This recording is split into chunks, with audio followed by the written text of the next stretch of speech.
people of the audience, requesting all of y'all to kindly take your seats as we're about to begin. Just in case you have someone who's on the way, give them a quick call, send them a message, tell them that Cypher 2024 is about to begin. Requesting all of y'all to please settle down and take your seats.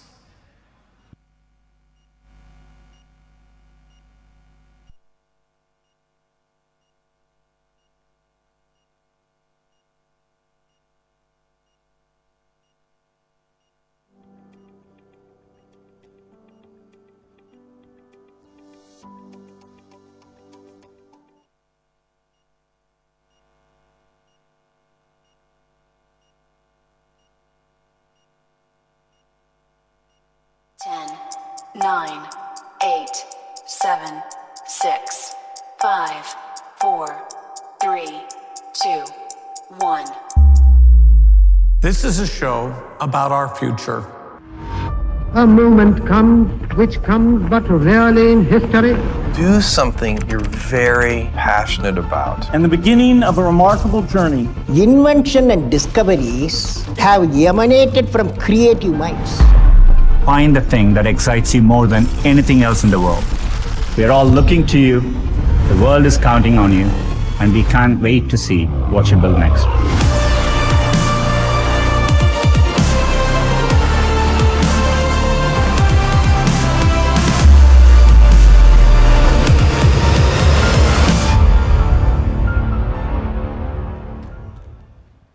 So good morning, ladies and gentlemen, people of the audience. Welcome to Cypher 2024. Before we begin with the general announcements, may I request all of y'all to very quickly pull out your phones from your pockets, from your bags. Just make sure that everything is on silent. If you have more than one phone, check the other phone as well. Just give you a few seconds to do that. Make sure that your phones are on silent, please. Thank you very much. Once again, good morning and welcome, distinguished guests and fellow enthusiasts of the extraordinary world of artificial intelligence. A very warm welcome to Cypher 2024, India's biggest AI summit. My name is Vineet Vincent, and I have the great honor of being your host for this remarkable conference. Cypher 2024 is the flagship conference of AIM Media House and has arrived with its 8th edition themed around generative AI. And we couldn't be more thrilled to have each and every one of you here with us today. So thank you very much for being with us here today. And also on time. So can we hear a big round of applause for you all being on time? Turns out that's a small round of applause. We'll work on that. Over the next 3 days, we will embark on a massive journey into the future of artificial intelligence, exploring its vast potential and limitless possibilities. Our mission at Cypher 2024 is to provide you with a platform where knowledge meets innovation, where visionary meets the curious, where AI enthusiasts like yourself can engage in thought-provoking discussions. Our lineup of speakers promises to be nothing short of inspiring. We have assembled some of the brightest minds from across the globe to impart their wisdom, share their experience, and ignite the spark of creativity within each and every one of you. So, people of the audience, it's time for us to be inspired. It's time for us to learn. You have to get ready to innovate, and most importantly, get ready to be a part of the AI revolution.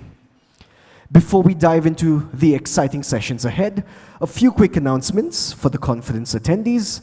We're excited about the contests at the conference, and that's let us, we're going to give you chances to walk away with some exciting prizes this morning, afternoon, and all the way till the evening. Our first contest is AI Amigos, and for this you'll have to check the image on the back of your name tag, so make sure you check the image at the back of your name tag, and find the person who their image has to basically complete yours. So very quickly, if you can look at the back of your name tag, you'll find an image. So your task over the next 3 days is to find the person whose image completes yours. So once you find your match, head to the Help Squad booth, and the 2 pairs to finish this will win an amazing prize. It's a fun way to connect, so make sure you start searching. We're also running a social media contest called Neural Hype, where you have to post tweet and share your conference experience, tagging AIM's social handles. The two most engaging social media stars over the next 3 days will win fantastic prizes. Make sure you use the hashtag Cypher 2024. Our third contest is the AI Treasure Quest, where you have to form a team and join our AI Treasure Quest. Solve clues scattered around the venue to uncover the final treasure. The first to complete the quest wins incredible prizes. Our winners for all these contests will be announced on day 3 right here at Hall 1, so make sure you stay tuned for that. And that's not all. We also have a special celebrity guest joining us.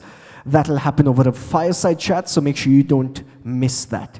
Throughout the day, we have some exciting exhibitors from various companies, so please make sure you step out and meet the various companies, have conversations with them, and in fact, we have a couch-based standee right outside the hall. All you have to do is scan the QR code and you get a chance to win some goodies there. Apart from these, AIM is organizing a machine hack Cypher hackathon where you can get a chance to win exciting goodies. So for more details, visit the machine hack stall. I do have a few more announcements, but we shall come to that later.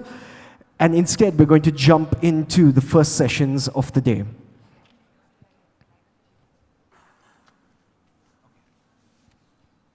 Before we move into the first sessions of the day, requesting your kind attention to the screens, please, while we take the lights down. Artificial intelligence. AI. Coexisting. AI.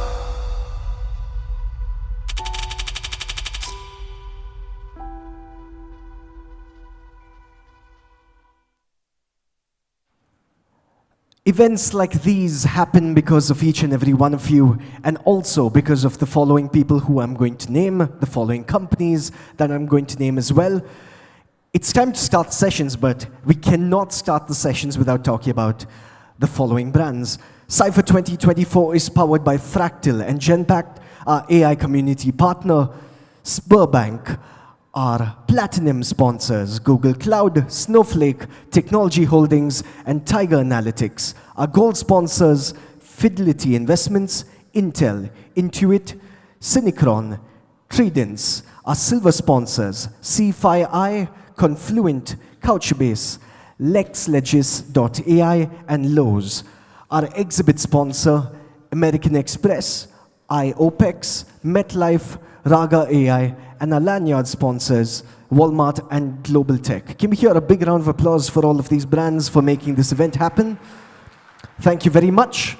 Also, we hope the next 3 days will be good for networking, good for learning. So make sure you have a lot of conversations with your colleagues and make some new friends with some new faces. On that note, it is time for us to kick off the first session of the day. The first session of the day would dive into the human intelligence aspects of business stakeholders to help translate the hype of Gen AI to reality. To deliver this session, we have a well-known neuroscience leadership coach who's widely regarded as one of the industry's best mentors. People of the audience, requesting your kind attention to the screen, please.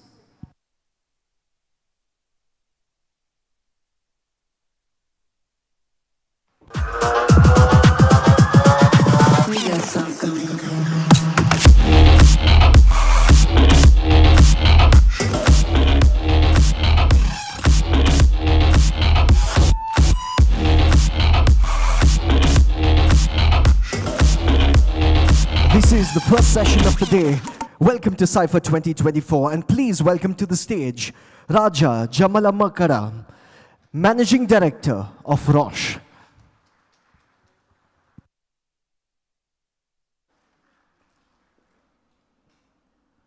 Hello, can you hear me?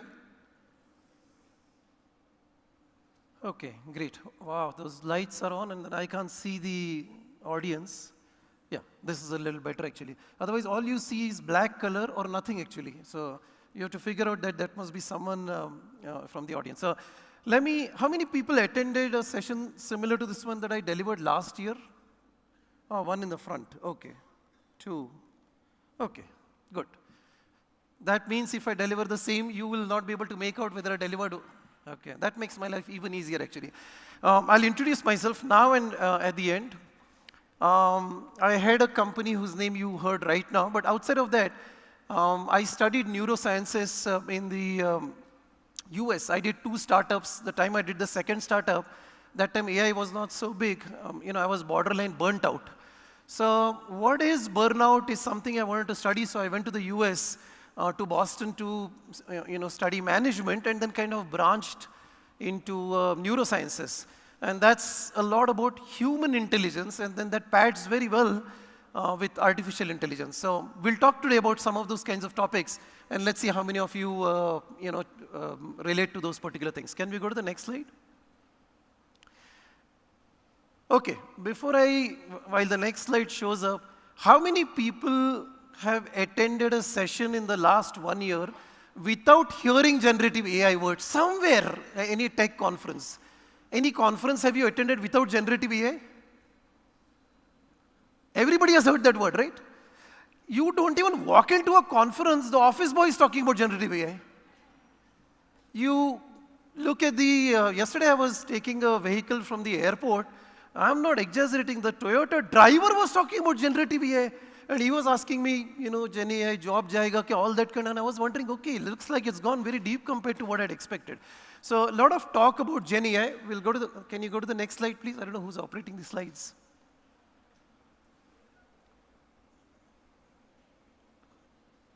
Is AI bot operating the slides by any chance? There seems to be a... Can you change the slide, please? Okay, great. How many believe that Gen AI is hype? There's one guy who believes, there's more that believe it's hype. Hang on, this looks a little more interesting session. I asked the same question in the US, the answer was different. Hold on. How many believe Gen AI is a hype? Raise your hands. You don't have to worry, they'll not take you to jail or something, so you can raise your hand. 1, 2, 3, 10. How many believe Gen AI is already a reality, which means you are experiencing it in your life right now? How many are seeing that? Some people have not raised hand in either of the two. If I press this one, I can change the slides myself.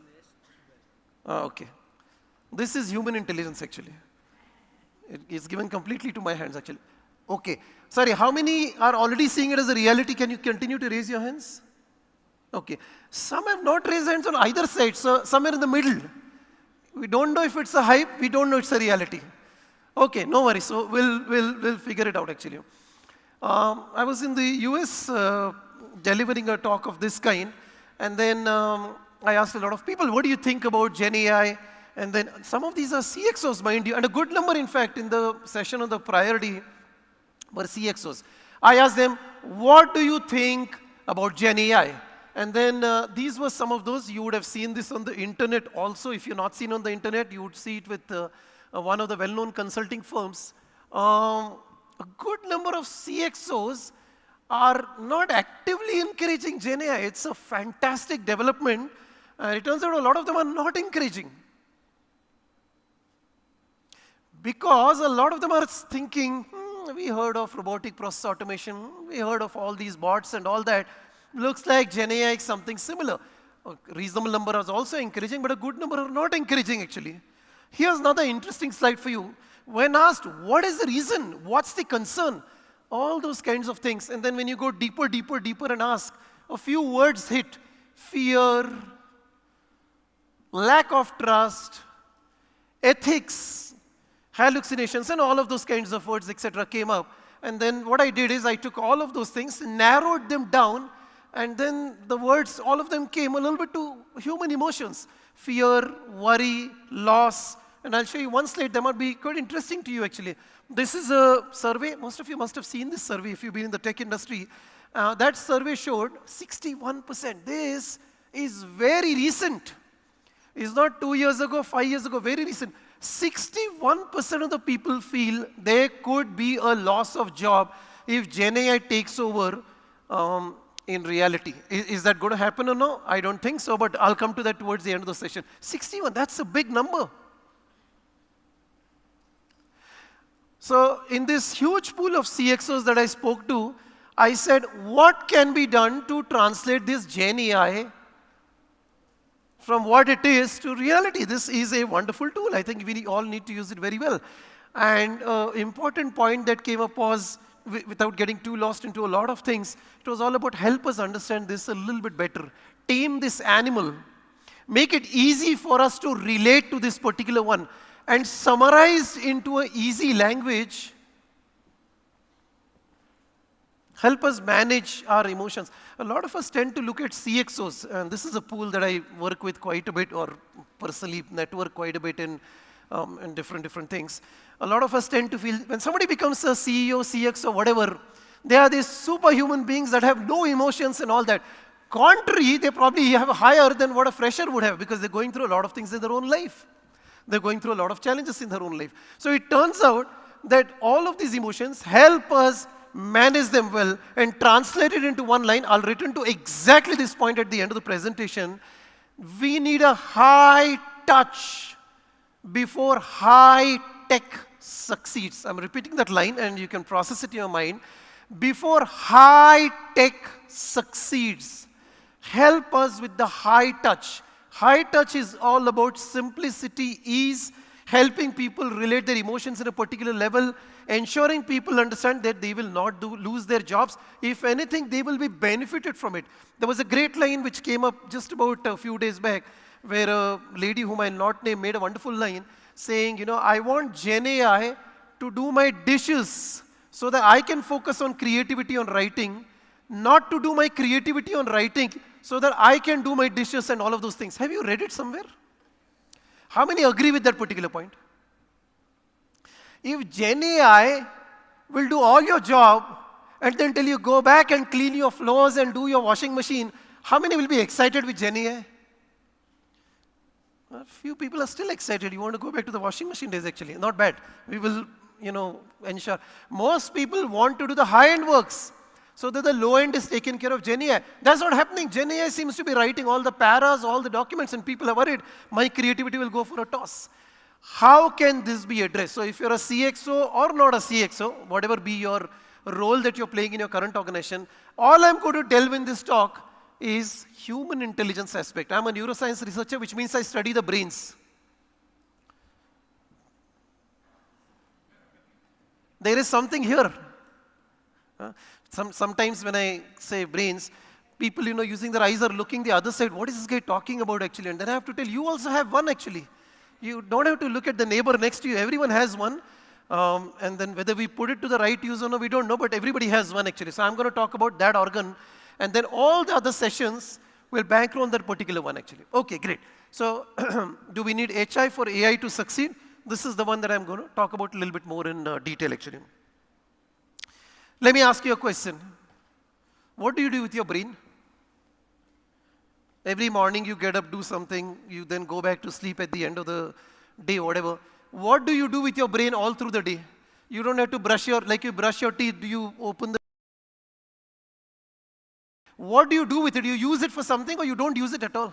Or some people have that organ when God gave, at the end they give it back. Thank you, I never used this organ only. It was a useless organ for me. No, you use it for something, right? Use it or not use it? Okay. What do you think it must be doing? Some output, like I asked you one question right now, and you gave an answer yes, or somebody also probably said no, whatever.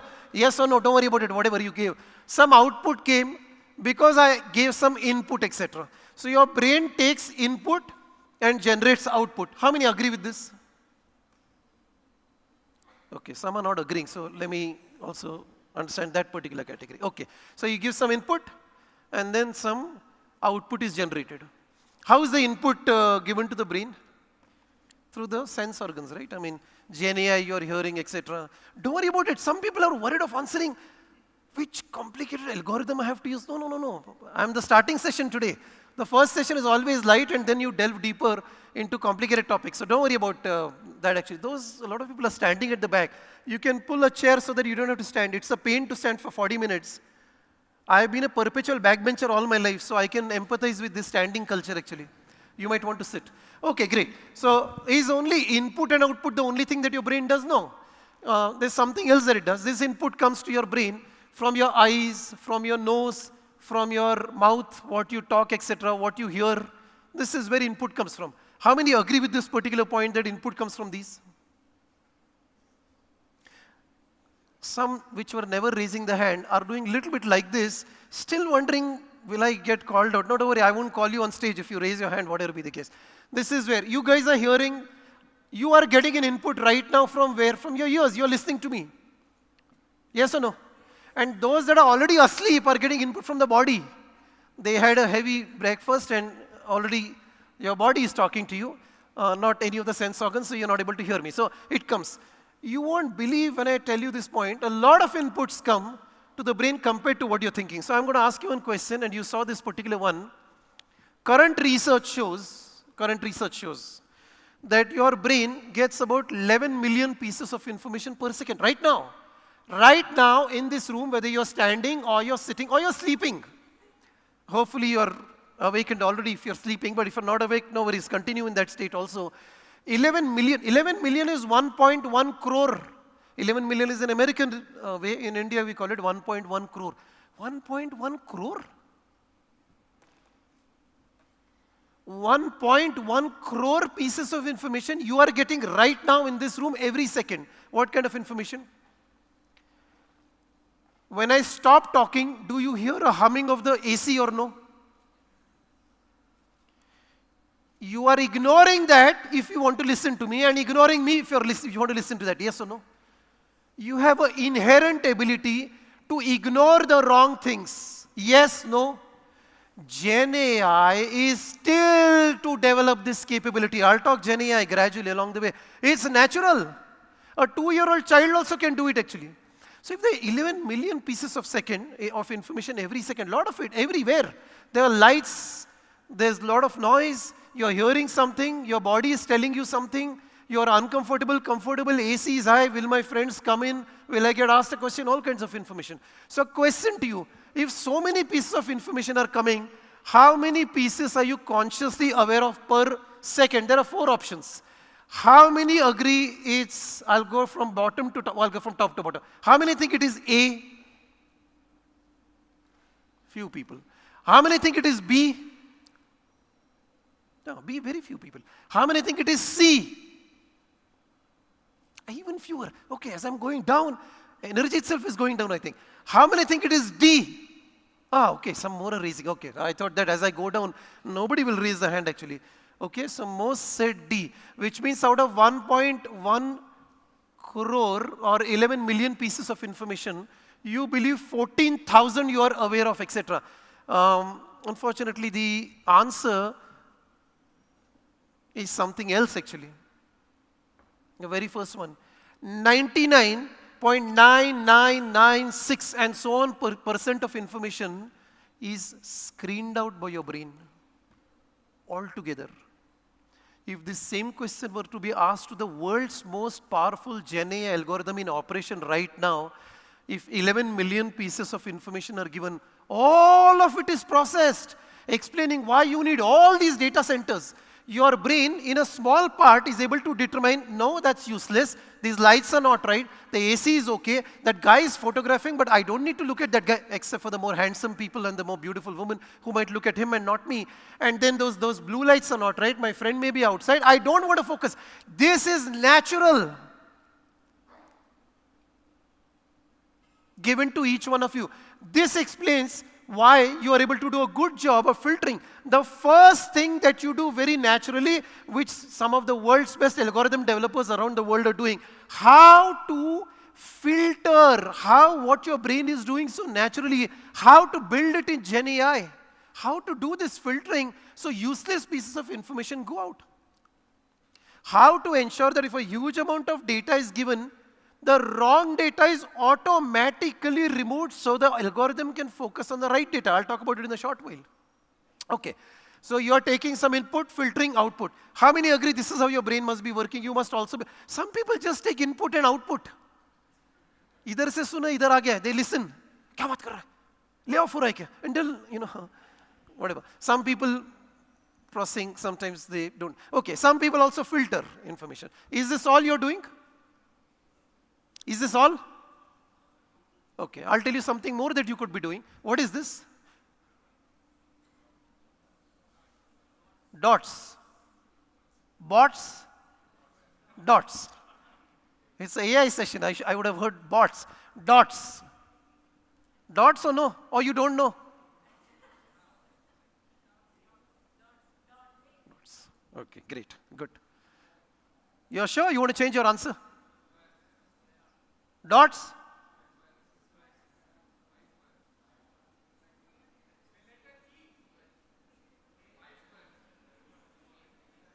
Some people are getting bold now. At the beginning of the session, boldness was little less. Some have now started using the filtering algorithm better than in the morning.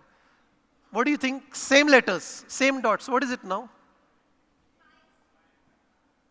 5. 5, okay. 2 squares. Okay. Anything else? Art. Art.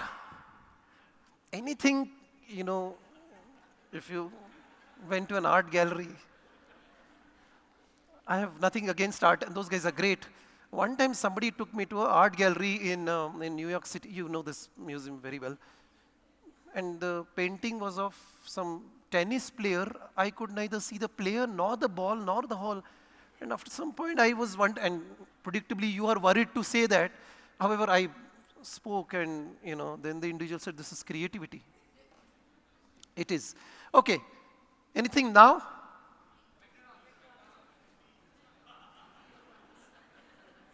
Boldness is increasing more. What is it? Okay. Somebody said 3 also. Somebody said something more. Anything else? Any more answers? Sorry? W, black and white technology. Sorry, black and white what? Okay. Inverted W or something. McDonald's, sorry. Oh, McDonald's. Okay, the inverted M of McDonald's. Ah, that's creativity. Somebody is using more than filtering algorithm, I should say here. Okay. When I showed the first, somebody also said K. How did you get K from this one? From here? I didn't say K by any stretch. Then as I started showing, something started coming. The same input, different people gave me different output. Yes, no?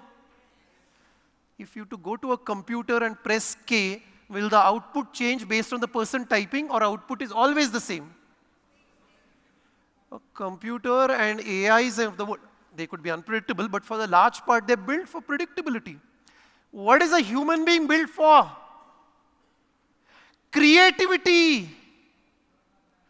Predictability is a part of creativity. Something which that lady is mentioning, I want AI to do my dishes so that I can focus. Wonderful comment, whatever be the case. Which means, if I were to add those, now it looks like 3 actually if those lines are drawn, etc. So if you see, in addition to input, output, you're doing some processing. That's how somebody came up with M, McDonald's and all. Yes or no? So between an input and an output, outside of filtering useless information, once the useful information comes, you and everybody's brain is also doing processing. How many agree with that?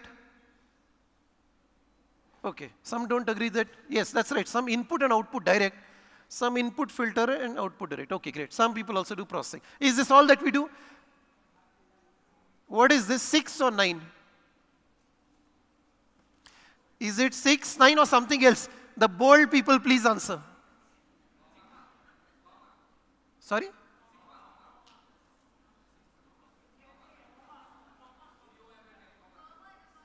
Thank you. Anything more? If I ask you, it is 1 of 6 or 9, that's all. So I'm trying to bring your boldness down a little bit more. Is it 6 or 9? Which one? How many think it is 6? How many think it is 9? What do the others think it is then? Huh? Some didn't raise hand for 6, some didn't raise for... Earlier some people were doing like this, now it's complete like this. So what's it? How many think it is 6? I'll ask again. Oh, some more have raised. How many think it is 9? What are the others thinking?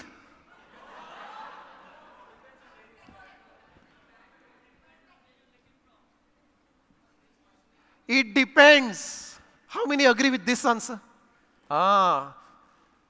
This is a unique gift given only to the human brain that those Gen AI people are trying to figure, which means it is 6 also, 9 also. Depends on which direction you're looking. Your perspective decides the answer. How many agree with this one? It's a unique skill that's a part of high touch of the brain.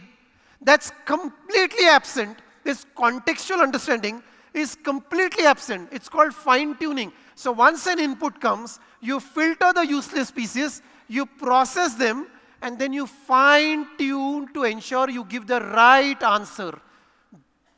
This is a very special skill that all of us are blessed with. How many agree with this one, that all of these we must be doing? This explains why you're in a performance review and your manager tells you your performance is poor. You feel like something you feel. Would you do that? You fine-tune your response. Thank you, sir. I'll agree with you. I will improve. I'm a continuous learner. I love my association with you. Behind the back, you may not say that comment. I enjoy your company. Shall we go for a cup of tea? Fine-tuning. Contextualization of information, etc. How many do this? All of us must be doing. Some people are not doing, then you will know the consequence of that in the next review. Try it. Or don't try it. Don't put my name. That guy in AI mentioned, he told me to do this, etc. I have no role to play in that actually. Okay, so input, filtering, output, fine-tuning, memory, etc. I put all of them together in one diagram. Yes or no? Miraculously, this diagram looks like how the world of AI has evolved. Because the AI is evolved from our own brains. The ones that evolved it in California largely used our brain itself to create those. The outermost filtering is AI. The processing, and I won't get into the head-to-head because you need a computer scientist and some of those people in order to get that head-to-head comparison, and people that also know neurosciences. Since people on the left don't know the right and people on the right don't know left, I will not talk that right now. And then you have deep learning. How many saw the diagram on the left or at least know those terms? How many know deep learning? I didn't say how many do deep learning. At least how many know the word? Okay, now you can, more hands are raised right now. Okay, then neural networks, machine learning. Have you heard the machine learning? Okay, great. These days it's very fashionable to say, what do you work on? ML. You know, whatever. I saw one CV a few days back. Somebody came for an interview. You know, I'm digressing from the topic, but important one. After I saw the resume, this guy almost felt like he invented AI ML. The skill section, whole page. AI, ML, this, learning, that, every skill. Every. I called the guy for an interview. And then I said, have you heard of a primary key?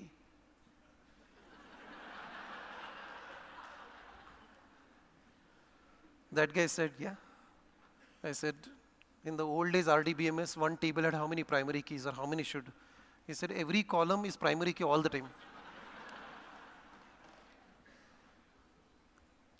Anyway, okay, so this is the thing. So what we all are doing is this information. So world of AI evolved from the world of human intelligence, and a lot of people are not understanding at the root of success of making Gen AI a success is understanding how this works. If you don't know how to filter, and you don't know how to process and fine-tune as well as you should be, you'll have a wonderful use case. Your CIO will not buy it. You have not done a fine job of explaining. The case was good, explanation went wrong, and so on and so forth. So I'll come to some of those points in a short while. Some of you remember the filter process fine-tune. How is it done in the first place, and how do I leverage it? And when it doesn't happen, what happens in my organization if I'm an employee or if I'm a CIO? So I'll talk about the filter part of it actually. Filtering in the brain is enabled by a lot of complicated algorithms. I don't want to get into that, but by a chemical called as dopamine. It's a chemical in the brain. How many heard the word dopamine? How did you hear that? Huh? You opened your brain itself. Hammer it and let me study the chemical. How many? Okay, a lot of people raise their hand. How do you know? These are the good questions to ask. Right now, is dopamine flowing in your brain or no? You can answer those questions. Are you excited? Like some people when they go to the office, you know how they go? Some people move like this only, so that it takes more time to go to the office actually. You're dragging yourself to office. You go to the office, spend 2 hours at the coffee machine, not at your desk. That's called dragging yourself to work. No, these are real situations, guys. The absence of dopamine is a source of disaster, and a lot of careers have been destroyed by the absence of this one. And a lot of people seem to miss that. So when you get up in the morning, for a large part of the day, are you absorbed? Right now, if you're not absorbed in what I'm talking, you are disinterested, the chemical is not flowing in your brain. Or you are absorbing, but questioning, what is this guy talking, etc. The chemical has gone down. Every moment it is going up or down. And is your motivation intrinsic? Like, why did you come to this event? If the reason is that boss told me, go. Nothing is being learned by you, go. Extrinsic. But if you came because you loved it, you want to learn, intrinsic. You understand the difference? If your motivation is intrinsic, if you're absorbed in what you're doing a major part of the day, now and in your office, and you're excited, you have high dopamine flowing in the brain. If not, it'll go down. Excitement doesn't have to be told. It is felt. It is felt from your talk, from your body language. The listeners can interpret it automatically. You don't have to tell it actually. That's when dopamine flows. Now, what happens if it doesn't flow? Productivity goes down, half. If you find yourself doing a work at the start of a week, and 8 weeks from then, you take twice as much time to do it, dopamine levels have gone down. However good the GenAI algorithm is. However exciting the work is, however great the culture of the company that you work in is, it doesn't matter. And then here is an interesting one, and then I'll talk about what happens in your organization when this goes down. 1,000th of one droplet, hear me out very carefully, 1,000th of one droplet of dopamine generates roughly as much energy, excitement in your brain as what a 6,000 cc car generates. 6,000 cc. How many own a car? Two-wheeler? Bicycle? Okay. Car. How many cc is your car? 1,000? 10,000? No. 1,000? 1,500? 2,000? 800? Maruti 800 was called 800 because 800 is 800 cc. And 1,000 was called 1,000 cc. 6,000 cc car. They go from 0 to 100 in how much? 2-3 seconds. You can't even see the car on the next door flyover. Before that itself, it's gone. Or it'll crash somewhere. I mean, whichever way you look at it actually. This much is generated when you have dopamine flowing in your own brain. What if it doesn't flow? The absence of the energy will have to be made up by pushing yourself. When you don't have natural, you have to push yourself, force yourself to do work. When you force yourself against your will, whatever success you're supposed to get, you get it against willpower. You will earn in your 20s and 30s only to spend all that money in hospital in 50s and 60s. Anything against will damage a lot of things, etc. Extremely dangerous, etc. These are signs of low dopamine. And read all of those. I have no interest in reading any of those things. Demotivated, overwhelmed.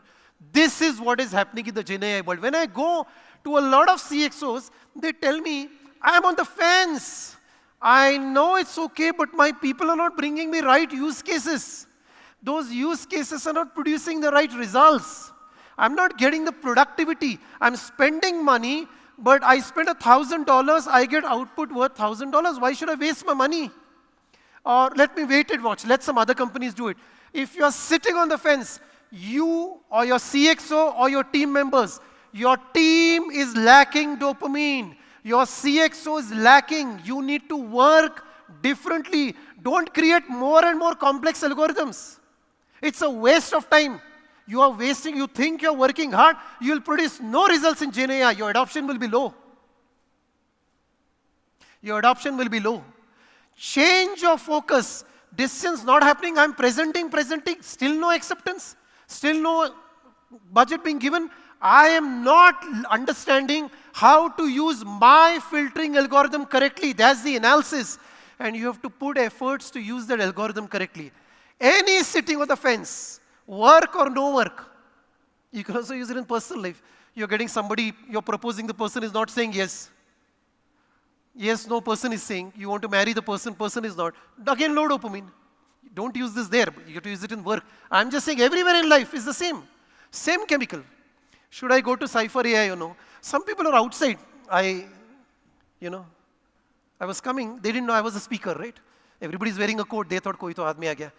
And then some were looking, jaane ka kya nahi yaar, 9:15 subah, chai wai peete hain. Sitting on the fence, dopamine levels are low. If you ever find low traction for Gen AI in your company, this chemical is low in the brains of your teams or your managers. If you don't work on it, your Gen AI initiatives will fail. We actually tested this in a few companies in the US. In India, this testing is a little bit not done, but those things. Okay, let me talk about the next one. I spoke about filtering a little bit. Let me talk about processing and what happens and what signs you see in your organizations for Gen AI adoption that should tell you to change your techniques. Change your tactics, guys. Use your brains. A lot of people are doing the same thing again and again and expecting different results. It's crazy. Harder, more hard. Oh, there'll be Gen AI use case. It's not going to work. You have to put a little different efforts, and I'll talk about some of those things. Okay, let's talk about the processing a little bit. That's done through another chemical called oxytocin. How many heard this second chemical's name? Fewer than the first, actually. One person has raised hand so high, I almost said they'll touch the roof, actually, in the corner. Have you heard a lot of this one? No, okay, great, no problems. What does this chemical do? Processing. Processing in your brain and your manager's brain, if you're a manager, in your team's brain. Low processing is at the root of a lot of poor Gen AI adoption. Lot. I'll talk about this one a little bit more. Okay, let's do this exercise very quickly. I do have 5 minutes. All of you are ready to do something? Ready? Not ready? Can you stand up? I will know who's sleeping also, actually. Those that slept have just woken up, actually. Okay, great. No problems, actually. No problem. Sit down. I was just thinking how many were awake, actually. Okay. So, think about the last time you felt good in the company of a friend, acquaintance, not spouse. Some people feel udhar kabhi acha lagta hi nahi, actually. So, let's talk about friend. When was the last, did you ever feel good in the company of some friend of yours? Sometime you felt good or no? Or you never felt good? Then leave that person, find someone else, actually. You felt good? Okay. What did that person say to you or do to you that you felt good?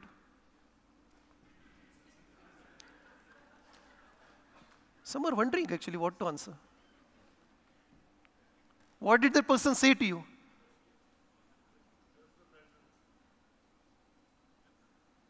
Did the person say anything, or because the person spoke nothing, you felt good? Muh band rakha. Thank God this guy's mouth is closed. Appreciation and kindness. Is it one of these 4 or subcategories? Understanding. Is it one of these 4 or subcategories? Appreciation. Pat on the back is appreciation. Maybe high five. True words of appreciation, not fake appreciation. Not fake appreciation. For example, if you suddenly come and tell me, you're so handsome. Going by my facial features, I will find it difficult to accept this one, actually. Okay, or providing support when you need, most important. A lot of people need some, at the time when you need support the most. That's what's missing right now, when that's given. How did I know this one? There's nothing there to discuss. These are the base of support, and all of us have to do it all the time in the Gen AI world also, and we are trained to do it. Some of you may think, all this is mushy topics, I did it in college. No, we are born. I'll show this to you. And hopefully, this is children. I showed the last time also this one. This is children. I don't think the guys can speak, or ladies, or whatever.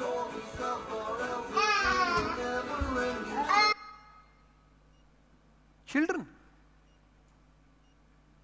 When you become adult, what happens? All that is forgotten. Hey, I don't do all these things. Subah ki good morning. What good morning? It's all so much workload is there, etc. You will be surprised how much tech adoption has been lost because of absence of focus on some of these areas. And I'll show you very quickly what happens when there's low oxytocin. There's a word in the center, number 3 and number 5. If you find turf battles of two teams, and I see this so often in so many countries, even in Europe where I speak, two teams are trying to fight for Gen AI, etc. None gets acceptance. Low oxytocin. And the last one is most important, poor stakeholder management. You can do any high level of Gen AI. If you can't manage your stakeholders, your manager at the top, the people reporting to you, the peers, you will not succeed. The smartest computer engineers have failed in this area. These are super smart people whom I meet very, very often. Here in this country also, and also in the West. Very simple, lack of trust. If you're proposing and there's trust loss from management, this one is going wrong actually. So that's a process thing. So anytime you are not getting traction for Gen AI, or you're putting a lot of effort, success is not being met, those two are at the heart of it actually. Then I'll come to the third one, how fine-tuning is happening. I'll come to fine-tuning actually, and that's through another chemical. Okay, great. So for this one, to explain this fine-tuning, how it happens, I would need somebody as a volunteer. Please come on stage, whoever wants to volunteer. Oh, that's fairly quick. Normally when I ask, half the people don't want to work. They are afraid, okay, what will this guy do to me? Thank you. What is your name? I'm Jalal. Jalal? Yeah. Jalal, great. Because Jalal volunteered, Jalal will do nothing, you will do something. This is the danger in not volunteering when I am speaking actually. Great. Ready? Okay. Ready or no? Okay. Then you have to stand up actually for this exercise. Okay, great. How many next to you are not standing? They must be asleep. Let them sleep for some more time. They are probably... Okay. Ready everyone? Sure? Okay, this is what you have to do. Hang on. Hear out very carefully. You have to make Jalal feel like he's Tom Cruise. And he looks, oh, he's like Arnold Schwarzenegger, sorry. Seems to be a super well-built gentleman actually. You understand, you know Arnold Schwarzenegger? Shah Rukh Khan, okay, that's also okay. If you don't know this Hollywood, let's talk India, we're in this country, Shah Rukh. You have to make him feel like a Hollywood actor has come. He should feel excited. You can shout, you can punch in there, you can do anything. And if they don't do it, we should not let them go only, okay? If you're not satisfied, you are the judge actually. Start!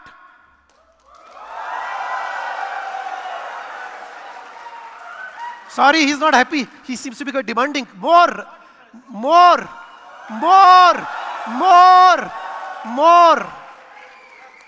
He seems to be happy now. Thank you, Jalal. Thank you for interrupting. Sit down. Okay. For those that participated in this exercise, and there are much more advanced versions which we do in other countries, your exercise was to make Jalal feel good, yes or no? Did you feel good on doing this one? Why?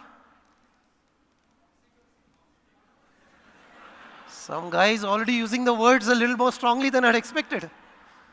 Some guy got awake at the right point actually. Okay, so no, thank you for the use of the word. It's a little beyond oxytocin. It's actually something else called as serotonin actually. This chemical works only when you help another person without expecting anything in return. Simple things like CSR and all that. More advanced things like being a part of managers and companies' goals. A lot of people miss this point. If you're not a part of your manager's goals when Gen AI adoption is happening, but you're doing your own thing in the corner, neither will this be in your brain nor this. The adoption will fail. And these are some of those things. And I'll summarize in one picture. If you ever feel in your organization the big picture is going missing, small cases are being done. This case, that case, this case, that case. This is happening in a lot of companies also here. There's no big picture to adoption. It's because serotonin is not flowing. Questions on ethics are coming. Remember the first slide I showed you. Is it ethical? Is it appropriate? That's when serotonin has gone missing. I'll put it all together, and when they all come together, the culmination happens in a part of the brain called anterior insula. All of these culminate together. Dopamine, oxytocin, serotonin are the foundation of Gen AI adoption. You can have all the advanced talk, all the use cases that succeed me from today for the next 3 days. But if this is missed, I can assure you the adoption will be low, average, probably even zero. There's excitement, but there's no action. There's excitement, there's a lot of hype. Hype doesn't translate to reality, actually. This is the heart of all of those things as you implement what I spoke in the earlier one. I speak quite a bit on GenAI itself. This is the human intelligence part. Mark my words, those sessions' impact is 5%. When I speak human intelligence and people internalize, I've seen a lot of people change the way they message. They go to a meeting, the presentation is completely different. The cases chosen are very differently. The presentation methodology is different. The stakeholder management has changed. If people really adopt some of the things appropriately. And I've seen GenAI adoption drastically increase. The cases were same, remember. As good, the cases may be good or bad. If you can't do these kinds of things, it is not going to lead to success. So I'll end by exactly where I started the whole discussion. The biggest barrier to adoption of anything, and this is a GenAI session, so I'm talking GenAI, is not high tech, it's high touch. High touch precedes high tech. People are doing the other way around. High tech, fancy words, AI, ML, everything. Not understanding that before that is high touch. No high touch, no adoption of high tech. Average adoption, meaningless adoption. High touch precedes high tech. How many agree with what I'm saying? A lot of people have raised their hand. Okay, thank you. Good to see that one. I'm then going to put 2-3 more quotes as is, process them at your own pace, and then you can take it from there. A lot of people are trying to figure out what machines are thinking. Please don't forget the strengths that make you a human first. You have a filtering algorithm that no GenAI has got. If you forget that, between you and machine, what's the difference? You have stopped using the algorithm anymore. Now a machine can do what you're doing. Now the jobs are replaced. If a machine and you are competing, you will always fail. Machine will succeed. It can do much better. But if you're using your unique human strengths, human will succeed, not machine, etc. And you will do a good job, and human can, and this can work together. This one is most important. I speak this one quite a bit also in the academic courses they have now started teaching in the US. The real danger is not that computers are becoming human-like. The real danger is humans are becoming like computers. No emotions, no understanding, no appreciation of high touch. Work 20 hours a day, no greeting, just get into the machine, etc. The danger is humans have started behaving like machines. Adoption is going down. The last one is the most important. Humans are to be valued and technology is to be used. A lot of people are valuing technology and using humans. How many agree with what I'm saying? You don't have to raise your hand also. Implicitly you can. The biggest danger. Forget GenAI adoption. Your job adoption itself will go down. The real danger is not that computers are becoming human-like. That probably is not happening. The second part. And humans are meant to be valued and all. Don't forget these points, guys. These are extremely important points. Extremely important. You will be amazed. You may say, are these topics discussed at CEO and CIO level, which is the level I speak at? Most. This one is spoken more than GenAI, where CEOs are gradually accepting maybe we have missed. Maybe we need to have higher touch, which is where a lot of things are coming in the grand scheme of things. High touch precedes high tech, and I'm done. How many agree with what I'm saying? How many now? I started with this. For how many? Is this making sense to you? Okay, I went quick because I had only a short amount of time. My purpose was to set the tone for Cypher AI session by helping you recognize high touch. Because high tech adoption, you will hear a lot of times over the next 3 days actually. That's a little bit of background to myself. I won't get into it. This is how you can reach me if you wish to get in touch with me on a lot of any of these points that I spoke.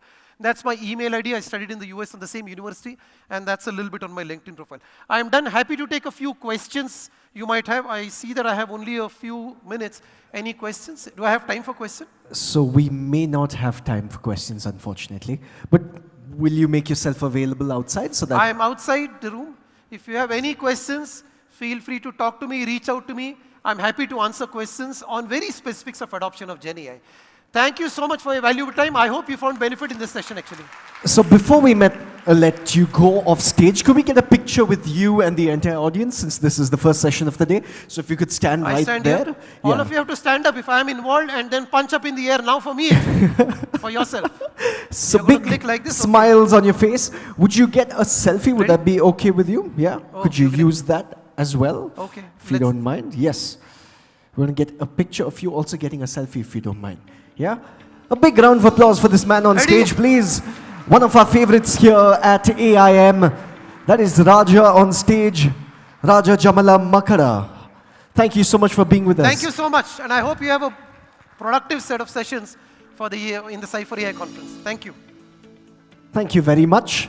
Like he said before, he's going to make himself available outside. If you're just walking in, good morning and welcome. This is Cypher 2024. And just a friendly announcement. Hall number 2 is next door. Hall number 3 is on the first floor. All sessions are going live at 10 o'clock. And the other sessions, I'm told, have already started.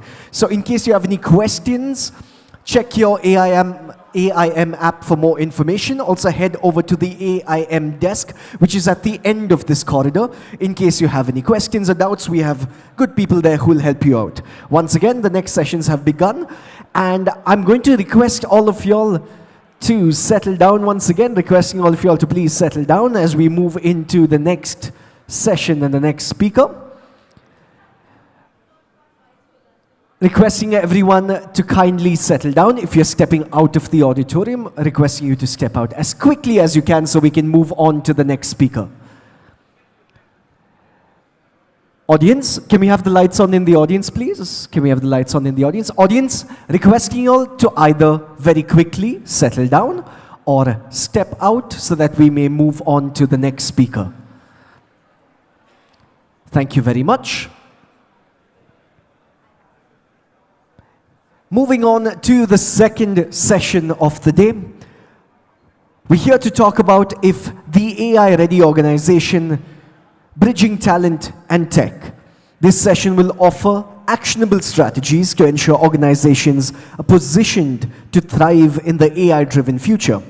And to present this talk, we will have an amazing leader from Genpact's data and AI business who manages a 1 billion portfolio.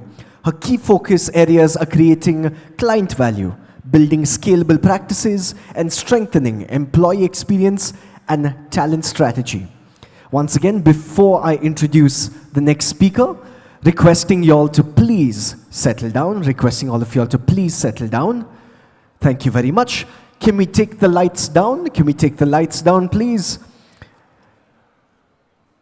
Requesting your kind attention to the screen.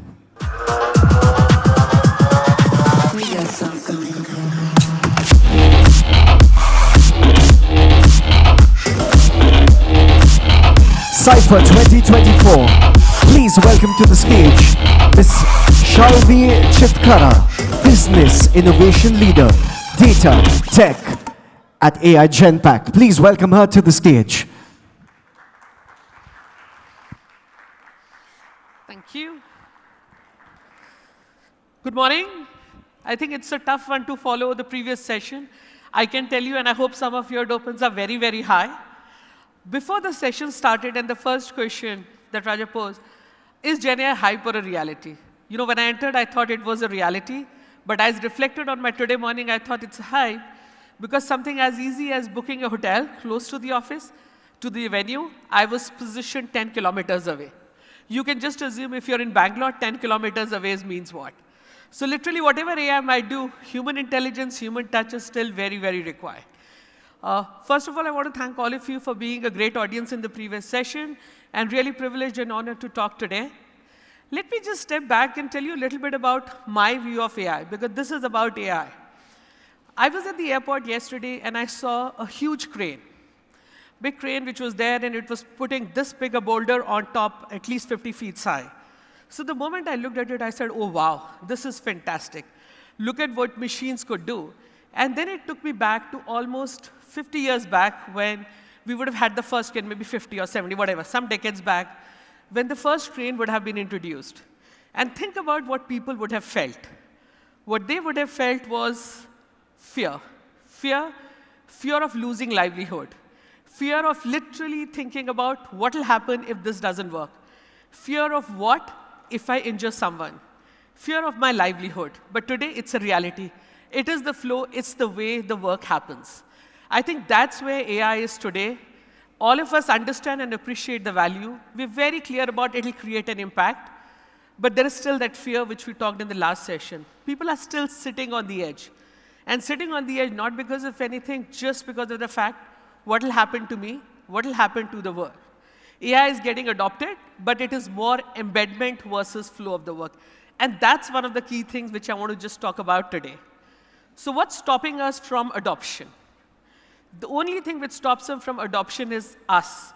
And I think that was a perfect session which landed to mind to really talk about the human brain. It is the fear, it is the apprehension of unknown, it is the change which comes in the way of really driving adoption of AI. And today, all of us who are seated here are the people who have to make that leap and make AI happen, almost just like you would assume any machine which is in place today. So let me give you a little stats, because I would love to start with some of the stats. If you think about every company is becoming a tech company, we all know about it. We thought the economy went through a major transformation when we had the steam engine or the combustion engine came in. The world completely changed. AI actually is expected to create 10 times more the impact. And not just because of AI, but also the relevant technologies which are going to come with it. So guys, this is the era, and we're very, very fortunate to be part of an era, which is the era where things are going to transform, and this will become almost as a flow of work. So I'm assuming I'm excited. I hope all of you are, right? Can I again get a raise of hands? I can at least see some of you. Fantastic. Thank you. Do you know how almost by 2030, this is 2024, by 2030, 16 trillion of the world economy will be impacted by AI in some or the other way. That's a huge jump from where we are today. It is a 30% CAGR growth. 30%, guys, just mark the words. Today we are talking of adoption. Today we are talking of apprehension, fear. And this 30% is really going to make AI really the flow of work. It's not about you'll have to think about AI separately.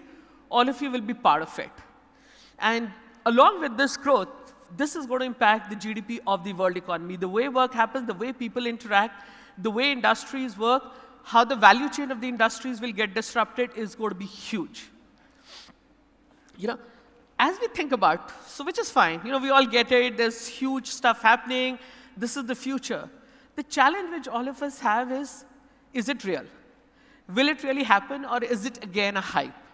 And I think that is one of the big things I really want to talk about today, to literally say, if you think about in last 3 years, there has been 330 billion investment which has gone into the AI.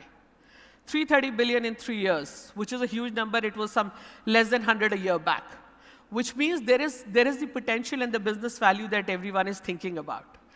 There are almost 70,000 startups which have come in, huge number of unicorns. But that's not the key. The key is there's growth, there's investment. If that's what's happening, what's going to happen to all of us? Think about the organizations and the people. I can tell you people are going to be spoiled for choices. Spoiled for choices because each of this investment, each of these companies, not just startups, think of the big tech players. If any one of you have heard on the takeaways from Dreamforce, Oracle, reInvent, all the events that are happening, pretty much everyone is launching AI. So it's spoiled for choice. It's scared by having so many choices. As a CIO of the company or someone who's leading AI or a CFO, supply chain leader, I just don't know what to pick. I don't know what's going to happen. So what do I do? How do I think about it? I have 5 partners who are coming and telling me adopt my technology because I have the latest and the brightest. So that's where the key challenge starts coming in people's mind of literally thinking about what do I do? And I think that's where the big piece of what do I do literally leads to the fact of what is AI innovation all about. Because if I'm picking technology which is only for efficiency and not picking for experience, I will not get the true value. So I want everyone to just step back and think about whenever you think of adoption, whenever you think of people picking technology choices, think about the experience it will create for your organization, your teams, your clients, as well as efficiency. And to me, that's a big differentiator of as you start thinking about AI, how will it improve these two? It's not either or, it is the multiplication factor which drives that adoption and literally takes that fear away. With me so far? Yeah? Okay. And I'll give a simple example of experience. So we had our own internal meeting, which was a leadership meeting, which happened a few days back in New York. So when we were in that meeting, obviously everyone was talking about, you know what? We have to have AI, these are the use cases, this is what is happening, etc. And there were a lot of discussions happening. Everyone was very excited, I would say. Some sitting on the fence, some were like, can't happen, leave it. But I think the difference happened when we actually experientially showed the individuals some of the stuff which had happened. It was as simple as, you know, we're talking about AI. This is what you can see what's happening in the organization on click of a button on your app. You want to ask this question? Mr. Sales Leader, just go and chat here. This is what you'll get. So think about the power when we started creating personalized experiences which were beyond efficiency. And that's where people said, oh, this is real. This is what will really get me going, and hence I should adopt and get on the path of the AI journey. It's very similar to what I would say my mother-in-law. She was, when we started the smartphones, she was pretty clear, we will not touch the smartphone more than 1 hour in a day. There is radiation in the night. It should be outside the room, etc., etc. And she was using a simple phone. She was fine with it. I'm an Apple fan, so sorry guys who are not Apple fan. But the moment she shifted to Apple, we gifted her the first Apple phone. I can tell you her adoption and being on the phone is much more than mine. Because every time the phone is either busy or if the Wi-Fi of the house goes down, something happens, the first thing I get is a call. It's not working. What the hell is wrong with it? So I think it is the experience which really made her switch from being a passive to really a big user. And that's what AI is going to happen for us. So with this advancement, you know, I do want to talk, let me just move to the next one. What does AI-ready organization mean? So if you think about an organization, you have to start thinking about what is my business need. You cannot start from technology first lens. You know, it's literally about what is my business need, what am I going to solve for. If this is what I'm going to solve for, what is the right technology for me? And technology could be multiple. I can give you an example. Let's just start, and it will be hybrid. The go-forward way is hybrid. It is not one monolithic solution. I have a client with which we are very actively working on developing a very, very innovative product. If it comes out, it's going to be cutting edge. Obviously, it's a pilot we are doing. If that happens, it's going to transform everything. And the way we've actually set that up pretty much is, we're going to have the entire data reside on AWS. All the algorithms are coming from Azure. The UI UXs are different. So it's bringing different breeds of technology together to literally create that impact of building that product. And that's a very unique in financial services product if it comes across. I personally think that'll drive a huge adoption of Gen AI, not just AI. So that's the big thing which we need to keep in mind. We have to lead with the business use case and what is the right technology which follows it. It is not the other way around, where you pretty much start with saying, this is the technology, how do I leverage the technology? So that's the first learning, I would say, when you start thinking about an AI-ready organization. And the second piece which comes after that is, all that is fine. What is my real business? What is my business reality? Am I ready as an organization to adopt AI? And by adoption, I mean, do I have the right set of data? Do I have the data architecture? Are people thinking about it? Do I have enough, or is it just because everyone is going and there's a business scene, I'll go for it? So I think the second piece of being an AI-ready organization is pretty much around the data architecture, the reality of the organization. So it is the business case solving, hence technology. The second piece is how ready am I as a company, and hence, how do I get the right data architecture, because data has to be ready to be consumed by AI models. If that's not there, nothing else will work. It was almost the previous one. Input and output and processing is in between. If you have the wrong input, the wrong output, and you're sort of stuck there. The third and the most critical element today, which everyone talks about, is the AI governance. You know, the fear and the apprehension, from whether it is from the regulatory bodies, whether it is from the organizations, is all about, am I getting the right output? Am I creating a negative impact on the society? Is it ethical? Is it responsible? I think those pieces are becoming really, really critical in the discussions, and that's also one of the reasons why we are seeing a lower AI adoption. So in my mind, for an organization to be AI ready, the 3 building blocks: understand the business problem you're solving and then choose technology, think about your organization ready and have the right data architecture, and then have AI governance. Now, which is great this is some of the learnings we've had, but which is a really nice, cool thing to be AI ready. I need to have 3 building blocks in place. But I think the next question is, what about people? Because ultimately, talent is at the heart of it. So a few years, 2 years, or maybe 3 years back, when we talked about AI in most of the organizations, including ours, people would come back and say, you know what? I need people with engineering background, would understand maths, stats. These are some of the core skills, and that's all I need. These are the data scientists or ML scientists that I really need, and they will solve. I'll give them a bunch of Excel files or data dumps and say, pick it up, come up with a model which will tell me what I need to do. Help me predict my supply chain, help me manage my inventory, help me do some reporting. And everyone else was in a very relaxed way saying, fantastic, I've given it to a bunch of smart people like you, let them solve the issue. The world has completely changed now. Now, specifically with Gen AI, each and every one of us needs to be engaged in it. It is not about a bunch of data set problems being given to people. It is about a bigger, broader AI workforce. An AI workforce has 2 components to it. The first and foremost is core AI skills.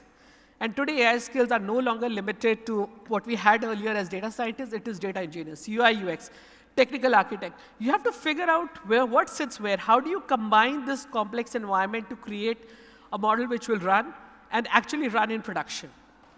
So that entire AI core skill set has continuously expanded over a period of time, and we all need to build it because that's the heart of it. But beyond that is really the AI fluent talent, which is people who are going to use those models, people who are going to use. So if you are someone who's going to use the Salesforce agent, if you're someone who's going to use Microsoft Copilot, you need to know how to use it first. So hence, everyone in the organization, whether it is HR, whether it is finance, whether it is a person who's doing a supply chain planning or a person who's really doing sourcing, needs to understand how to use these systems.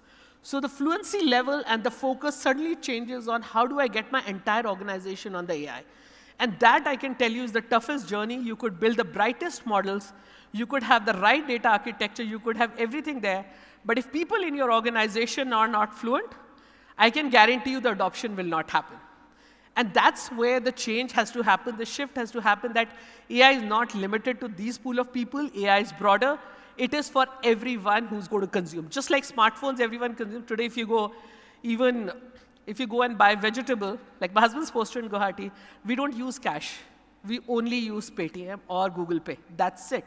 There is no concept of paying by cash or credit card. And that was such a surprising thing when I went there a year back, and I said, how do you live? Every 5 rupees is through a digital wallet. And that's the adoption which has happened. How do we drive that digital wallet adoption to AI means everyone needs to be trained, equipped to do that. In fact, at Genpact, and I know Richa is going to talk about it a little bit tomorrow, but we've pretty much launched our own learning platform, which is evolving over a period of time. Every day, every month, we are thinking, how do we make it more AI-friendly? But that's enabling the larger organization to make it happen. So I think technology and the talent are 2 critical pieces. They have to come together. Either or will not help us succeed.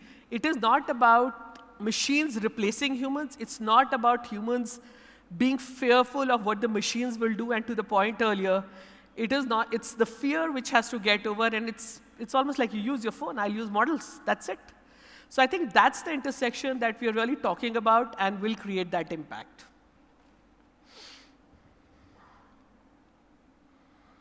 Okay. So what does AI do? And this was something which just struck me, because I was going to give a similar example of, will AI free me up to do washing my clothes and my utensils? Or will AI really free me up to do creativity? And I think that's for us to decide what we use AI for. It has to free us up to do a lot of things which will help me enhance my creativity, my time. I'll give you a simple example, what I do every day. In the morning when I get up earlier, I used to think, oh my God, there are 15 things to plan, grocery to be ordered, this to be done, etc. And then came Amazon a few years back.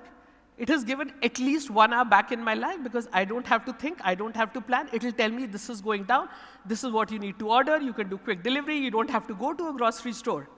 Fantastic. It's a cliche example of Amazon, I can tell you, but that's where the focus, that's what makes life easy. Similarly, if you think about Tesla, everyone talks about Tesla, it's taken in different ways. Tesla, because of Tesla and the electric cars, I'll take broader than Tesla, the gas stations will no longer be there, which basically means we don't have to go and stand in the queues. It again gives ours back to us and frees our time, personal time for us to do something more creative, be more human, talk to people, talk to your friends, spend time. And I think learn from each other. That is one of the big things of AI, which we in today's world are missing. We are all just focused on, oh, my God, I've got 4 more hours. Can I do a little more work? Can I do something else? I hope none of you are of that sort. I do that, and I'm trying to change to say, those 4 hours are meant for me to give quality back to my life versus giving back to work. And that's what the freeing up of AI would mean and adoption of AI would mean for all of us. I think I just wanted to as I start wrapping, I want to bring all these elements together that we have talked about. AI, there's fear. Fear stops us from adopting. And to adopt, few things literally have to come together. And I'm going to give you an example. Sorry. Yeah. So if you really think about what happens when you row a boat, if you have to win this race, there are like multiple companies who will be focusing and saying, I want to win the race. The team which wins the race is the one which brings all the components together.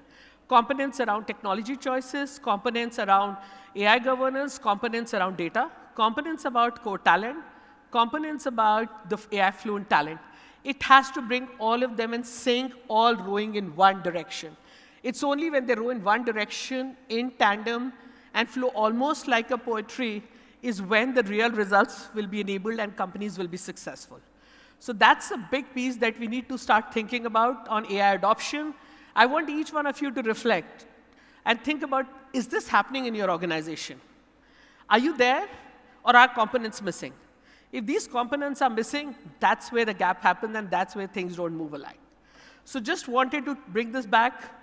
Think about it in a lot more seamless way. These are not components which exist in isolation. Different teams have to come together. Silos have to be broken in an organization to bring this to life. The future. What is the future is ours to make, guys. There's investment, there's growth, there's technology, there's innovation, there's experience. All that pretty much is coming together. I think the pieces which are going to define which organizations will be successful in future versus which will be not. Again, I love having a component of 3 things. I'll again go back to 3. The first and the foremost, which I feel, is having a champion. Having a champion in the organization or in your work, whichever way, someone who believes in AI and says, I will make it happen, I will kill the silos, I will be the leader, I cannot be a follower or a laggard. Having the champion is one of the most important things to really be future ready. He or she literally defines what is the charter, what is the direction, what do I want to do and achieve. And any failure which comes in, the goal of that person is just to motivate the team and remove the obstacles which come in the way. That's the most important thing. If you don't have a champion, I can tell you none of the AI projects or AI pivots will be successful. So once you have a champion, what next? Oh, there's someone who's going to take care of me. There is any obstacle which comes, it's his or her job. He will remove silos. He will do everything. All I need to do is code or learn a few things. No, it is not that. The second piece which comes is really the psychological security of people. People who are on this journey, they need to start thinking about, if this fails, will something happen to my career? Will I be held responsible? What will happen if this model, once I've spent almost a year building, doesn't work? What if this fails in a way where the data is not protected? There are multiple things which can go wrong. How do you give your team that's focused on it a little bit of security, saying it's fine, we are ready to take a risk, we will have all the guardrails, we'll try to protect, but if things fail, I'm here for you. So I think just having the champion and then giving that sense of security to the larger organization is the second most key thing. I think third, I debated a lot, okay? I always have 2 or 3 things. I debated a lot. What is the third thing which I personally feel would make AI successful for our organization?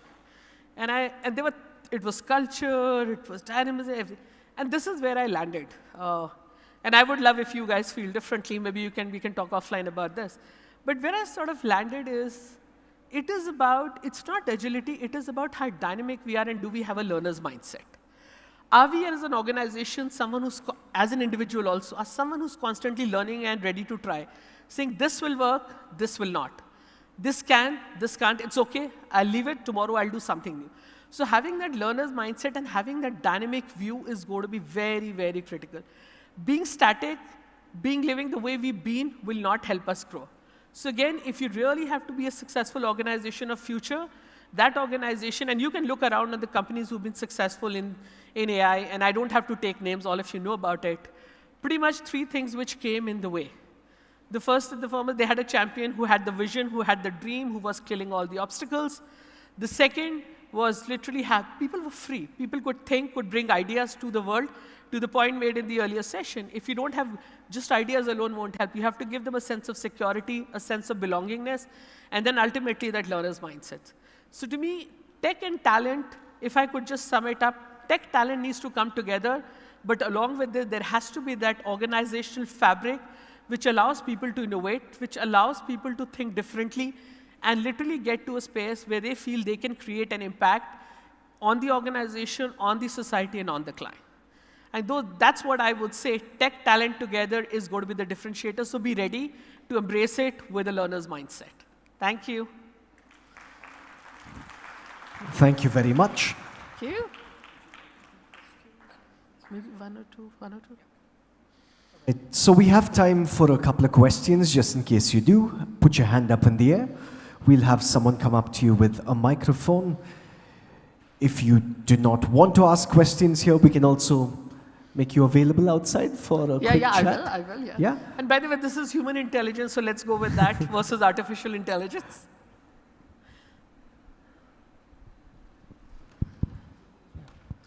Hi. Hi. So thank you so much. Thank you. And by the way, very impressive talk and very impressive designs and the slides as well. Thank you. That I will tell my marketing team and my creative team. For sure. So I have a question. Like at our organization also, we are promoting a concept of AI for all. Would like to know your experience. How do you mobilize the team towards that concept? Okay, I will share a little bit because that's what Richa, who's sitting right here, is going to talk tomorrow about, right on your table. But when we thought about AI for all in Genpact, we picked up 3 key elements. One, which I talked about, how do we upskill and train everyone so that they start appreciating AI? Which means developing very simple courses based on the persona. It is not one course which fits all. Different personas require different sort of learning. How do you equip everyone with that? So first was really let people appreciate, understand I'll gain something out of it, which takes the fear away. The second thing was the entire AI infrastructure. How do we make it ready and available to all to test and try? Can I just go, do I have within my organization some playground where I could go do A, B, C, D and say, does it work? Sorry, I'm not talking a lot because. So that was the second thing we talked about. How do I make AI infrastructure ready for everyone to test, try, innovate? Because that's when adoption comes in. And the third and the last thing which we did was we picked a few people who were ready to be champions. Literally stand up and say, I will leverage, and we started with GenAI because that's easiest to adopt. Champions who stood and say, in my function, for example, if I'm sales or if I'm HR, finance, I'm standing up and saying, I will make the change. I'm ready to transform. So can the internal AI team really help me support on that journey? So it was about creating heroes, adopting learning to all, and providing infrastructure so people could experiment. That's how we went about it. The success is, I think I see early signs of success, but maybe a year down the line, we could just stand in next Cypher and talk about whatever success we have yet and what is the success 1 year down the line. We have the gentleman towards the middle there. Thank you so much. This was indeed a good speech and nice insight. I wanted to understand more about the risk appetite, right? As an organization, I might not be having a low risk appetite, whereas as an organization, I might have more risk appetite. So how do we balance all this? So we are talking more about people, we are talking more about the inside the data sets, but then what about the organization itself as a holistic view? So that's a great question actually, because the risk appetite definitely defines how bold you can be and what you could achieve. See, in my mind, there are certain organizations which are high risk. They will go and launch big program, invest millions of dollars in R&D to really make things happen. But there are organizations who are still on the fence, to the point. They aren't ready to adopt. They're not there in terms of the mind saying, it's still a hype, not a reality. I think the way to start working with organizations where the risk appetite is low is twofold. One, do a lot more education with peers who have achieved it, because that's one thing which opens the eyes. Get an outside-in view versus an inside-out to that problem. And second, start small. Pick up pieces which are where within that organization the risk to fail is negligible. Because when you see something, where the risk to fail is negligible, even if it goes wrong, nothing matters, and someone stands up and say, I've done it, and by the way, this is the impact, others start following. So an outside in and starting with negligible failure areas and then building the case is what I would suggest. Okay. We have time for one quick question. Yes, can we pass the mic on to the lady there, please? Thank you very much.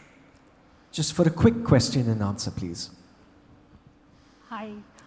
Insightful session. Thank you so much. I'm Nageshwari. I'm an entrepreneur wherein which I help global tech firms in the GTM and partnerships. So one question which I would like to ask to you is, it basically the HR, when we hire the people. So should we invest more in the tools, the Gen AI, or in training the people? So what do you practice at Genpact? We do both. We practice on increasing the learning awareness, but we also invest a lot in tools and technologies, because just creating awareness and not equipping them with technology or tools to make it happen will sort of take the fun away. So we do a combination of both. In my mind, in HR, the opportunity is huge. It's just not, even when you impart learning, how do you give an AI sense to it? Think about it. If you're interacting with someone, instead of interact with a human, can I get my answers quickly? Like, I need my pay slip. Why do I have to go to HR? This is all old, but pretty much you could still do it. If I want to travel and I need an NOC for my visa, how do I get it? So all these things, these Gen AI chatbots, the content generation is becoming so real. I have a query on my tax, which I every year have. Pretty much July is the worst month for me in the year, because that's when I go to my HR and my tax stream multiple times. But if I'm someone and you give me technology or tools through which I can make it happen seamlessly, that's it. So I think it's both. It's not either or, and that's where I would stand. Thank you. Hey, thank you all. You've been a great audience. Thanks a lot. Look forward to learning from you. Thank you very much. A big round of applause, please. Thank you. Quickly moving on to the next speaker. We're here to talk about evolution of deep learning and generative AI. In this talk, we will get a peek into the future of this life-changing technology that is reshaping our world. And to present this talk, we would like to call upon stage someone who has a PhD in statistics from the Indian Statistical Institute and has over 15 years of research and development experience in machine learning. Requesting your kind attention to the screen, please.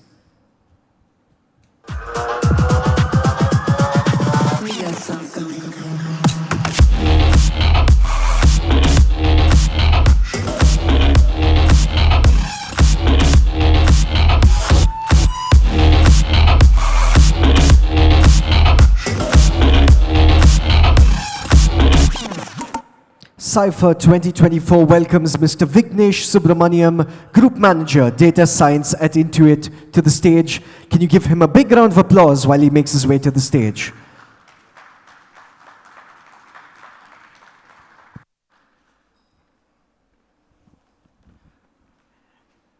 Good morning, folks. Thank you for this fantastic opportunity to talk something about I'm very, very passionate about, essentially about how generative AI has evolved from its humble origins in statistics to where it is right now, where we are leveraging extraordinarily parallel computing to solve some of the world's hardest problems. So before we go into my talk, I just want to talk a little bit about Intuit, where I lead the AI team here in Bangalore.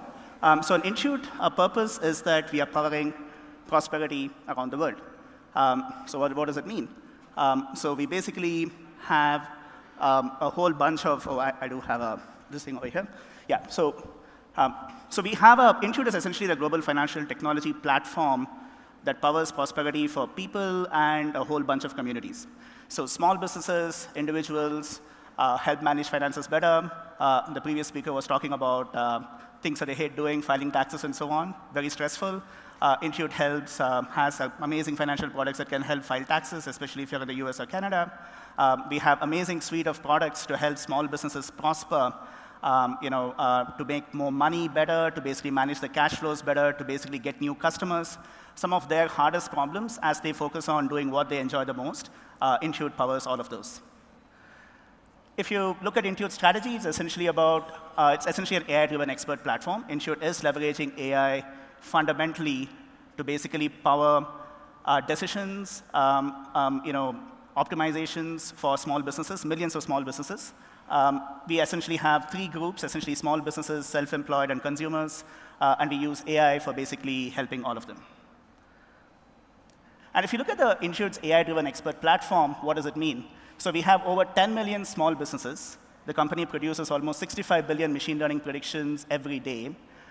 We have over 2 trillion plus invoices that are managed on our platform per year. This is really on the small business side.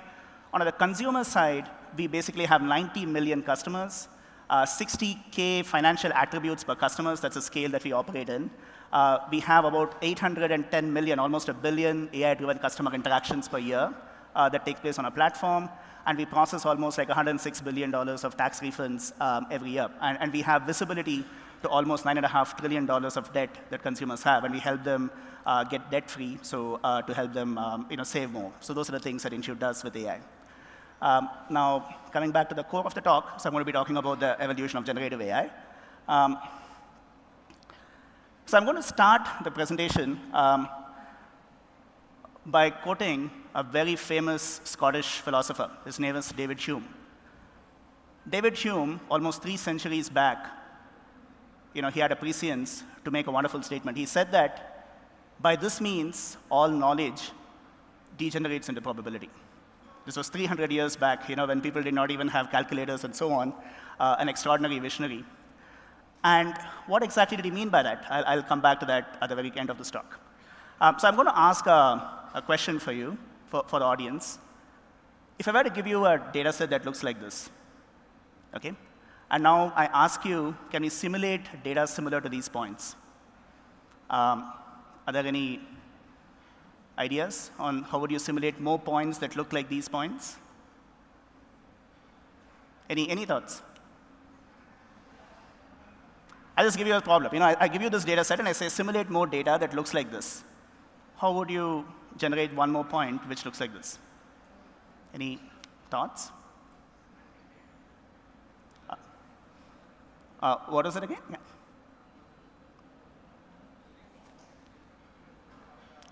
OK, yeah. You put a density function and you estimate it? OK. OK.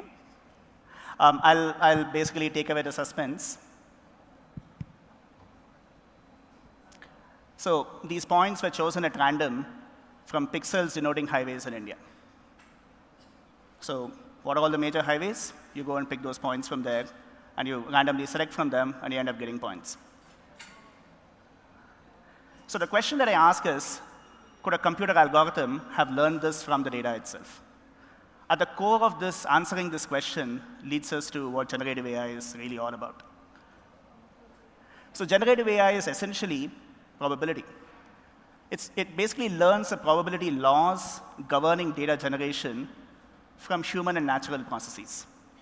The probability laws mimic what a human user or context would expect with a reasonable degree of accuracy. So for example, by providing the text of all Sherlock Holmes novels, can an algorithm mimic Conan Doyle's style of writing? By providing pictures of cats with descriptions, can an algorithm simulate a picture of a cat most apt for a new description? By providing a snippet of a song, can we create another new song similar to the provided song? I don't know, you guys there's a Coldplay concert going on, so I don't know how many of you are Coldplay fans, but if you had a snippet of a Coldplay song, how would you basically simulate another Coldplay song? If you can do that, you're basically in the business of generative AI. What is the opposite of generative AI? So we have something called as discriminative AI. Discriminative AI learns to discriminate labels given data. So they learn probability laws that optimize for labeling accuracies or loss functions. So if I were to look at the same problem, by providing excerpts of Sherlock Holmes novels and maybe Hercule Poirot novels, can we have an algorithm that discriminates between the two authors? By providing pictures of cats and dogs, can we have an algorithm say which is a cat or which is a dog? And by providing a snippet of a song, can we detect its genre?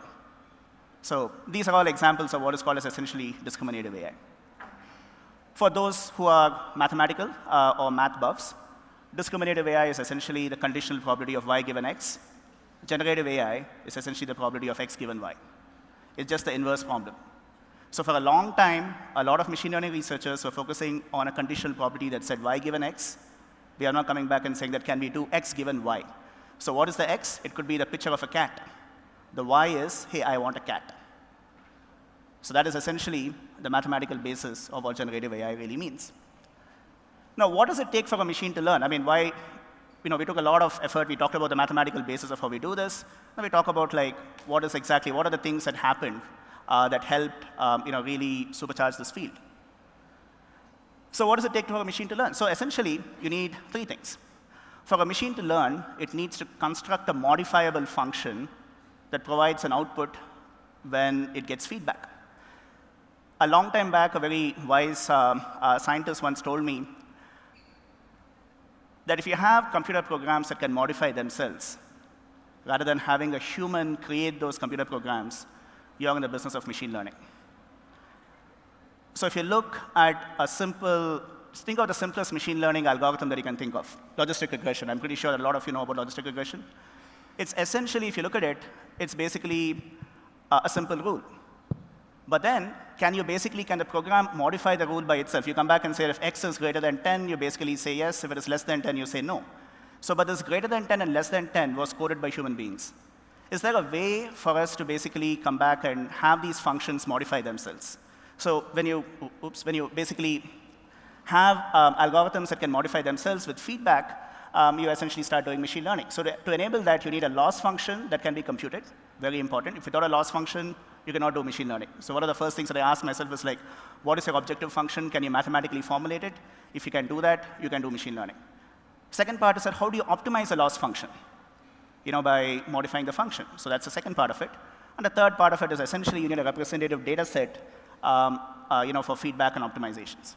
Now, early ML researchers, long time back, were very constrained by the types of functions that lend themselves to optimization. They came back and said, hey, I can only do linear regression. I can only do sigmoid functions with logistic regressions.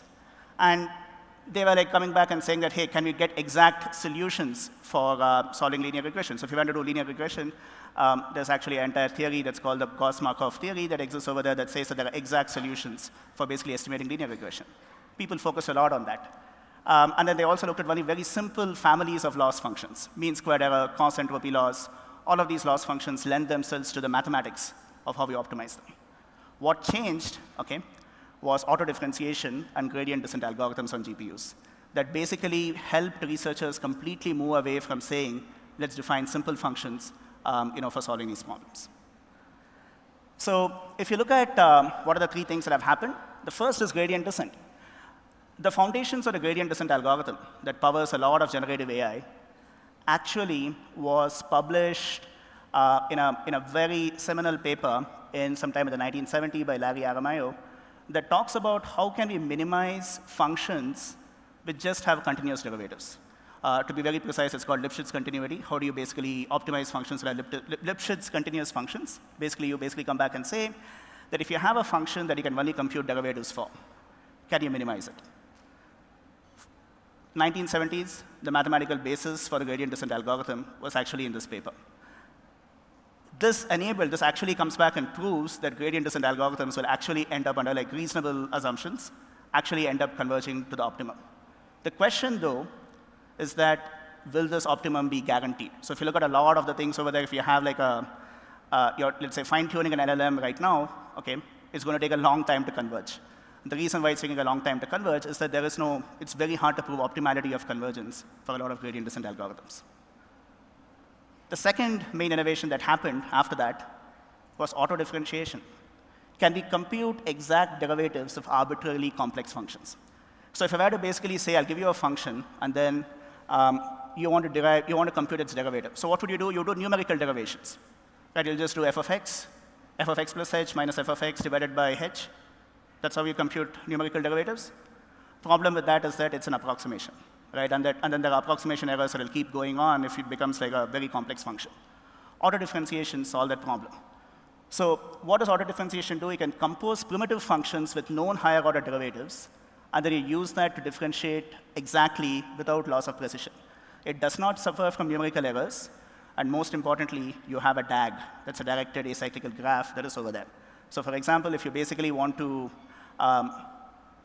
differentiate a complex function like x1 times x2 plus sine of x, you can actually differentiate that exactly using auto differentiation. Auto differentiation was a key development that took place, interestingly, by a bunch of researchers in Brazil sometime in 2003 who figured out how they could do this exactly. And the last part of it is essentially stochastic approximations. How do we basically compute these derivatives over very large data sets? And then Monte Carlo simulations basically help with that. What Monte Carlo simulations enabled is that you can parallelize the computation of these derivatives over thousands and millions of cores on GPUs. That's the reason why NVIDIA is so powerful. The technology that they have enables a parallelization of the computation of these derivatives at scale using Monte Carlo simulations. That is essentially why we can learn extraordinarily complex functions at scale using compute technology that we have. So those are the main three foundations of what generative AI is all about.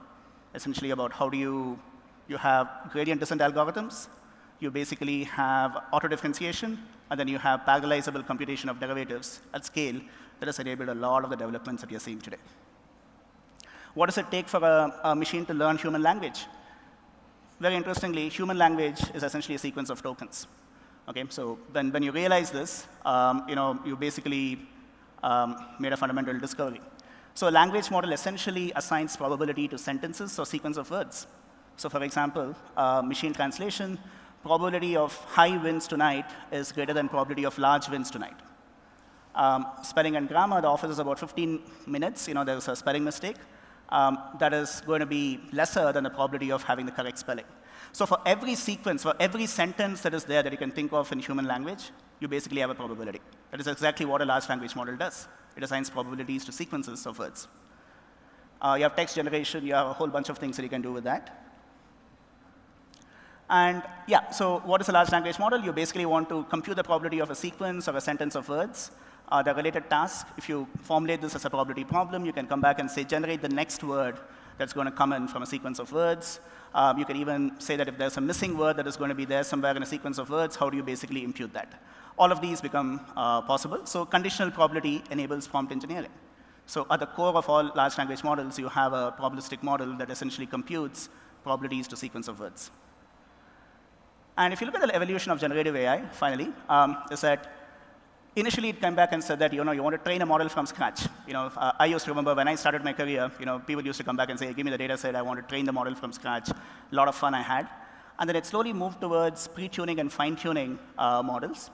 And then after that, we now have a situation what is called as in-context learning, where you basically can provide a lot of the information that is needed for the LLM to perform its task as data as an input itself. And finally, where it's evolving right now is essentially multimodal AI, where you have context that's coming in not just from text, but from videos and audios and a whole bunch of things.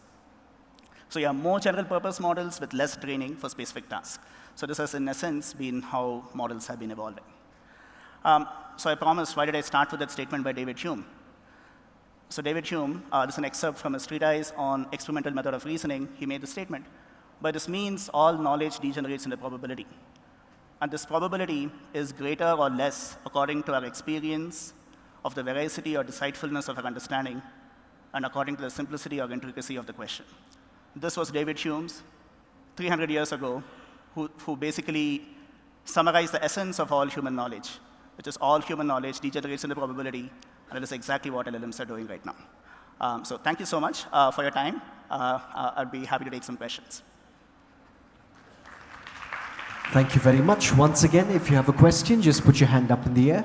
We will have someone walk up to you. We have the person at the back, please. Yeah, right there. Thank you. Hi. Hey. Am I audible? Yes. Hey, sorry, didn't understand most of the maths, but question. So LLMs today, or Gen AI, is limited by the human-generated content, right? Right. Do you see Gen AI going beyond that to nature-generated content? Or do you, in a different way, if I put it, do you see applicability in things like health or climate change? Yeah. If you look at it, so if you look at generative AI, as I was mentioning, you basically are trying to mimic probability generation laws. So if you want to mimic, let's say, what a lawyer would do, how would a lawyer write, for example, a legal document, right? So you need that human-generated content to basically train the model to do that. So you need a lot of examples to do that, and you need a lot of data infrastructure to take care of that. But then if you also, there are other areas where generative AI can be like very helpful. You know, for example, if you're looking at things like weather forecasting, you know, so that is one area where there's a lot of data that's available that's not human-generated, you know, that could basically come in. Another area that's like very, very powerful is in the area of healthcare, you know, where you could like basically start training models on a massive number of, let's say, radiograms or CT scans and so on, you know, to basically talk about how can you generate, you know, images that could look like a disease, and then you could use that inverse problem to basically go back and train models. So yes, there are, if you want to look at only human-generated content, yes, you need human-generated content. But if you're trying to mimic physical processes and natural processes, you have other ways of collecting that data. Go ahead, please. Yeah. Hey, thank you. Great talk. So you mentioned in one of your slides that the 3 problems people contended with was firstly defining a loss function. Yeah. Secondly, being able to optimize that loss function. Correct. And the third was the data sets. Yes, that's right. Correct. So with LLMs and so I'm specifically interested in Indic LLMs, especially any kind of Indian language LLMs which are able to capture nuances, like, you know, our different greetings, our different talking patterns and things like that. So where do we get these data sets right now? Because we see that the algorithms have caught up and the data sets are still catching up. And second kind of related question, do you think that a sort of turning point is turning up in the future where this excitement with Gen AI is going to be replaced with this fear for the black boxness of it? Like which motivated the old XAI algorithms like Lime and Chap for our discriminative type of stuff. Will a moment come in XGAI or something like that? Yeah, I think the first question is a great question. One of the reasons why a lot of the LLMs generate English language is simply because the world's knowledge is in English. It need not have been. It could have been in German. It could have been in, you know, in Hindi. It could have been in Kannada. It could have been any of the languages. The choice of that language, you know, was essentially led to a lot of digitization. So English has a lot of digitized content, which makes these LLMs trainable. You know, if you have knowledge that is digitized, you can train LLMs with it.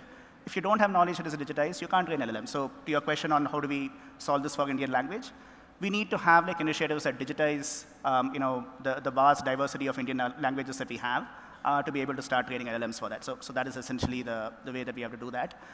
To your second question, I didn't quite get your second question. Explainable generative AI, yeah, absolutely. So explainable generative AI, actually, you know, with generative AI coming in, the level of the way they mimic human understanding, you know, we had things like Chap and Lime and so on where people used to do that.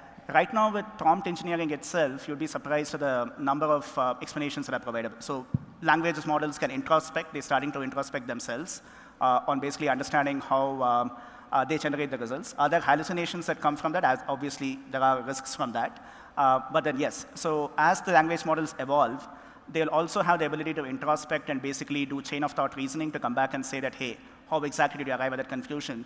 The chain of thought basically leads to the explainability that we are looking for. Yeah. Hello, Siddharth here. Yeah. So OpenAI chief Sam Altman yesterday posted a blog which says that superintelligence is only 1,000 days ago and deep learning worked for him. And they are betting big on LLMs and they believe that LLM will lead to ASI. On the other hand, Jan LeCun doesn't believe that LLM will lead to AGI and so on. So what's your take on that and how crucial is deep learning today and why OpenAI is betting on it? Yeah, I think that's a great question. As I mentioned it, I mean, the whole generative AI problem, you know, this whole technology essentially views human knowledge as a sequence of tokens. Okay, so that's a fundamental premise of it.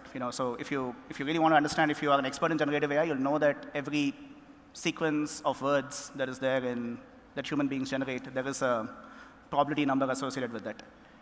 That's a fundamental assumption, that's going on, over there. Now, is that the way human reasoning works? Is that the way, let's say, a mathematician thinks, of like solving a theorem? Answer is probably no, right? So to go to that, this is my personal view, of course, is that, to go to that superintelligence, as people are talking about, you need a fundamentally different mathematical model that mimics human reasoning. So we don't have that yet. Right now, it's generative. That's why it's called generative AI. It's not called reasoning AI for a reason, because it generates tokens. So we need fundamentally new mathematics, to basically solve that bigger problem. That's essentially my take. We have time for a few more questions. In case you do, please put your hand up in the air.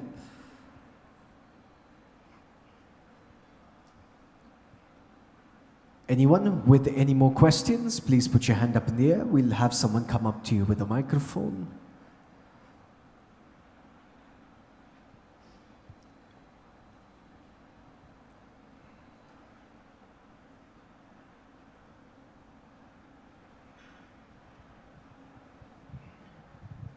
Hi, can you hear me? Yeah. Yes, I'm Krishna. I have one question. So with the introduction of Gen AI and adoption of Gen AI, how do you think the learning curve and the learning process of folks coming into AI and ML in general, how it would change from, let's say, what we have seen till last 1 year from now on? Okay. So what's your question? Like, how do we adapt to the changes to? Not just that, how, if someone is starting with, starting the career, how would they need to proceed to learn ML, deep learning, and being something like you? So I think that's let me rephrase it. If at all you're starting again, right now, how it would change? Yeah, absolutely. That's a great question. I think the key to science has always been mathematics. I always call that mathematics as the universal language of science. It's a ultimate, it's a finest language for describing the world around us. So having a good understanding of mathematics will help you innovate and build newer models. See, one of the two ways of using generative AI. So the first is like, how do you apply generative AI? And that's a great place to be in. The second is really, how do you come up with those newer models? To the question on how do we build better algorithms that can start reasoning itself? To go into that space, you have to start innovating at the mathematics level, at the mathematics layer. So as I always say, to all the students of generative AI, AI and so on, please pay attention to your mathematics classes when people are teaching you linear algebra and probability and so on. That's like still at the very core of how you develop newer models. But yes, to apply these models to create new products, the bar on whether you really need to understand deeply how AI works, probably not. Just like you don't need to be an automotive engineer and understand heat engines, to drive a car. That's the level of maturity of automotive technology. You'll also get like more and more maturity, for AI itself. Where you don't need to be an expert to use it, but to be able to go back and innovate and develop things better. Yes, you would have to have, you need to like be very, very passionate about mathematics on that side. A person with a question at the back, please, towards the back. Put your hand up so we can have someone come up to you. Thank you.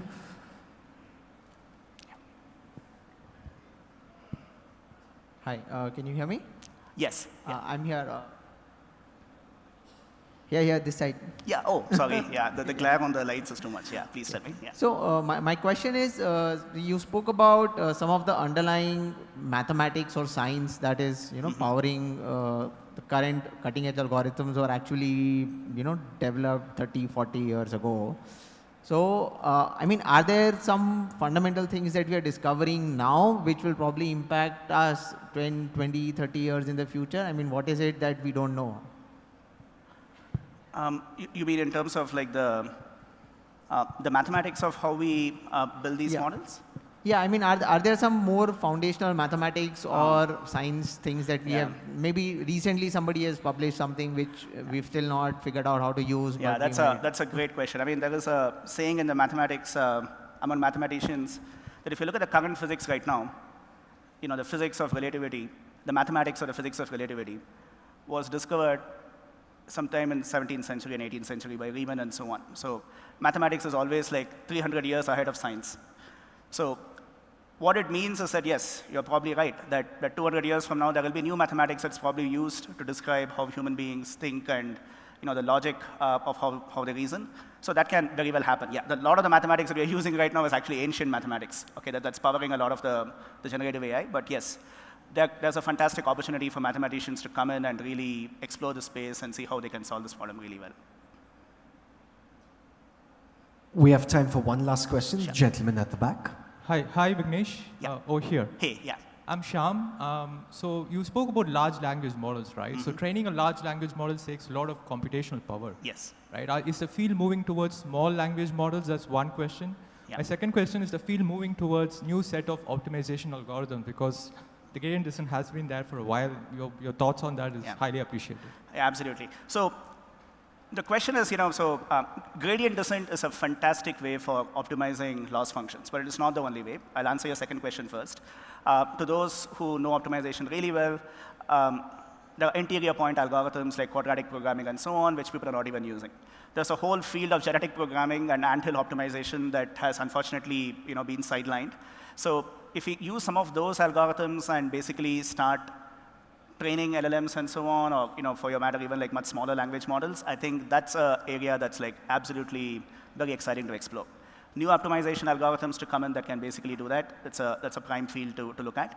On your question on small language models, absolutely. Having models that can basically that are trained on very smaller set of data sets, with much lesser number of parameters that are like very task specific. I think that is going to be the way forward.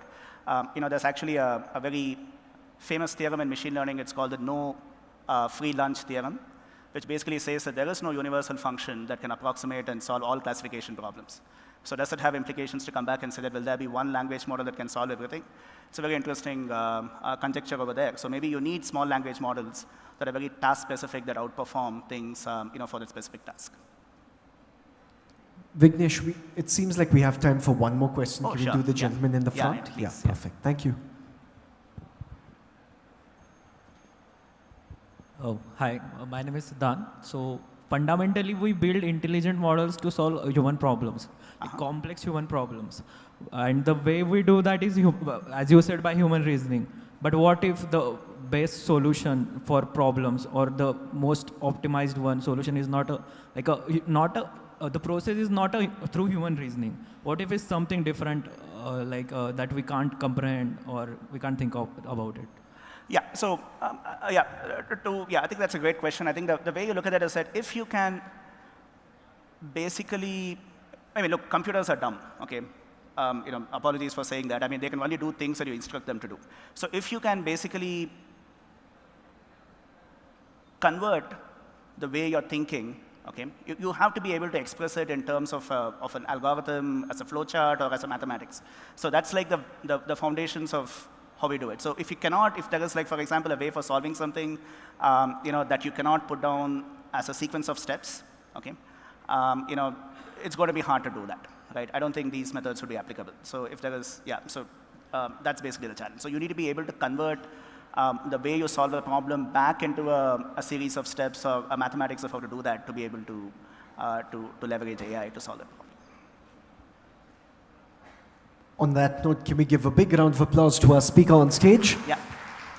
Thank you very much for your time. Thank you so much. We appreciate Thank it. you so much. Yeah. And thank you all very much for the fantastic questions. Very on point. We're going to move on quickly to the next speaker. If you have people who would like to be a part of this, give them a quick call, send them a message, ask them to come in, because we're here to talk about leadership in the Gen AI era, navigating the new human-machine paradigm. So that's the conversation we're about to have, just giving you all a couple of seconds to do so. And while you're doing that, just a quick reminder that at 3 p.m. we're going to have a networking, a speed networking, which will happen on the terrace. So make sure you are around for that. It's a nice way for you all to say hello to people, smile, make some new connects, network as much as possible. That's happening at 3 p.m. on the terrace. Also, in the beginning, I announced AI Amigos, where you had to use the back of your card to find your other half. That is closed. Apparently, we already have our winners, which will be announced on day 3. Hopefully, you've made that call, sent that message out. We're here to talk about leadership in the Gen AI era, navigating the new human-machine paradigm. In this session, we will explore how leadership must evolve to navigate the new human-machine paradigm by understanding AI's strategic potential and ensuring ethical and responsible AI use. The speaker of this talk is the co-founder and chief revenue officer at Tridence, who brings more than 15 years of research and consulting experience in applied mathematics and analytics. Requesting your kind attention to the screen, please.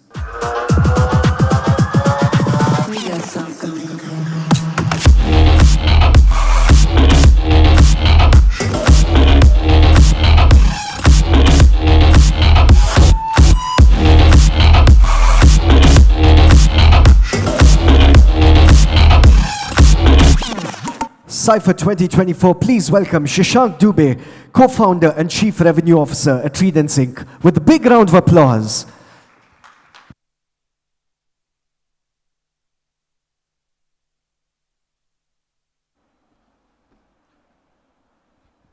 Thank you for having me here.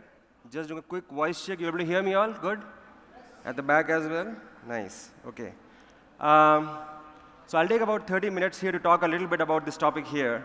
And in the interim, I'll take you to quite a few different places in the world, the places where I have been to and the stories associated with that. Let's go to New York first. This was a couple of months back. I was in my Uber ride from LaGuardia Airport to Manhattan. We had some meetings over there, so I took an Uber ride. And the Uber driver, his name was Mike. Now, Mike was a 75-year-old man, a very chatty gentleman, who used to talk to all his riders. So we struck a conversation, a nice one at that. We started talking about a few things he knew about India, a few that I knew about America, right? And we struck up a good rapport. And as we started entering Manhattan, I became curious about his journey, and he became curious about mine. So Mike was 17 years old when he actually joined a mail room in one of the corporate basements in Manhattan.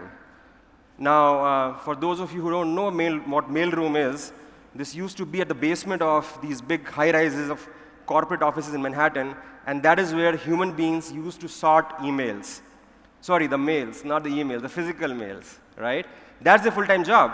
So what they would do, they would have this bulk physical emails coming in, they will sort the emails, and then they will take it up to the right executives, right? This is the first job that Mike started doing when he was 17 years old. He did that job for 10 years, right up to mid-70s, and that's when the whole email thing started coming in. Now see, Mike is a very smart man. He saw that coming, and he thought, and I told himself, you know what, I can't just keep doing this thing because this job will not exist anymore, right? So he went up the ladder, a couple of floors actually, and he became the admin assistant of the executive that he was serving, right? So he changed his job over there, right? He did that for 25, 30 years, and then when that executive retired, right, Mike had to figure out a new job because he didn't have a patron in the organization. Mike ended up, and this was the time of starting 2000s, the new e-commerce thing was coming up on the scene. And Mike said, you know what, I knew a thing or two about parcels and moving things around and all that. So he joined a distributor, a third-party distributor, and started doing a picking, parceling, things like that and all, right? Well, then Mike became too old, and he said, oh, you know what, I can't do this physical stuff anymore. And he became an Uber rider. Uber driver, I mean, right? And he has been riding for, I think, almost 10 years now. He was pretty good, pretty happy at that, learned about what I have done in AI and all. I couldn't help myself asking just before I got off, Mike, aren't you scared that you have this this full self-driving capability coming up very soon. It's already happening in Bay Area and a couple of other cities. What will happen to your job when that happens? You know what Mike told me? Mike said, you know what, Shashank, I have had many disruptions in my life, long life, 50 years, right? And I've always figured a way out by one way or the other. Then he takes a pause and says, you know what? On the side, I'm learning some Python coding as well, right? So this is a 75-year-old guy, right, who's driving Uber, right, and trying to learn a little bit of Python coding on the side, just in case he might need it, right? Now, that's the story of Mike, an Uber driver in New York, Manhattan, right? And that's the first thing we need to confront as leaders, right? Which is that is this a fear? Is it a disruption? Is it an opportunity, right? And I think if you were to believe Mike, right, for him and for many others, this is more an opportunity than a fear. Yes, there have been reports that the jobs will move, the jobs will get lost, but there are a lot more opportunities that will get created. After this, all the BI as we know will go away. Well, 13 years later, the BI still exists. Nothing has gone away, right? Another example that is very, very favorite of mine is an example of Hadoop. How many of you know about Hadoop? A quick show of hands. Yeah? Right? If I had the same question about 10 years back, right, everybody would know about Hadoop. Yeah? Now, back then, in 2013, 2014, 2015, moving into Hadoop, moving your data into Hadoop is an example of modernization. Today, we work with many of our customers who want to take the data out of Hadoop. And for them, that is modernization. Yeah? Now, imagine there is an analyst, an engineer, right, for who the job description was to know Hadoop. And that's it. Yeah? What will happen to that engineer today? Imagine a second engineer whose job description, right, is to ensure that the enterprise data is delivered to the business in the right shape, form factor, and quality. What will happen to the second analyst? Clearly, the first engineer will have far fewer opportunities than the second engineer. Now, that's an important classification. As leaders and as practitioners, it's important to not define our jobs by the skill sets that we possess. It is important to define our jobs by the outcome those skill sets will deliver. And those outcomes are business outcomes. And no matter what the skill set you would have, and no matter how the skill set changes, those business outcomes and those business needs are going to stay for a long time. And as leaders, that is our second biggest responsibility, to ensure that we ourselves and our teams do not define our jobs by the skill sets, but we define our jobs by the outcomes. Do that investment in Gen AI and all that. I was reading some news in Wall Street Journal a couple of weeks back, right? It said that, in 1 year alone, there have been about $200 billion investment into buying chips. Yeah? As against that, the investment into building the software and services to use that chip has been less than $5 billion. Imagine the disparity. And then imagine the opportunity, right? And that's the world in which we live today, where many of those chips will need the right software and solutions and services to drive business outcomes. Now, I'll ask one question. Actually, I'll ask a series of questions, and please respond by show of hands. How many of you know, how many of you can drive a four-wheeler? Just a quick show of hands, right? Fantastic. OK. How many of you have driven a Ferrari? No, I haven't either. Yeah, right? OK. How many of you have driven a Formula 1 racing car? Anybody? No? Yeah? Right, I would have thought so. So let's go to Abu Dhabi. Right? In Abu Dhabi, there is a racing circuit called Yes Marina. Right? Anybody has been there? Yes Marina, yeah? Right? OK, it's a beautiful circuit. So I happened to be there, right, just for the fun of seeing how the Formula 1 racing car looks from inside. They did not allow you to drive, It's a fairly complex piece of machinery, right? It can hit you with a lateral acceleration of almost 5G. Experts tell me that the drivers who drive a full circuit, right, and when they're racing, the engine becomes so hot that it goes up to 50 degrees Celsius, and they end up losing about 5% of their body weight just in sweat.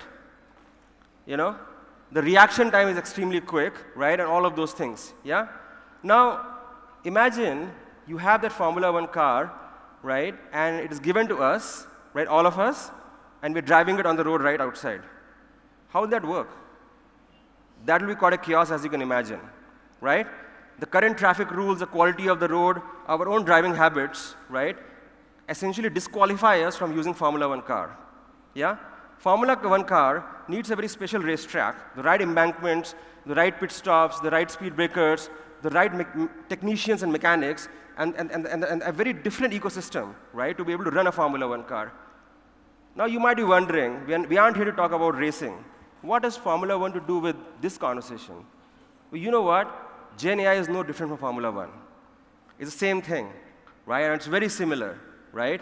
Gen AI, right, has a power of a Formula One car, right? And that has been the evolution of our of math and analytics, right? When we started, it was all heuristics, right? Expert-driven code, which is fine. We moved from there to regression, where we had some equation which we can define. We had variables, all of that, good things in life, we were good. Then came machine learning, where there was no equation. You just define the variables, and the algorithm will find the right equation. Then came the neural nets, right, where there can be no equation. And then finally, today, we have large language models, right? Large language models, right, are a non-incremental leap, right, into the future, right? And that is the reason why, as leaders, right, we need to not just understand that Gen AI, right, is that Formula One car, right, which needs special driving skills, which needs special traffic regulations, which needs a special racing track. It needs a full ecosystem and a platform for Gen AI to become successful. This is not just a skill set game, right? And we have to look at it from this broadened and expanded scope of responsibility. So those are a couple of things I'll leave you to think with. Now, having said that, right, there are 4 things that I would want to stress on real quick in terms of tech literacy, accountability, workflow orchestration, and responsible AI, right? Let's talk about the literacy a little bit, yeah? And how do we solve the problem? We all are good at numbers, I would assume. And those numbers would tell me that a good 80%, right, of leaders have very limited or no familiarity with generative AI. Yeah? And we are supposed to lead teams who do generative AI. We are supposed to lead teams who consume the output of generative AI, right? So that is the reality in which we live. How do we change that? This is really moving on its own. Okay, how do we change that? We can't go to university and learn generative AI 101, right? Because this is not about knowing the math of generative AI. This is about knowing the applications of generative AI. I'll give you an example. We work with this. This is really moving on its own. Okay. We work with this a telecom company based in US, right? And they had this this need on how can we educate the business leaders, about the AI and Gen AI and all of those things, right? So we conducted an event, and this event has been running for 5 years now. In 5 editions of that has gone out. It's called Ideathon. Now, Ideathon is not a hackathon like a coding event, okay? It's not meant for the geeks. It's actually meant for the business users.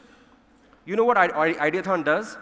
Ideathon goes to the business executives and asks them to come up with the business ideas, okay?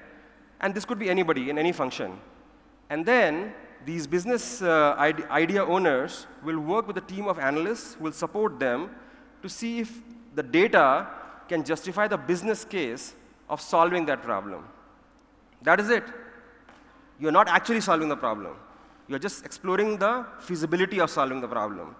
And then, basis the business case, the idea gets presented into a Shark Tank type setup, which is steered by the CIO and the CXO and other executives and all that, right? And then the winning idea gets a funding. The magical thing about this process is that it teaches the leaders the art of possible, right? It is not the art of how to do the prompt engineering or fine-tuning or a RAG-based framework or a forward propagation or a backward propagation. It's nothing to do with that. It's about just knowing the art of possible, right? And that is the fundamental construct of literacy, right, that we need to enable ourselves and our organizations. That's point number one. But that's not the only thing.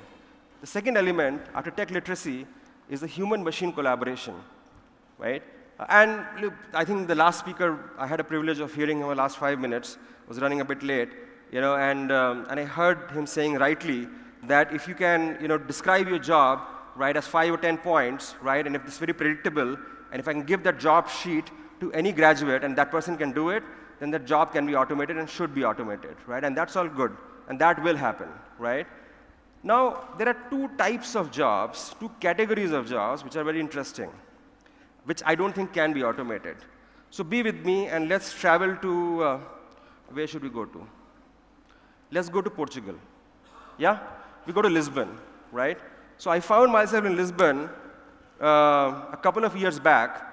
We were working with this CPG company, right? And they had these sales reps on the ground, right? They will go out and take the orders, right? So they'll go to the shop, take the order, and then submit the order, and then the stock comes in to the shelf and all of those things, right? The typical route to market thing, right?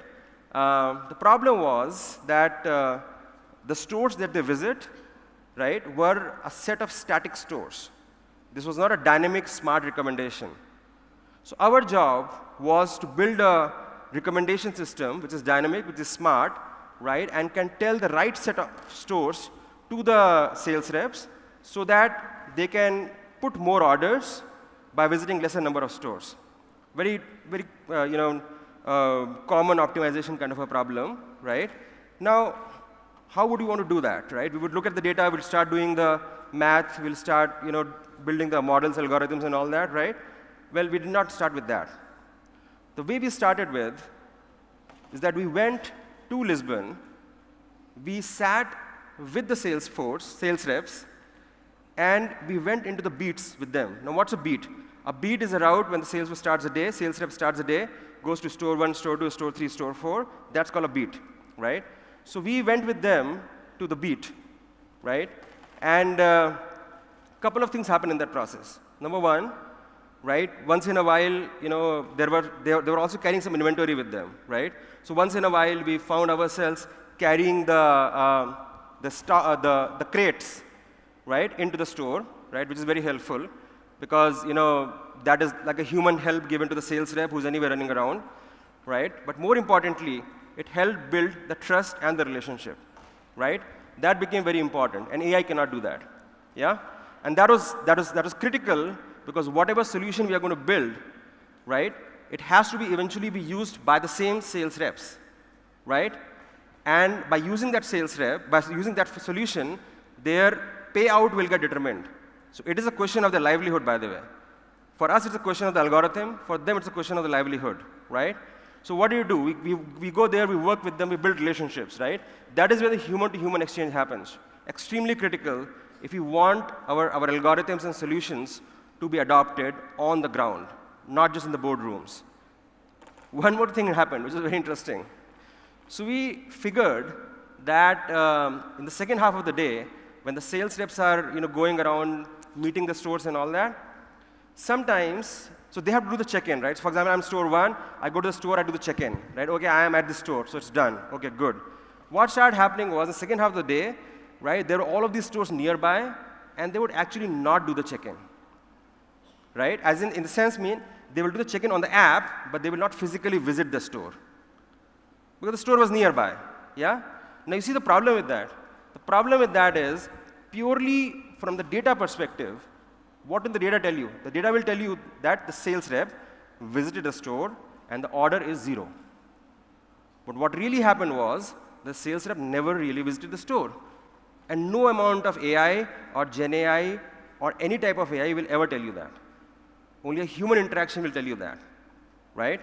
Now, once we discovered that, we of course built a solution which was not just a smart algorithm, but was also a smart process change, where we said that as part of the process, the sales reps have to go into the store, right, and actually scan the barcode on the cabinet where they're going to put the inventory. And you can't do that from outside. You have to go in the store, right? So these are the kind of things, right, which is the change management, understanding the human nature of the process, which AI cannot do. That only we can do, that only human beings can do, right? And that is where the human-machine collaboration becomes very important, right? And let me tell you one thing. In our industry, the biggest value destruction, the biggest destruction of value happens not because the models are poor, not because the insights are not there. It's because the human change management is missing. So that is second thing. The premium on human change management becomes extremely important. The third thing, accountability and recognition, in the machine and AI-driven outcomes. Who do you blame? Do you blame the analyst who built the algorithm? You blame the AI, right? There is example right here of Tesla, right? There have been some, inadvertent accidents and incidents that have happened, right? When Tesla was being driven in FSD mode, which is full self-driving mode, and Tesla has taken accountability of some of those, right? And that's a question for us to understand as well, right? As to who actually takes the accountability, right? When your AI is in production, when your Gen AI is in production, right? And that's a very critical thing, particularly when the production is mission critical. And that is where, right, we have been working with the, in developing this field of LLM ops, right? Now, what LLM ops really does is ensures that the algorithms that are in production, right, are moving within the boundaries of the governance and the guidelines, right? The drifts that are happening are accounted for and explained for, right? That's a very important thing. The last thing, right, is about the ethical and responsible AI, right? And this has been, in conversation quite a bit, right? And, there have been instances, right, including, one of the largest banks out there where the local regulatory body, summoned them because they thought that their mortgage application, process was biased, such that, that if the two individuals the same credit score, the one, with the one of color will probably have a lower probability of acceptance than the Caucasians, right? And then, of course, they defended that and all those things, right? The question is, how do we solve this problem, right? And that is where using AI to govern AI, right, is a good solution, but using human plus AI to govern AI, right, is probably a better solution. And there have been multiple constructs to solve that problem. It's an evolving field, but it's important. So now, if we just summarize the whole thing, what all have we discussed today? Mike tells us, the Uber driver, Mike tells us that, the problem is not a loss of job. The problem could be the loss of ingenuity, right? The problem could be the loss in our inability to see the opportunity, right? Because there will always be an opportunity, which will always be there. The Formula One example tells us, right, that this is not just about building the right algorithm. This is about knowing that Gen AI is a quantum leap, right? It's a Formula One car, right? It needs a different traffic signal, different roads, different racetrack, maybe slightly different drivers, right? Or better drivers, right? Maybe we have to learn and become better, right? Things like that, right? We also talked about how we can run ideathons to learn the art of possible as business leaders, right? We talked about the need for, combining the human-machine collaboration, where humans do what they do best, which is to understand other human beings, right? And which helps drive change management, right? We talked about the problem of accountability, right? That's why we need LLM ops. We need all sorts of, guidance and governance in production. And finally, we talk about responsible AI. Now, with that, I'll probably, just end real quick, right, by quick things that, see, the world around us is changing. That's for sure, whether you want it or not, whether you like it or not, right? I think today we live in a world, right, where we have a lot of these, what's the name? Tony Starks, right, with a lot of these Iron Man suits, right? And we need to lead them, we need to become like them, right? And that is a true future. And I think, right, what Mike convinced us, quite well, that out there what lies is a lot of opportunity, right? And not a sense of loss, but a sense of plenty and a sense of abundance. I believe, right, and this is my personal belief, that Gen AI will ensure that the human intellect is going to be used more and more for which it is evolved. And that is creativity and innovation. And as leaders, we need to become that and to enable that in the teams that we lead. Thank you.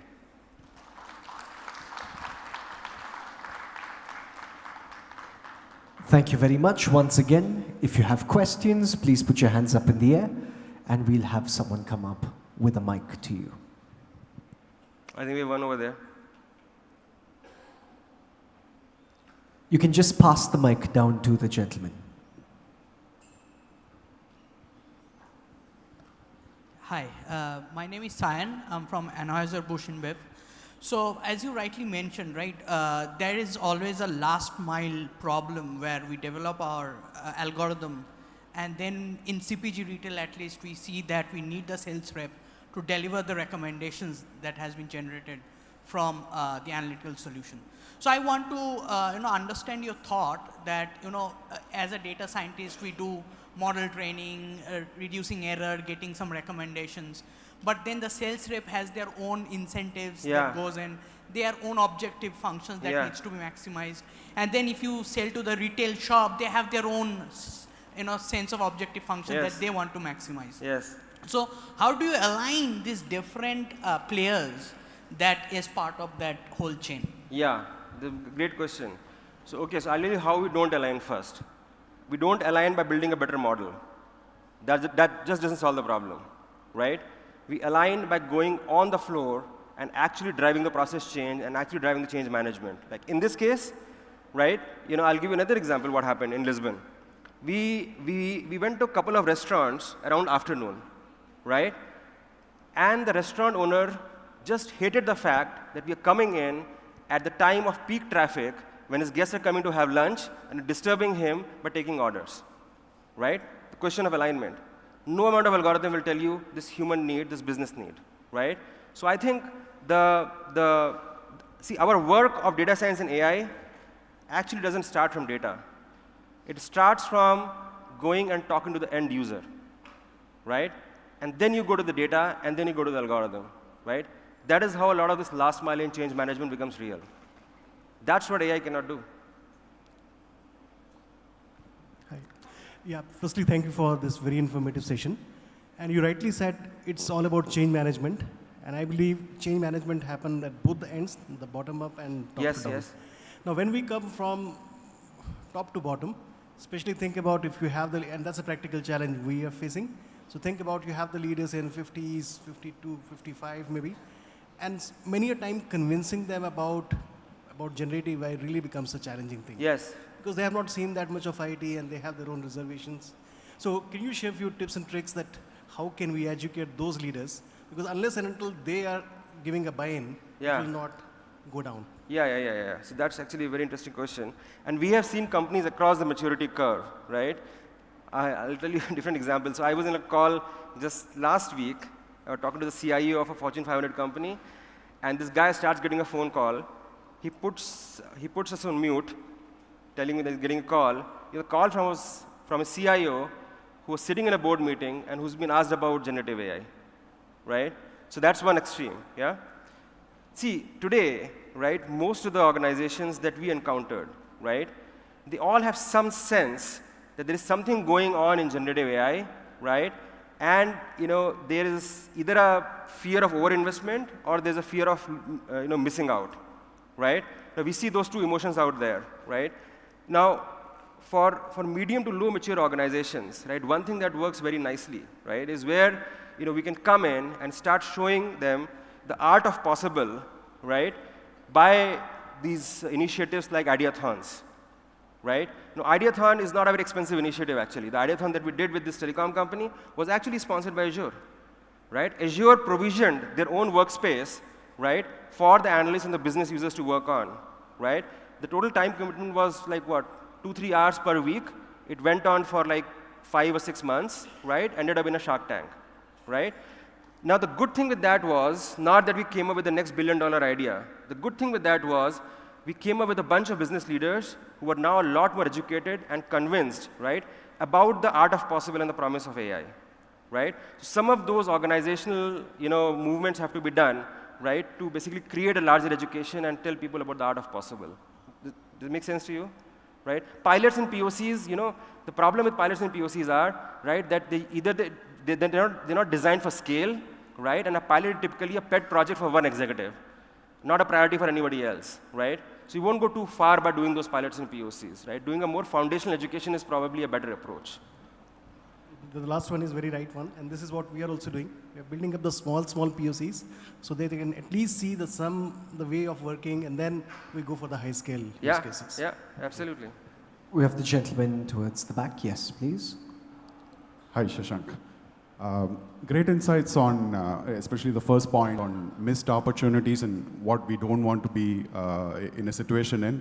But do you, as an industry leader, see potential clampdowns from governments across the world on usage, AI usage? Yes. Maybe short-sighted, but do you fear that? Yeah. So see, there is going to be regulation that's coming in, right? Europe already has that. It's a matter of time it will come in US as well, right? Now those regulations will be costly. What will compel the business to do is to invest, more robustly in building an ethical and responsible AI, right? I think that will happen, right? But today, at least in our conversations, right, we haven't been to even a single conversation where people are saying, oh, you know what, AI is just too dangerous and let's stop it, right? Well, we read that in newspapers, but that's not how the real business of the real world is operating, right? What the real world is saying is, the Formula 1 car example. Yeah, it's a crazy fast car. Yes, we don't know how to run it. We don't have the routes. We don't have the traffic signals. What the government will do is to put the right traffic signals, the right regulations, and build the right roads. What we will do is to build a world-class Formula 1 car with a great team and go win the race, right? Both those things will happen at the same time, right? The time to stop AI is gone, right? It's already there. It's in my pocket right now. It's probably in your pocket and watch as well, right? The question is how to do it in a more responsible way. So we've run out of time, but we do have time for one question. Can you hand the mic over to that gentleman there? Very quickly, if you don't mind, please.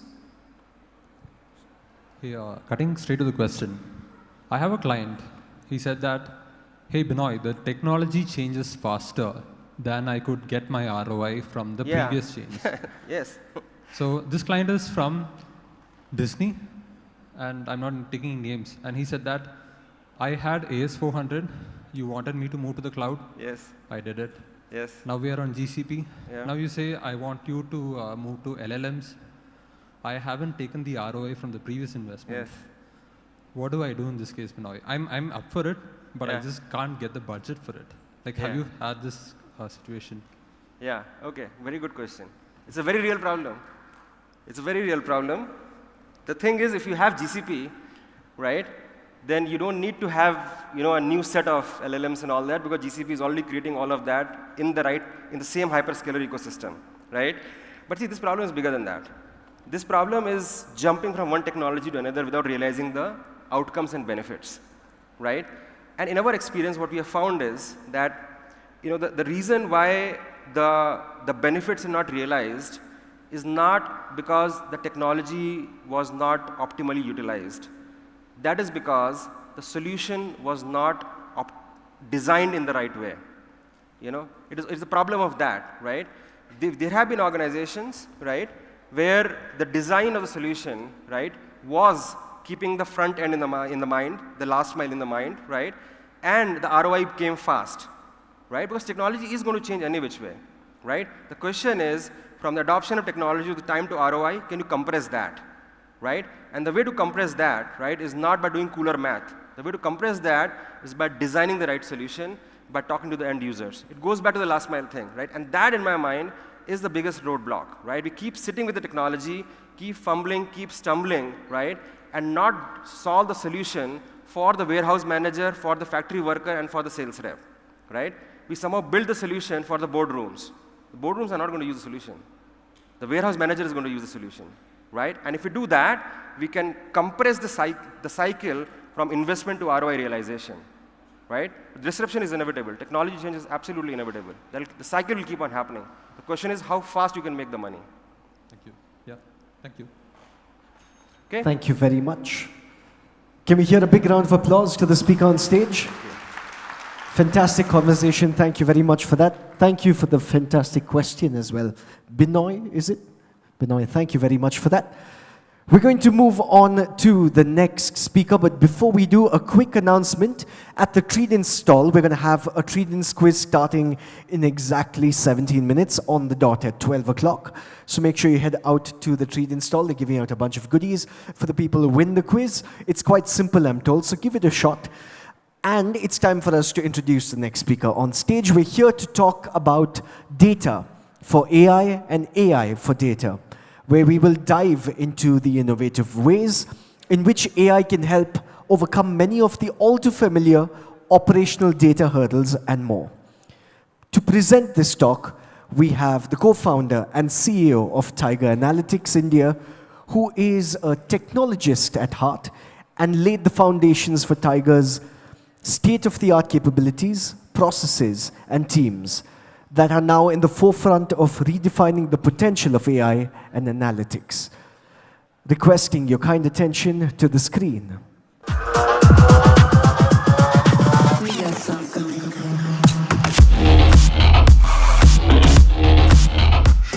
People of Cypher 2024, please welcome to the stage Pradip Gulipalli, co-founder and CEO at Tiger Analytics India, with a big round of applause, please.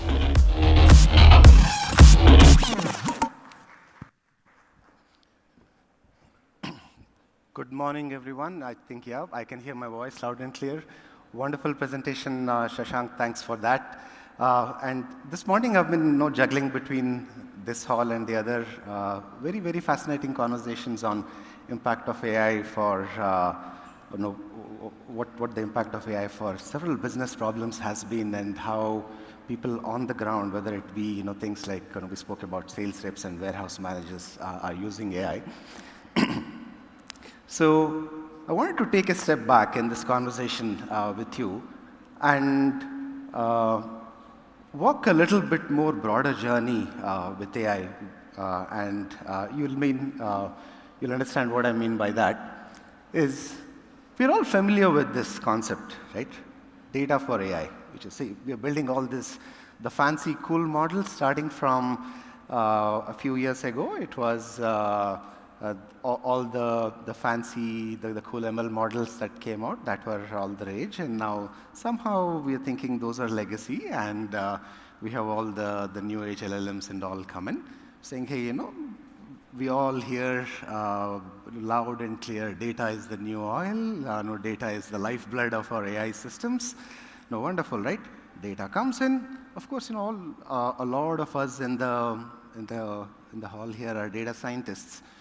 We know that what it takes, right? Hey, there's data that needs to be cleaned up. It's messy data. We'll explore what's going on in the data. We'll build our ML models, and then there's of course deployment, all of that, and outcome, the magic happens post that, right? There are insights, recommendations. We are going to optimize things. We are going to detect fraud, whatnot. Hundreds of different use cases, outcomes you can think of, and of course we know the pain, right? Just trying to represent what our minds might be going through in this journey. We look cool in the end, but then there's some pain we go through along the process, right? But when we are asked, what is this data? Where does it come from? Do you know what happens for it to reach the stage it is? And at which point, even we complain that, hey, I wish data were available more faster, more cleaner. No, I wouldn't have to worry about all the operational aspects of it. I can just start doing my analysis and start building the models. But when we ask many times, what's our awareness of what happens before that stage, right? Many times it is, we don't know.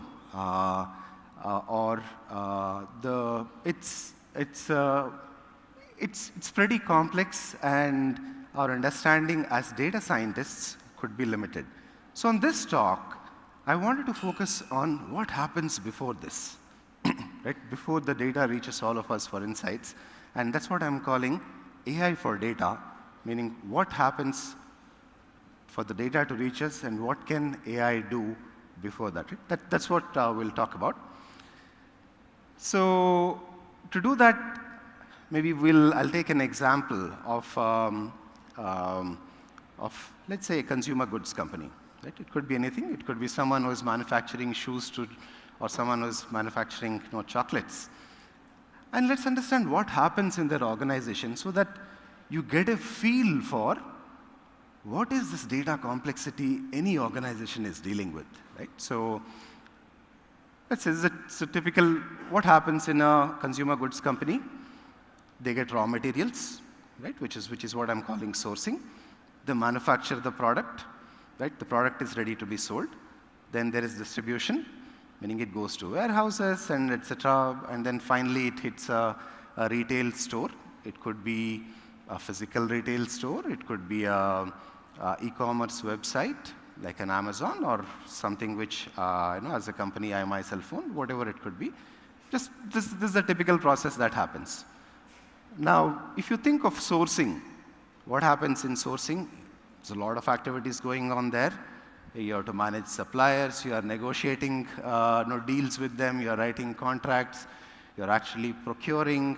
There are a lot of, each organization might have their own things around ethical sourcing, sustainable practices and so on.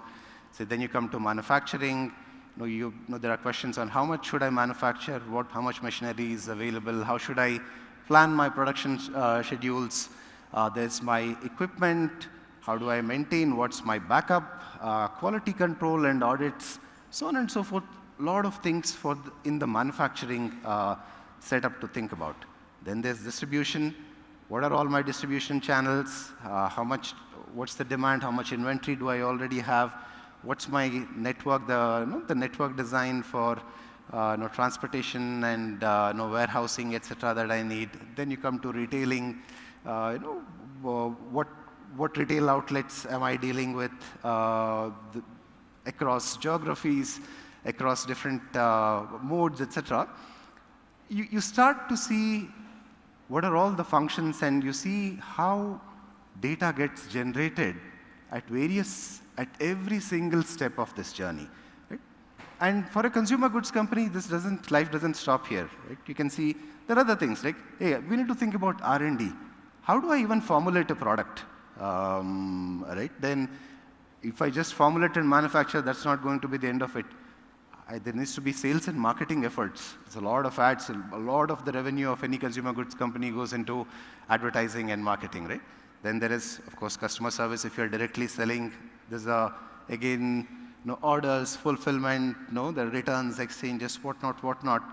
A lot of activities in customer service where a whole lot of data is getting generated in those systems. And as in any enterprises, every organization will have your HR, finance, the IT and data functions which deals with applications that people are using. And there is a ton of data getting generated all over the place.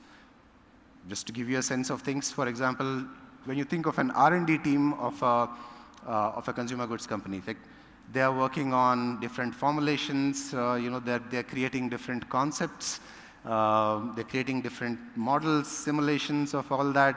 They're thinking of what goes in, what is tolerance is okay, what are the regulatory things I need to keep in mind, so on and so forth.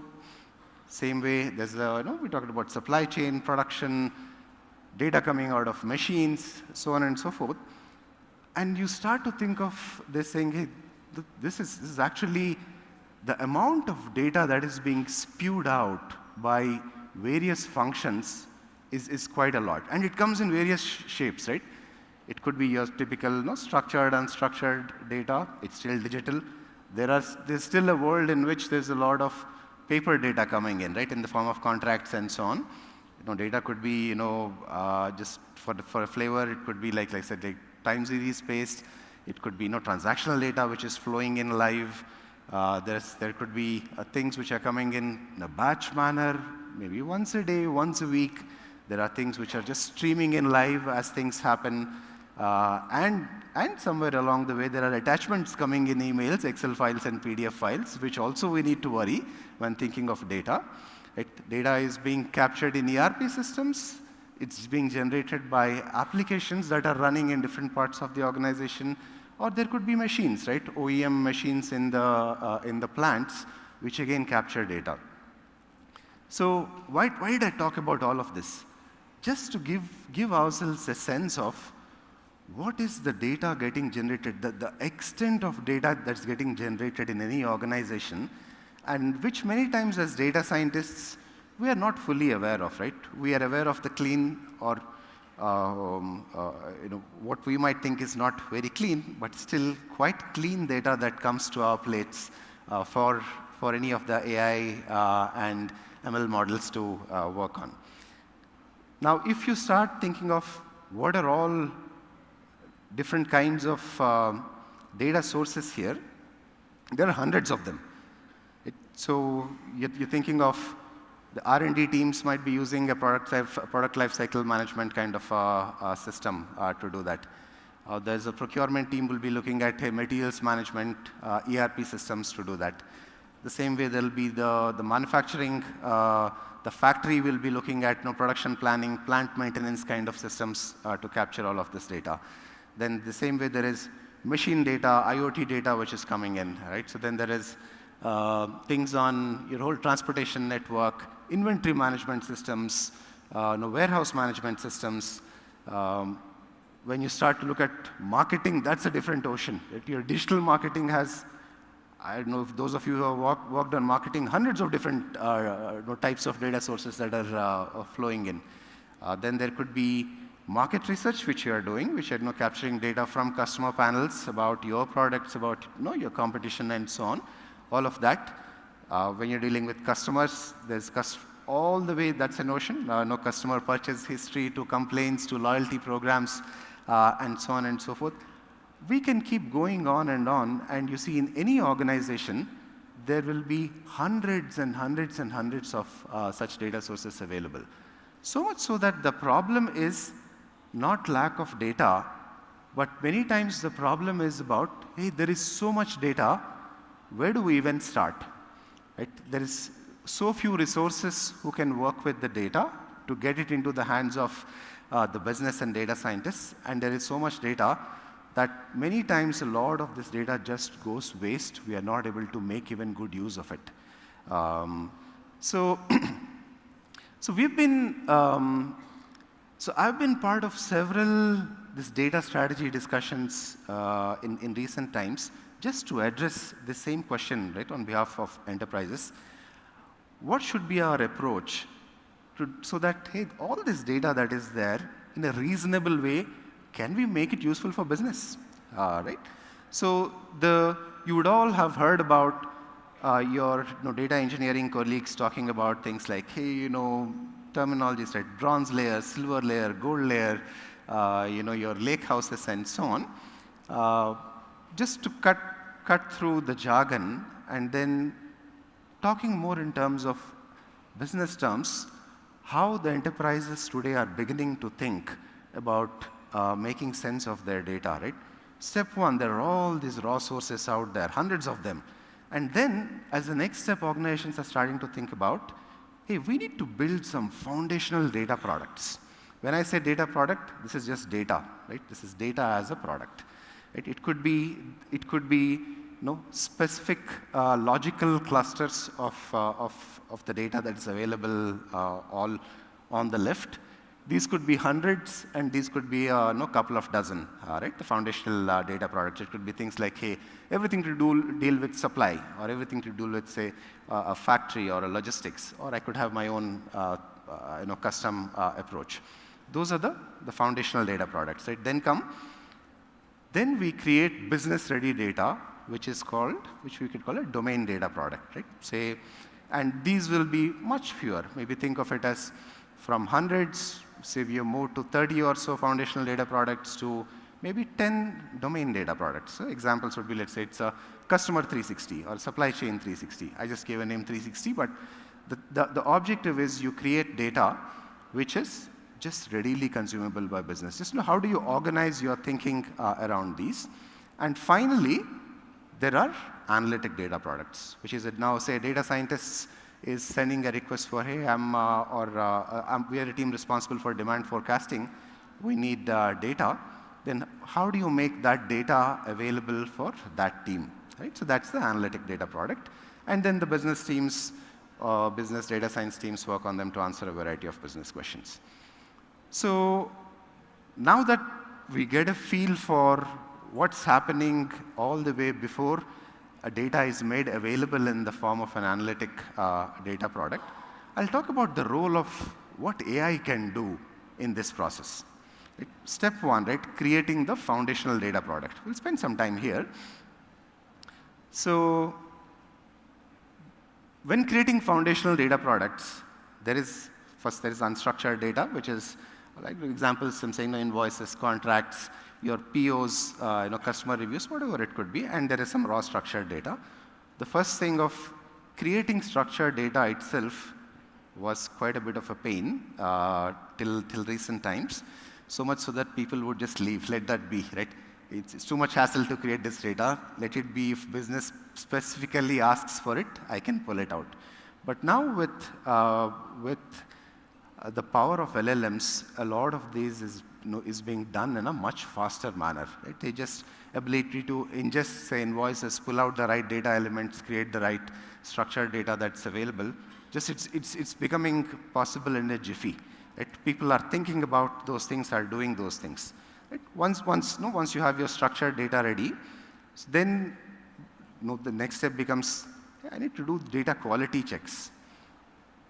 This was again a massive step. At least it still continues to be in several organizations. You're thinking of your accuracy of the data. Is it generally consistent or not? Do I have the data across the timeline that I want to look for? Is there duplicate data in all of this? These are real problems that engineers on the ground are dealing with. Dealing with this. Sometimes thousands and thousands of tables that they're working with, and they're trying to make sense of all of it to create that data, right?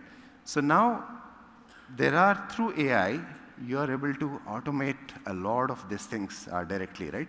There are LLMs structured in a particular manner, can just go through these steps very quickly, right? With of course, the right intervention from the humans. AI is able to come in between, make life much more easier, faster. Same goes with data cleansing, right? Hey, all my formats are a mess, right? My date is in text format somewhere, is in date format somewhere. On the ground pain points, right? The fancy things will come, but these are on the ground pain points. Same is going on here, right?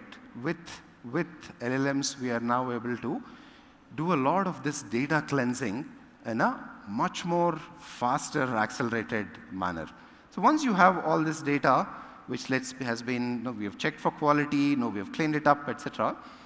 The next step becomes, I still have several dozens of data sets. How do I create a foundational product? So what AI is able to do now is to say, it's able to create what might that end data model look like, and the schema for that data model, so that all these several dozens of data sources which are there can come in and can be housed as one composite data, data warehouse or data store. This process is called data harmonization. But AI is able to do that, not just create the data model, but also do the source to target mapping. Meaning, how does each of this data source fit into the new target that I'm creating? Not just it doesn't stop there, then it goes on to say, hey, what transformations are required in this data set that will be useful for business? If I what transformations have typically been done in other places, that will be useful for us. Right? So now you see the amount of acceleration that is possible in this process if AI is brought in, and it's happening. This is not like some vision statement that I'm putting out. This is all happening right now, right? So we're talking about then writing test cases for data pipelines, right? Automated log analytics for figuring out defects in various places, and then performance tuning. All of this, a lot of it is now being accelerated, automated with AI. Then you think of the next step. You created the foundation. What about the domain data products, right? Similar story, right? You are now creating, what do I require for supply chain? Now, AI is able to help you just crunch through your thousands of fields which are there across your foundational products and say, how do I bring them together into something called a supply chain domain data product that I can make it available to my supply chain teams. Right? Same goes for marketing or anything else. And same story, right? You're able to create the data models, source to target mapping, transformation logic, data aggregations, do data quality checks, all of it, right? And then see, the process itself earlier used to take so long that engineers used to say, hey, sometimes it's not, for us to do a good job going through all these data sources earlier, I might need 20 times the team that I have right now. So we'll not go through the whole thing, but we'll just do a small piece of it that's relevant for business. But the thing is, everything is relevant for business if you make it available in a relevant manner. Right? And that's what AI is able to work with data engineers to make these happen. Same logic, now you go look at how analytic data products are getting created. There's a demand forecasting team. What are the fields across all my hundreds of data sources that are relevant for demand forecasting? If you ask a data scientist, they'll give you 10 fields. But now, if you're able to think about it, if AI is able to make those connections, we can crunch through, say, several thousands of fields and say, hey, here are the set of 200 fields across these tables which are very relevant for you. And there are these aha moments for data scientists saying, hey, I never knew this field existed. Otherwise, this would have been one of the top 10 fields for me to use in my models. So that is becoming feasible now when we create these data products for the business. So now it's not just these. Across the life cycle of data, right? Whether you think of how do I discover data in the organization, right? So how do I monitor various aspects related to data in the organization, whether it's from access to bottlenecks to data, health, compliance, infra, everything, right? And then once issues come up, how do I intervene there? Right? It could be around forecasting any of these things, right? Forecasting cost, forecasting usage, optimizing cost. If there are any issues, root cause analysis, and performance tuning my whole system, the whole data ecosystem using this. Huge play. It's just AI is fully revolutionizing how these can be done. It's not one person who is sitting and digging through those logs, figuring out what needs to be done, what's happening, and what needs to be done. But just a lot of it, massive acceleration is happening through this. Right? I spoke about this entire journey, anywhere from, depending on which step, which phase of it you are in, anywhere from 50 to 75% kind of effort reduction. Effort reduction, usually it's translating into saying, hey, greater coverage. Right? Hey, if the same team can do so much more, now I'm able to make a lot more data available to my business. That's the theme that I have been observing working with multiple Fortune 500 customers over the last few months. So what does this mean for how we think about data in an organization in general? Right? What we are used to is thinking about data in somewhat this manner, right? If you ever worked with your data teams, they love the boxes and the arrows and the dotted lines and the diamonds and the rhombuses, right? But abstracted out, this is how we think of it. We've been used to thinking of it, right? So there are source systems. We will ingest data into our data platform. We will clean it up, bronze, silver, gold.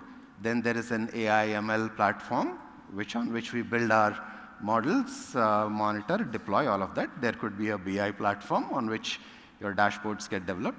And then the whole thing around how do we build business-ready applications or exposing these insights via certain APIs or other middleware that we work with. That's all a different platforms altogether. Right? This is what we've been used to. But what the opportunity lies in completely rethinking this approach to think of AI first for everything. AI first not just for how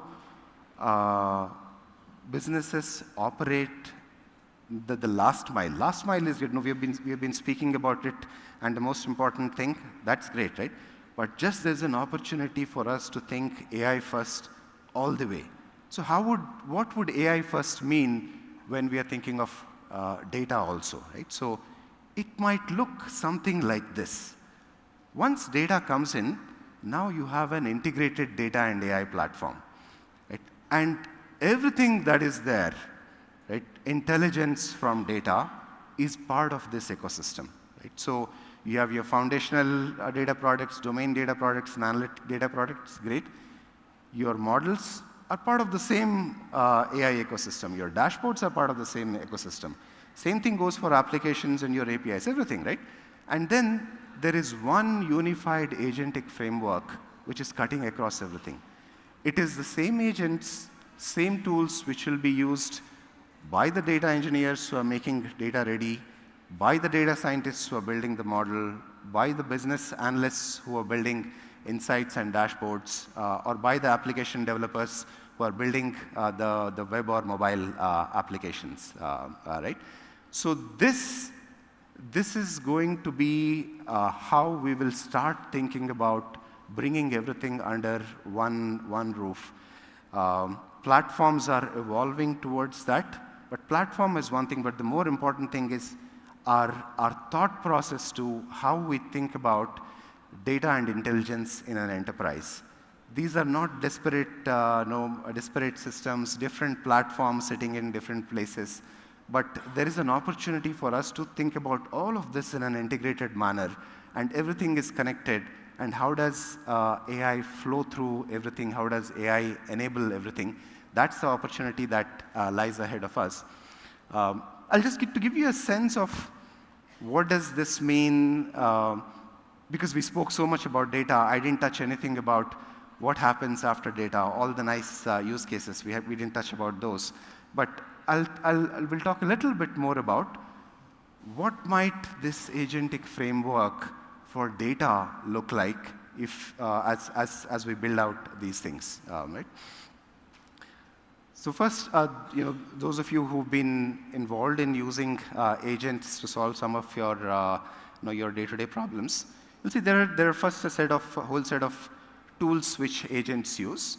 So there'll be a whole set of, from a data world, there'll be a whole set of LLM tools that will get used. Right? So all of you are familiar with a RAG tool. So that could be one of the primary ones. But then there'll be a whole host of generator tools, right? Code generator tools. So your SQL, Python, Spark, Scala, whatever is our tech stack in our organization, you will have those. Then there's a whole host of parser tools. Log, image, audio, video, speech, PDFs, PowerPoints, each of these. Because think of it, right? From a data perspective, we are dealing with a variety of data and you're extracting out signals from there for the business. So there's a whole host of these parser tools which will also be there.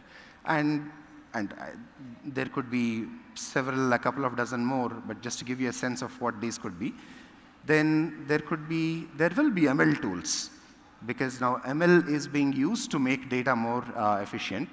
It could be your classic ML tools, like your classifier, regressors, forecasting, clustering, anomaly detections, whatnot, right? All of these exist as tools in your overall framework.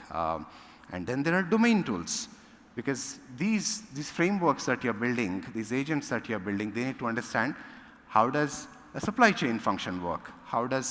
What is my org structure of this current organization? Because hey, I need to be able to serve up different kinds of insights to different people, right? What are the key KPIs that are relevant, let's say, for a brand manager versus for a marketing manager? Right? All of these are what I would call a whole set of domain tools. And then on top of these, using all of these, are our agents. It could be in the context of what we just spoke. It could be, let's say, a data explorer or a data quality agent. It could be a data cataloging agent. It could be a health monitor, forecaster, whatnot, right? And you create, now you see suddenly it looks like, hey, this is all AI, but working towards creating data that will be useful for AI, right? The virtuous cycle. How do we make all of this data that's been lying around everywhere, how do we get that coverage? How do we work with all of it, accelerate that process, extract every single signal that is out there, make it available to business, make it available to our, to the data ML, data science teams, and everything downstream, so that we get the maximum out of the data that we have, so that the AI that is working in the downstream part, in the last mile, can benefit most. But the way to do it is use similar AI to make all of this possible. So I want to leave you with that thought of taking a very integrated approach and thinking not just that data helps, data is the lifeline for AI, lifeblood for AI, that we all know, but also think the reverse order to say, AI is what can make data happen, right? How does, across our enterprise, how can we bring this thought process of using,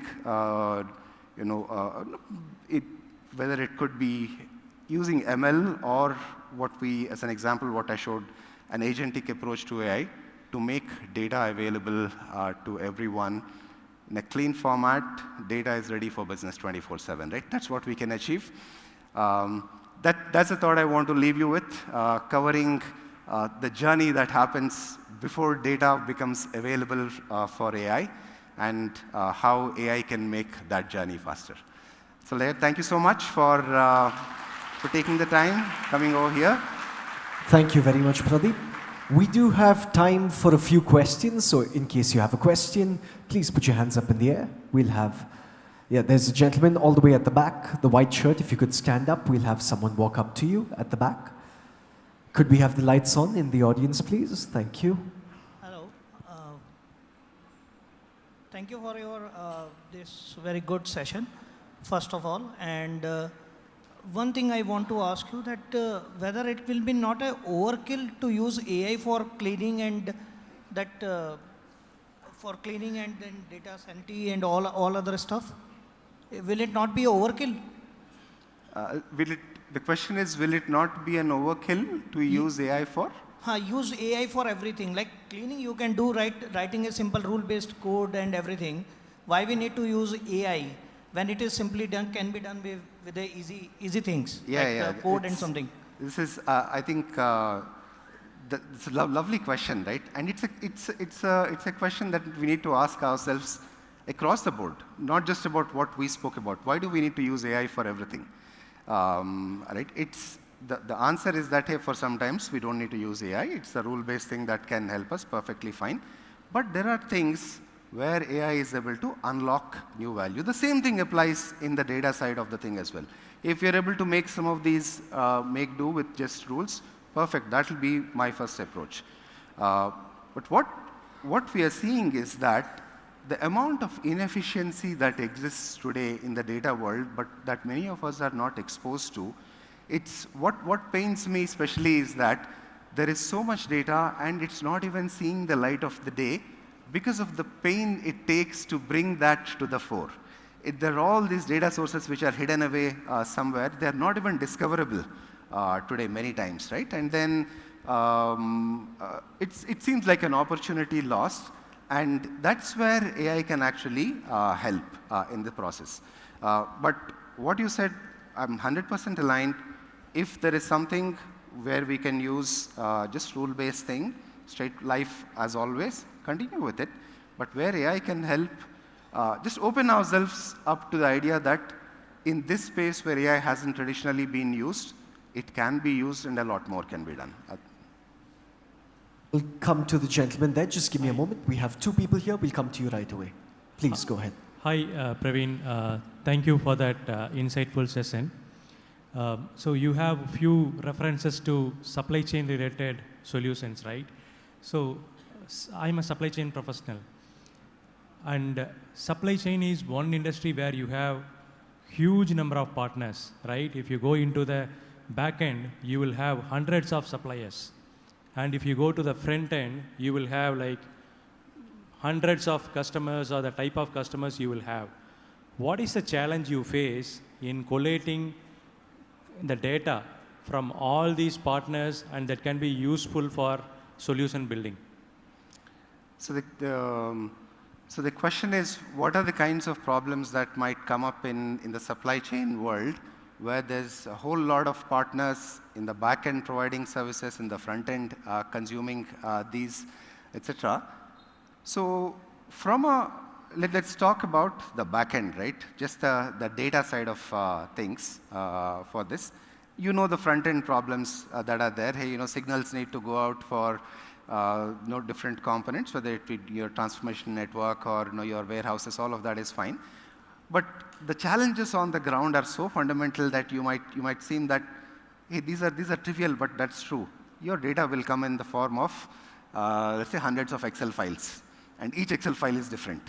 Right? It will be the same data that will be called a different name in different data sources.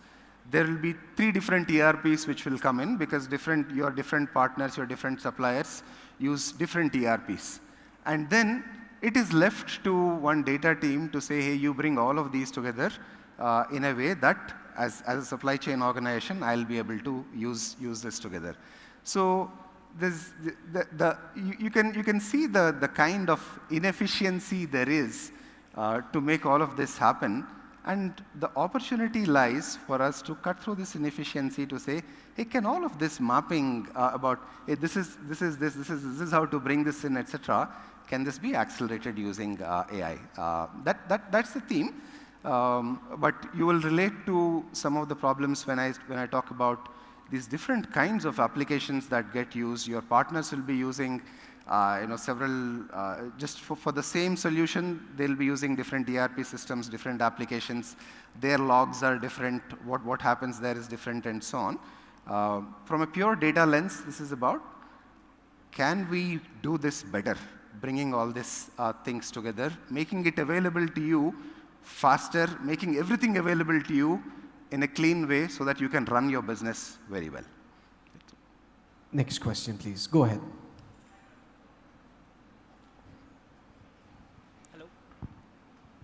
Yeah, Praveen, is related to the data quality and the governance part.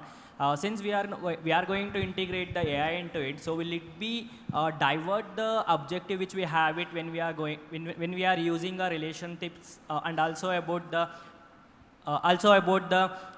regular rational database system that we are going to use it. So will it be divert the main objective which we are going to be happen?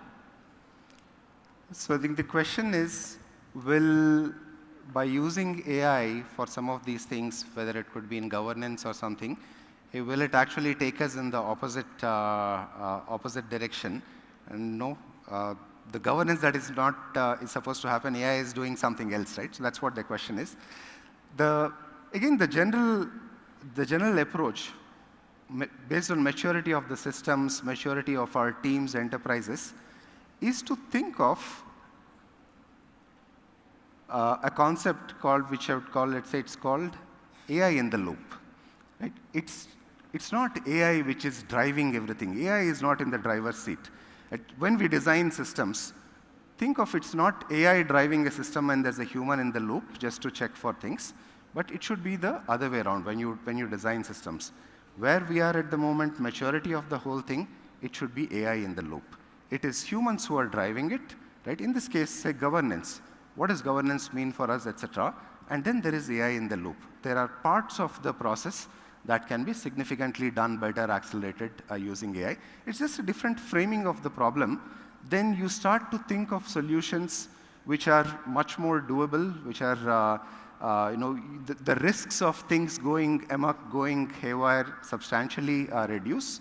So just framing the problem differently and saying that, hey, this is what we want to achieve, this is my overall system, there is today a set of human processes and not tech processes which are in play, which exists.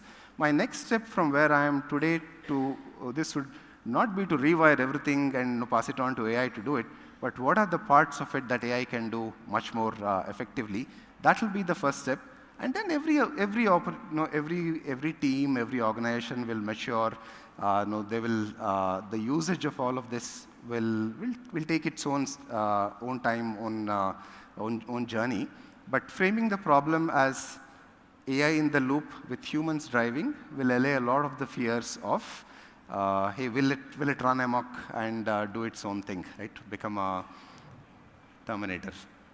Go ahead, please. Yeah, thanks so much. That was a pretty insightful session. My question is more on synthetic data, right? Particularly for things like climate, where we don't have enough data in the industry. Do you see any significant danger in using AI to generate the synthetic data to make up for the lack of existing structural data as such? Or do you see that as a very viable solution for a lot of the areas where it's not available? Yeah, so the question is, are there risks, the topic of synthetic data, and are there risks with it? As with anything, you will see tons of uses and some risks. So synthetic data, in a lot of the things that we spoke about today, for example, hey, you're building the entire, your data infrastructure, your data pipelines, your ML pipelines, all of this. You don't need actual data to do that. If you're able to create synthetic data based on typical distributions that exist in the business data, without exposing the real data, you are able to build a lot of the infrastructural elements, the backbone of the system you are able to build. Because you can simulate the scale, you can simulate the variety of data that is coming in, etc. So huge boost to productivity. You're not waiting to get sign-offs on using certain kinds of data, what it can be exposed to, etc. A lot of the groundwork can just be completed. It's not just data, right? It can be, I'm saying acceleration of ML model development. Right? Can you think of developing ML models without the real data? It's a strange, it's a bit strange, but then it can be accelerated significantly. Right? Before even you get access to data, if you know what kinds of fields exist, and you have representative synthetic data, what transformations are needed, how will you bring all of these together to build your models, etc. The acceleration is possible there itself. So I'd say a lot of positive use cases I'm seeing there. Of course, how the synthetic data gets generated, what we're exposing it outside to, there'll need to be, those guardrails need to be there. It shouldn't be that, hey, synthetic data exactly mirrors my actual data. So I wouldn't think of that. Again, the synthetic data has its own connotation in terms of the world of LLMs, etc.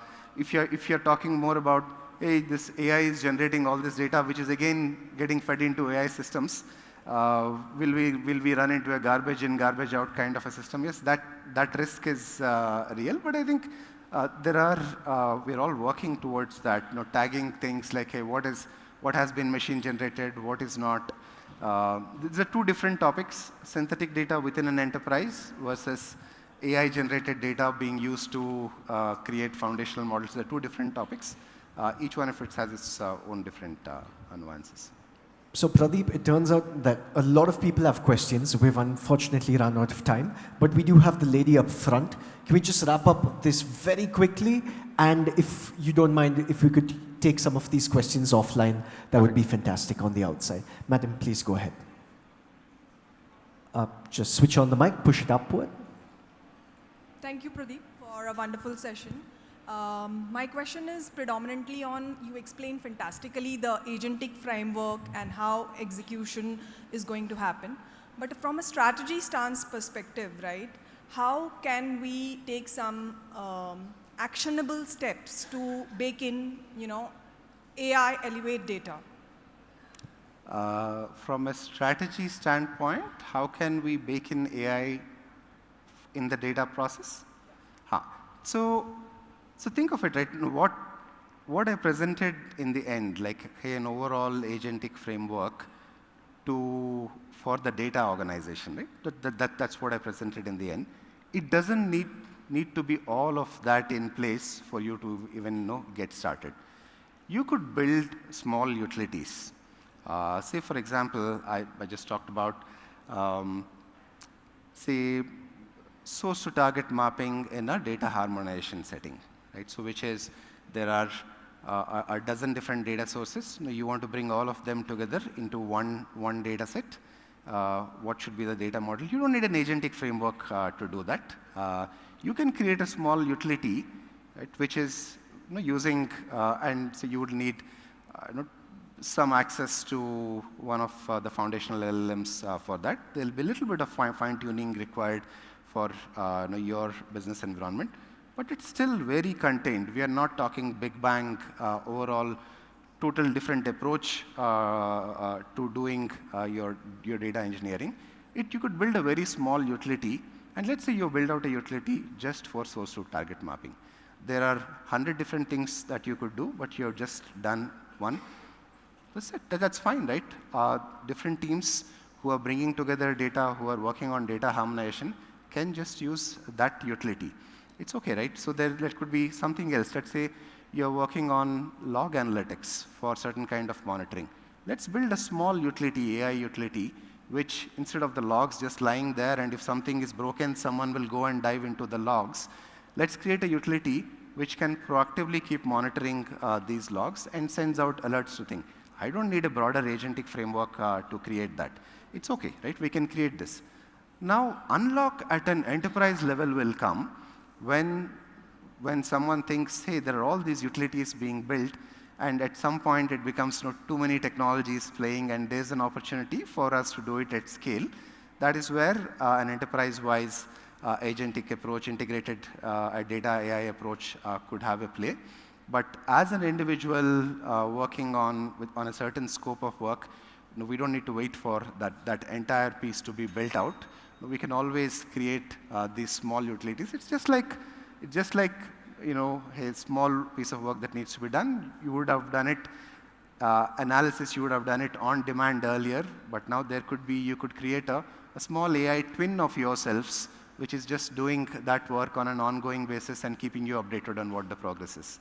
Right? We can think of building smaller utilities like this, which could be, I use the word a twin of yourself to do those work, to do certain kinds of work, and you could have maybe a dozen of those over a period of time, which are doing all these different tasks for you. And these are core technical tasks, right? I'm not talking AGI.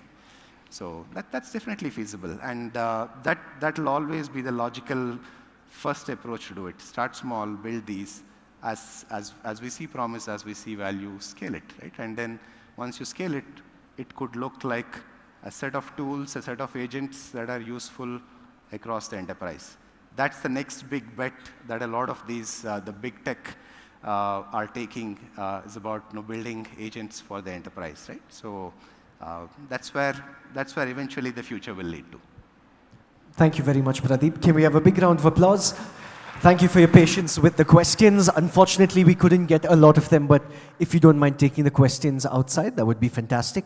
Lots of people put your hands up. You can meet him outside. Apologies to our next speaker for the delay. Thank you very much, Pradip. Once again, a big round of applause. Thank you. It's time for us to quickly move on. We have the customer CTO at Google Cloud with experience in modern technology practices around cloud, IoT, AI, ML, mobility, to build breakthrough solutions that enable new formats of collaboration within employees and with customers. Today, he's going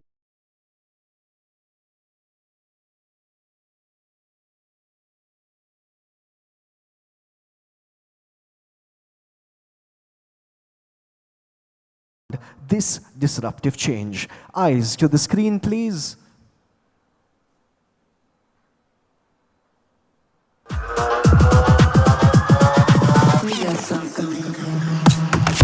Please welcome your speaker on the stage, Madhu Shekhar, Customer CTO at Google Cloud. Big round of applause for him, please.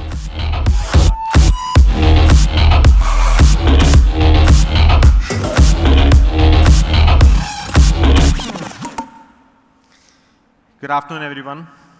I think Pradip did a fantastic session before this, where he talked about the whole concept of AI for data, and I loved that session, Pradip. Amazing. And it actually lays a very interesting foundation to what I'm going to talk about next, because I'm going to talk about AI for the enterprise, right? And in essence, it's about architecting the enterprise for AI. My talk is more, my thought process is a little bit more out into the future for what it is. Pradip was a little more grounded in terms of near-term thinking, in terms of what you have to start thinking about, what you have to do now, what it is. So what we'll start with, so first, announcement. We have an AI Exchange hackathon going on at Google. You have an opportunity to participate in the hackathon and win $40,000 worth of prizes. $40,000, not rupees, dollars worth of prizes, and also funding opportunities. And you'll be working for solutions for many of these enterprise companies and business opportunities and solutions that you build on these. So please can register if you want to participate. It's an amazing opportunity for you to take. So if you want more details, please come to the Google Cloud booth out there. We have friends of mine who are colleagues of mine who are there who can explain about this to you. So I'm going to first point out to something Kevin Kelly. I don't know how many of you know Kevin Kelly. Kevin Kelly started the Wired magazine long ago. And in 2005, he wrote an article, and then he talked about the Netscape IPO and things like that. And this is a paragraph from that particular article he wrote in 2005. He said, "We are teaching the machine to give names to images. And then the thickening links between caption and picture form a neural net that can learn. Think of 100 billion times per day, humans click on a web page as a way of teaching the machine what we think is important. Each time we forge a link between words, we teach it an idea." Every time you click on something, you're teaching the machine an idea. And what we did from 2005 onwards? We clicked, right? And we gave it an idea. And today, that information has been beautifully packaged, encompassed, and you have this LLM today, right? We gave the machine an idea. And you're now tapping into that idea to say, hey, and it's effectively compression of information. If you think about it, it was a tremendous compression of information that occurs inside an LLM, which you ask for a question, and voila, comes out an answer, and you're like, oh, this sounds like Turing test has been passed. Right? Literally amazing, right? So how does it impact us from an enterprise IT standpoint? Many of you, I'm sure, some of you have been practicing enterprise IT through several decades now, and if you look at it, enterprise IT was very different before internet and mobile. If you actually were in enterprise IT way back 96, 97, 95, 94, I'm not sure how much part of this room would have been in that era, but if you are, you would really realize consumer engagement meant store, print, or call centers. There's no mobile apps, there's no internet. You literally walk into a store to buy something, you would get a catalog or a nice big brochure home and you would look at it. That was consumer engagement. You would have an out-of-home hoarding or a television ad and things like that, right? Okay, by the way, these images are generated using Image Gen 3 on Gemini. So the prompt that I used to generate it is right below, right? So if you do see it, if you want to understand, hey, where do you get these images? That's how you can use synthetic images these days. You don't have to cut copy from Google Images anymore, right? So that's literally how it was. And then what happened was we went ahead and said, oh, we're going to engage with consumers now. We have internet. We're going to build websites. And then enterprise IT got shot, because there was no rules on how do you build a firewall that faces outwards. There was no enterprise practice that said, how should a firewall behave when IT systems are exposed externally? And then we put our first web server, got hacked, and then we said, aha, we need a way to deal with it. And then somebody said, hey, you know what? I can't train my end users. Consumers can't be trained. Enterprise IT was used to the idea, we will build an IT system, give it to our employees, and we will train them, do change management with them. But you can't go to your consumer and say, I'm going to train you. So we had to build our systems so that consumers can use them without training. No change management. And if they don't like it, what do? They click elsewhere, right? Then mobility happened. Whole new kind of role started coming up. Consumer unpredictability occurred. What is consumer unpredictability? We had this situation that said, you can't know. I mean, everybody started having a mobile phone, and people are coming in. You have, I mean, I don't know how many of you tried to buy Coldplay tickets a couple of days ago. If you tried, you sort of know what is consumer unpredictability. Right? There are only 80,000 seats, and 20,000 people are going to get it, and there were 9 lakh people in the queue. Right? That's consumer unpredictability for you. And this happened with, I mean, this is not the first time that's happened in India. It's happened for IPL, it's happened for various number of things. And, you know, as businesses, we continue to drive this challenge. I mean, I remember having this with Mahindra & Mahindra, where we have this entire case study when Scorpio was launched, and we had the same challenge. You know, in the first half an hour, thousands of bookings. I mean, this is a large SUV, remember. This is not just tickets. Right? And people were running up to buy SUVs, and we are like, we don't even have roads for all those SUVs. Right? But we started having roles, right? UX and design became an underlying set of roles inside our enterprise. IT never had UX designers inside our organization. That's a new role that came in. There was an entire method that we changed. Right? Systems of engagement. There's a whole architectural pattern we evolved called systems of engagement. And to this day, I know of enterprises who are still on this journey from internet and mobility. We call this digital transformation. We put a nice word on it. We have thousands of consultants worldwide who are working on this term, and organizations that are using this term, digital transformation, to say how we are going to get there. And this is no different for cloud, by the way. Right? We're still on the journey to go to cloud. And if you think of cloud, if you do cloud the way you did enterprise IT with data centers, and you do the same thing in cloud, cloud won't be cheaper. Right? You have to change the way you work for cloud to work. Right? Then we heard of this thing called data, because now we have all this consumer data coming to us, because we have mobile apps externally, we have the internet externally, consumers are engaging with us.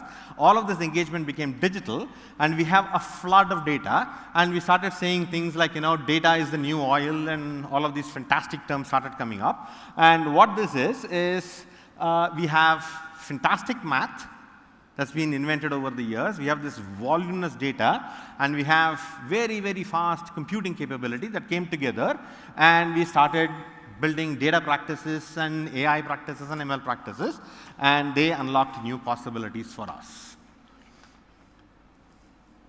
This is a journey we are all going through, we have gone through, we are working through, irrespective of what it is. But in each of these steps, if you go back and think how we were before this exponential change. And remember, each one of them was an exponential change technology. If you are in the era, if you are about like me, who have seen all of these steps, but if you talk to your kids, if you have kids who are about 13, 14, etc., and you ask them, you know, do you know we had only 2 television channels? And they'll be like, really? How? They literally say how. And if you have kids who are 8, 9, they don't understand television. They just don't understand television. They understand only mobile apps and OTT. They don't understand channels. Right? You go back, and this is true with everything else. There are kids who think food comes from Swiggy and Zomato. They just think it's been like that forever. Correct? So and these companies have not been around for that long. And if you're not mistaken, if you're in Bangalore, you must have probably got a balloon from Swiggy, right? As part of a newspaper or something like that. That was their 10th year birthday. And this is a fantastic organization that builds some fantastic products. But what you're seeing there is that step change in mental model that happened over a very, very short period of time. Now, this is not something enterprise IT doesn't change that fast. We are used to going through a whole set of changes in a very progressive manner. But in each of these, we did change. When internet came, we had to change. When data came, we had to change. When mobility came, we had to change. With cloud, we had to change. And we are now thinking we are going to take our classical, traditional data practices and use AI? Really? Think about it. You have this fantastic, powerful, exponential change technology in front of you, and you're saying, I'm going to use the practices that I used for data for the last 20 years, and I'm going to do AI? Something doesn't ring well, right? It doesn't gel well. Something has to change. Right? And Pradip literally was talking about it. If you think about it, he was paving things upside down. He was saying, hey, this is how you use AI for data. And he drew a fantastic set of boxes and said, all these things are going to come. And we were like, I don't have any of this today. And that is just for the data practice. That was just for the data practice. It was not for all other business towers or other aspects of your engineering or IT divisions, etc. Just the data practice.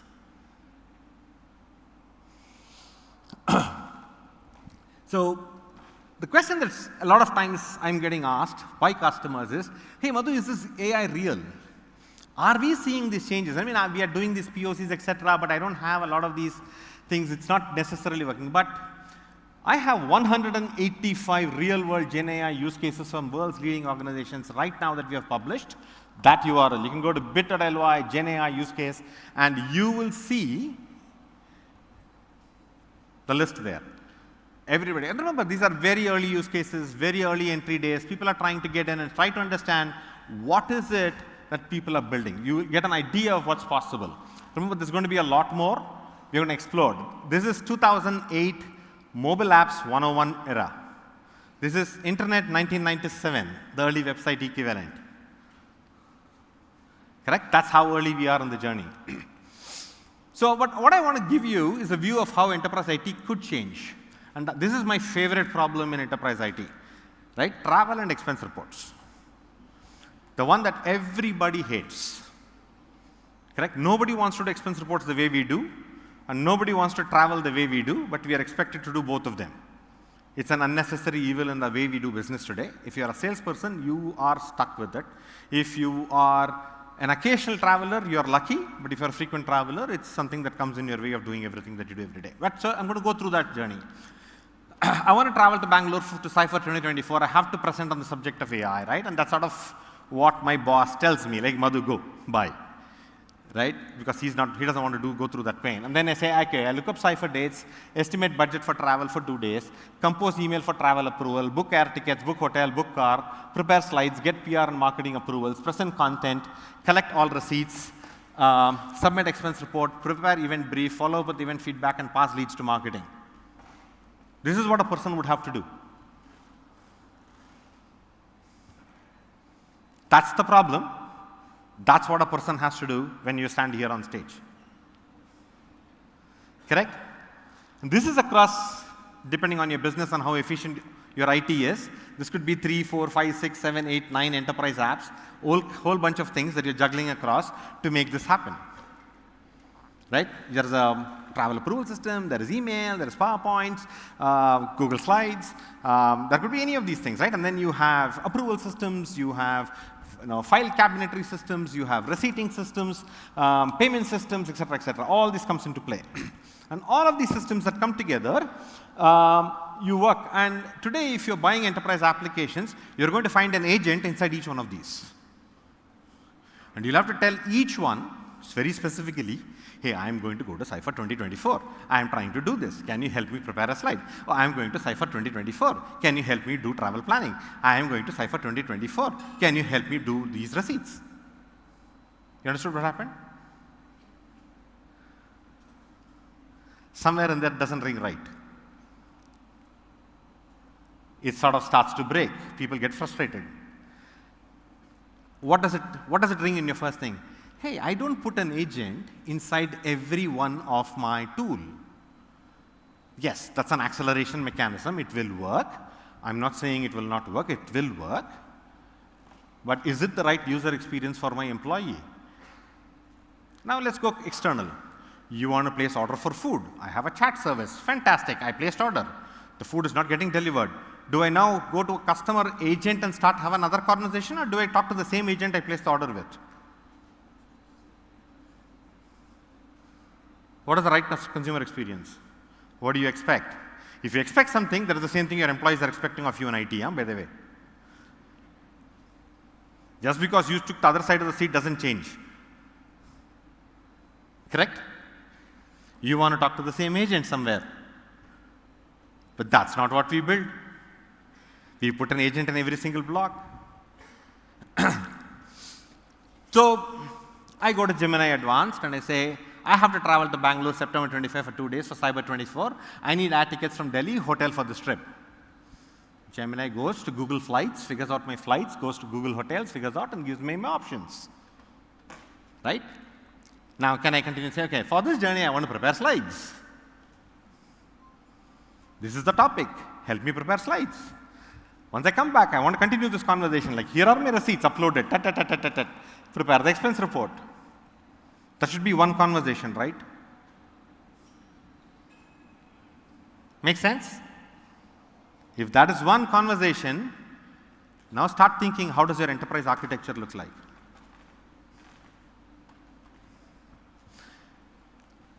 Does your expense report application now have a UI?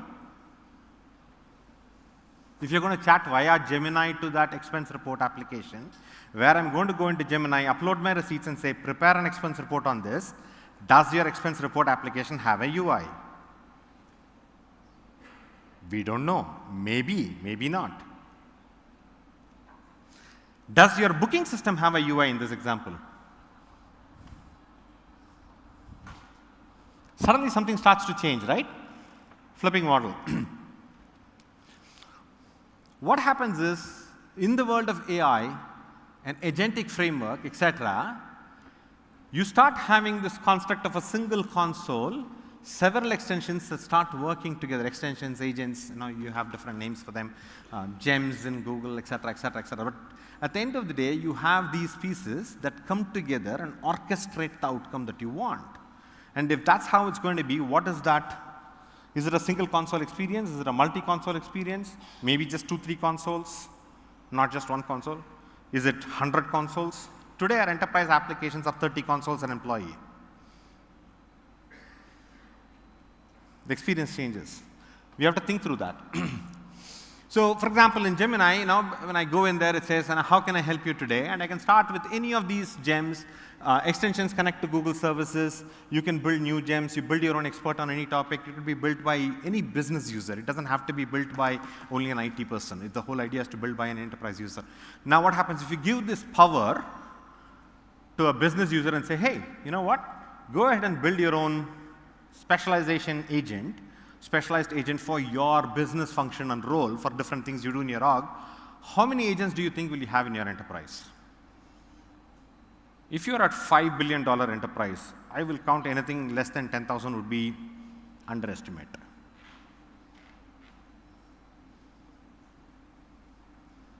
Correct? Because every function, every single thing you do, just look at what Pradip put before. He said AI for data, he had 10 agents up there on the top slide.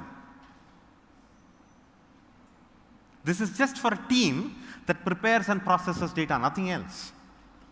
And there were 10 agents and there was a ... on a star.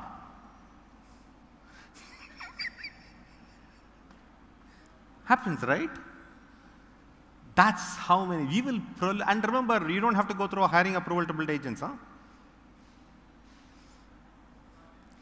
So you will build agents. You will build a lot of them. And they're very easy to build because AI will help you build agents. And therefore, we will have a lot of agents. That starts happening. And we have multimodal. In a world of multimodal, and remember that this is happening today, right? We have a world of multimodal. What's going to happen is you can go in any form of input and generate any form of output. That means I can have conversation, text typing, images, going in a unified conversation that comes out in a multimodal unified conversation out. Right? And this is something that everybody is starting to see.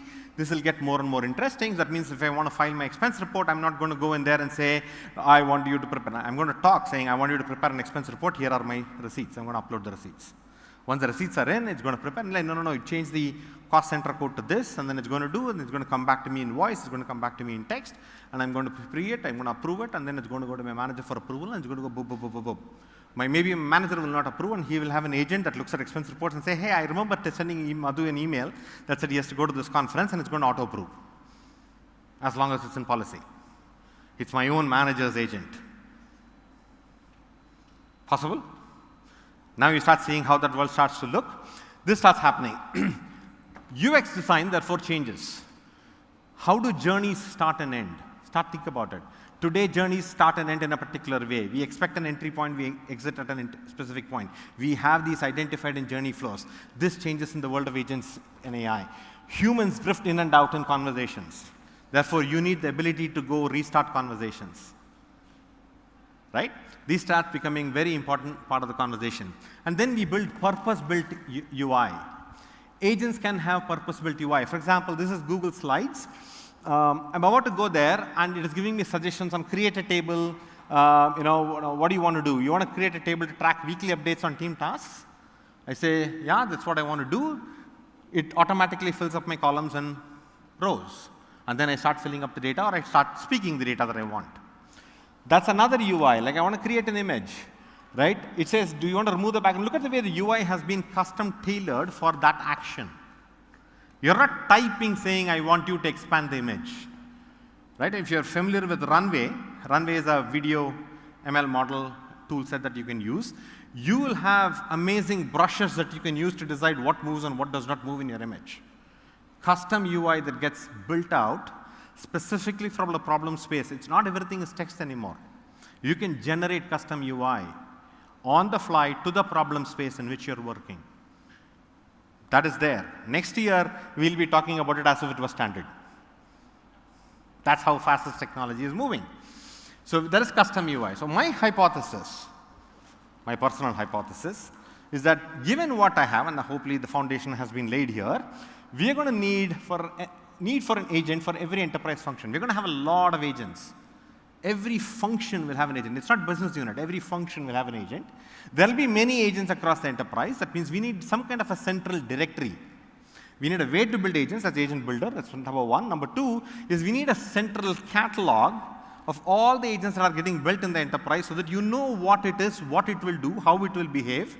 When you have a better version, you would want to retire this version. You want to do version management. You want to do, you want to understand the security context, its domain context, its operational context, etc. That means you need an agent catalog service. And then they all need to orchestrate and work with each other. These agents have to talk to each other. They have to have a mechanism of communicating and be able to connect and wire with each other. Otherwise, you're going to have very poor experiences. So you need an orchestrator that will do this in a very seamless fashion. Right? And once you get that, that expense report preparation becomes very interesting. Because now these things will talk to each other. And we are starting to see this today already. Right? These mechanisms are starting to come up. But today, since most of us have only like 4, 5, 7 agents, we don't see the need for it.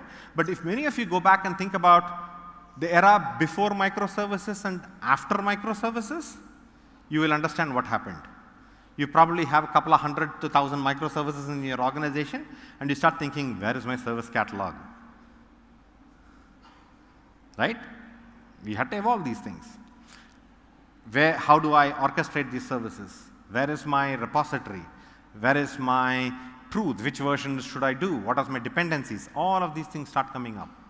These problems will come to agents as well, because they are an automated function. So these things will surface as we go forward. So that's my hypothesis. So what's going to happen is we are going to have to think about, and remember, agents can be deployed. From an organizational deployment of agents, you have this concept of horizontal deployment and vertical deployment. And in reality, what's going to most probably happen, my view here, is that you're going to have a mixed breed. You're going to have a whole bunch of horizontal deployed architectural agents. You're going to have a bunch of vertical agents that go, which in a vertical agent, the agent starts at the top and it starts choreographing downstream, like a tree, for getting work done all the way down. In a horizontal layer, it goes by business function, you go horizontally. Things that we need to think about: agent complexity, how sophisticated are the agent's behaviors and interactions? What are the things that it does, right? What are the environment, how predictable and variable is the environment that agents operate? And remember, predictability and environment dynamics is very critical in agents.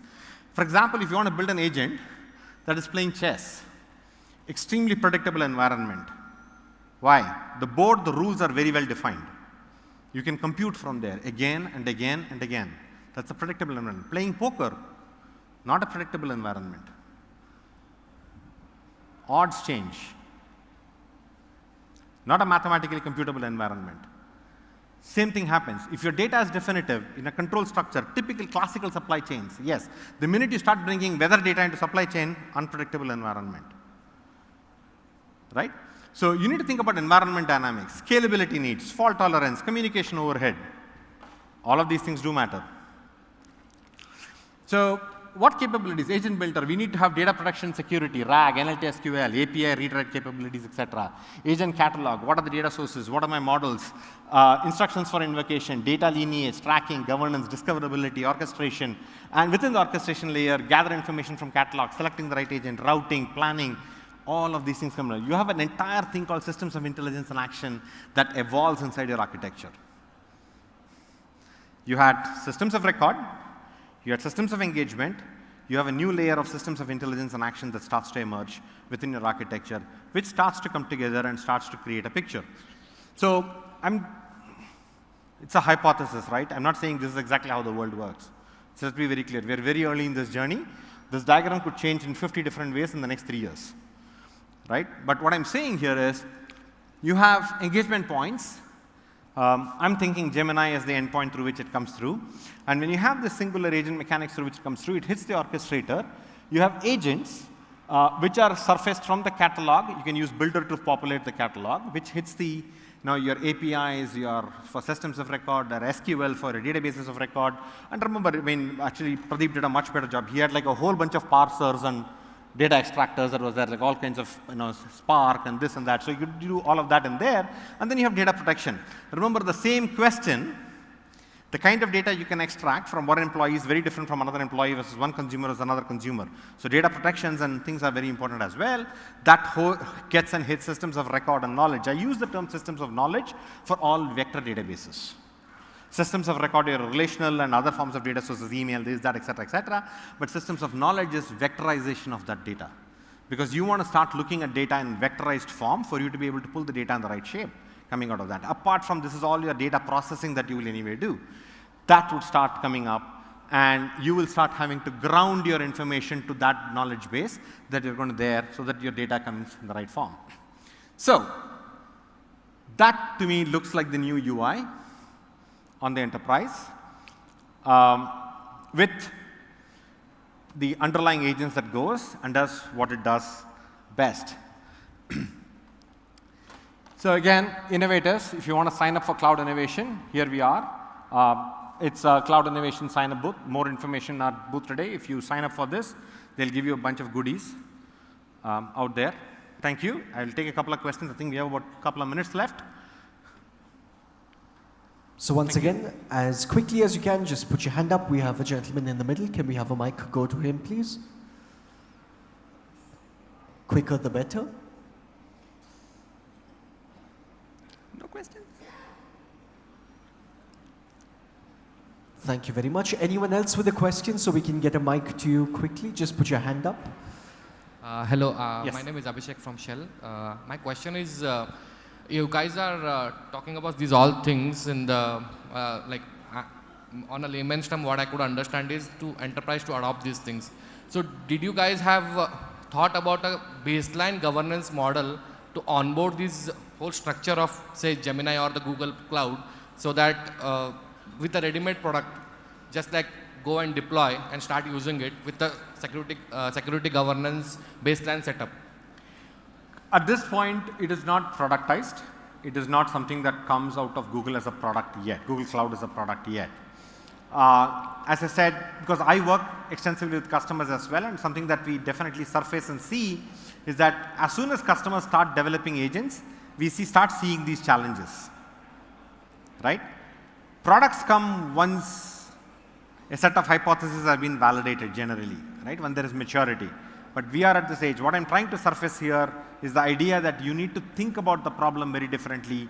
Do not think about them as only, hey, I'm developing an agent to do something, but you have to think about the problem as, how does this invert my user experience? How does it invert my architecture? Because in a lot of enterprises, before something goes to production, you're going to need to have architectural approvals. You need to have all these other things that are checkboxed before you go to production at scale. You need to start thinking about this from that notion, and very importantly, start from the user. Start with the user rather than saying, hey, I put an agent to do this, which is, I'm not saying don't do it. It's a nice, great, small POC, etc., small, low scale evaluation, etc. but eventually start thinking from the user, look at the journey they're going through, and see how AI will change that journey.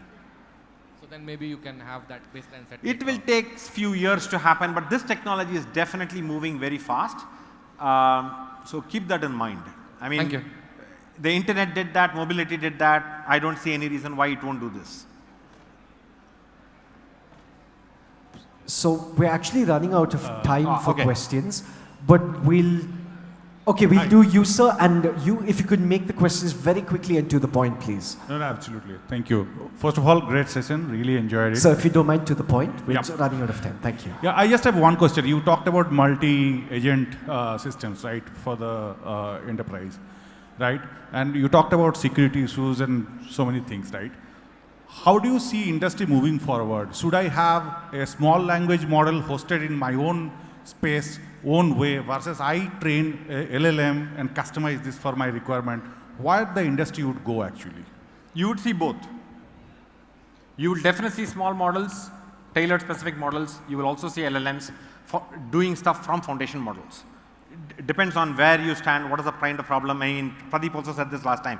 If you can solve something with rules and programmatic controls first, then can I build a very, very small tailored ML model? No, SLM, can I do it? Then LLM, and then do a distillation foundation from there, distillation from there and solve for it. That's sort of how you would approach each one of them. How the cost factor would play up on this? See, the cost factor is based on the business value that you're going to do, right? Naturally, anything derived from an LLM is going to be more expensive than an SLM. Is going to be more expensive from a ML model training standpoint. But time to market is another thing. Building from LLM is faster than training your own model. Can we pass the mic forward to the gentleman? I'll be at the Google Cloud booth. If any of you want to have questions, you can always come. So we can do one last question to the gentleman. Can you stand up, please, so they know where you are at? Thank you very much. Okay. Hi, thank you for the interesting session. So I want to ask you about the agents, right? And what will be the role of humans in the years to come? Because if you look at, right, we train LLMs. Likewise, now when everything is being done by agents, in a way we are training the agents. So naturally, just think about it, right? You have an agent, your manager has an agent. Now the agent is also trained, the manager's agent is also trained. Eventually, now there will be scenarios where to get an approval, the agent also needs to approve, the manager also needs to approve, right? And over a period of time, what will really happen to the role of humans, right? Because if agent is trained like an LLM in years to come, which will naturally happen, and it's happening as well. What is the view about that? I believe humans will evolve to more knowledge-based functions and leave or substantially repeatable objects and repeatable capabilities that we have solved for will move to AI, right? Same thing that happens with any automation. You can run, you can bicycle, you can take a car, each one of them. Then you put an autonomous driver, then you do it differently. Then you will find more efficient ways to travel. The same thing happens here. I mean, if you think a very big job of a manager is to approve expense reports, think about it again, right? Not really, right? But we have been doing it, but it's substantially something that can be automated. We can do it. There is a lot of stuff that individuals do today. If you look at it from an administrative function standpoint, that can be automated so that we go to more productive journeys of what we do every day. And therefore, we contribute more to the outcome of what we want. Now, this could be in terms of reduction of work time or increase of output. That's what it is that every organization aspires for. Thank you. Thank you. Thank you very much for that. A big round of applause to the gentleman on stage. A few announcements before we move on to the next speaker. The next speaker is already here, so please do stay in your seats. There are some interesting hands-on sessions going on in Hall 3, so make sure you attend them just in case they interest you. Also, for further information, make sure you check the app, or you can head down the corridor to the help desk, the AIM help desk, for more information. The lunch is running all the way from 12 to 3, so do not worry. There's going to be food for you all the way till 3 o'clock. There's no need to rush. So the last and final announcement is you all have a chance to meet Tiger Analytics NLP scientist and Gen AI leader, Vaishnavi Kandala, for an expert mentoring session at the Tiger booth today from 2 to 3 o'clock. That's happening from 2 to 3 o'clock. Also, Sessions will start off on this stage at 3 o'clock. If you come in a little earlier, we have a nice little surprise for you. But we're going to quickly move on to the introduction of the next speaker. And for this next exciting talk, we have a seasoned data science leader with 25 years of experience in analytics functions in diverse businesses like financial services, industrial, healthcare, and retail. This talk will be on best practices for an AI center of excellence from a GCC perspective. This talk will focus on some of the best practices learned and adopted during setting up and growing of Center of Excellence for AI and Advanced Analytics. While the speaker is on stage, may I request those of you all in the audience to keep your voices down and the conversations to a minimum, because it's slightly distracting to the speaker on stage and to the people around you. Also, double check that your phones are on silent. Thank you very much. Requesting your kind attention to the screen, please.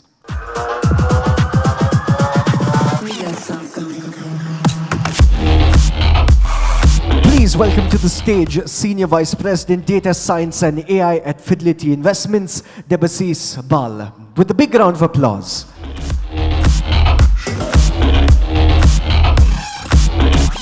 Is the mic on? Yeah. Yes, I think it's on. Yeah, thank you. Hello, everyone. So, two hurdles here, or rather two obstacles to cross. One is very tough to follow a Google's presentation, right? All of you agree with me, right? And secondly, it's almost lunchtime. Normally, it's lunchtime. So I know it must be very difficult to hold on to this discussion. But I'd like to just quickly go over a few things about, this is mainly about the potential that we have, as a global capability center, right? Working for Fidelity Investments, and my personal experience as to what we have learned over the years, right?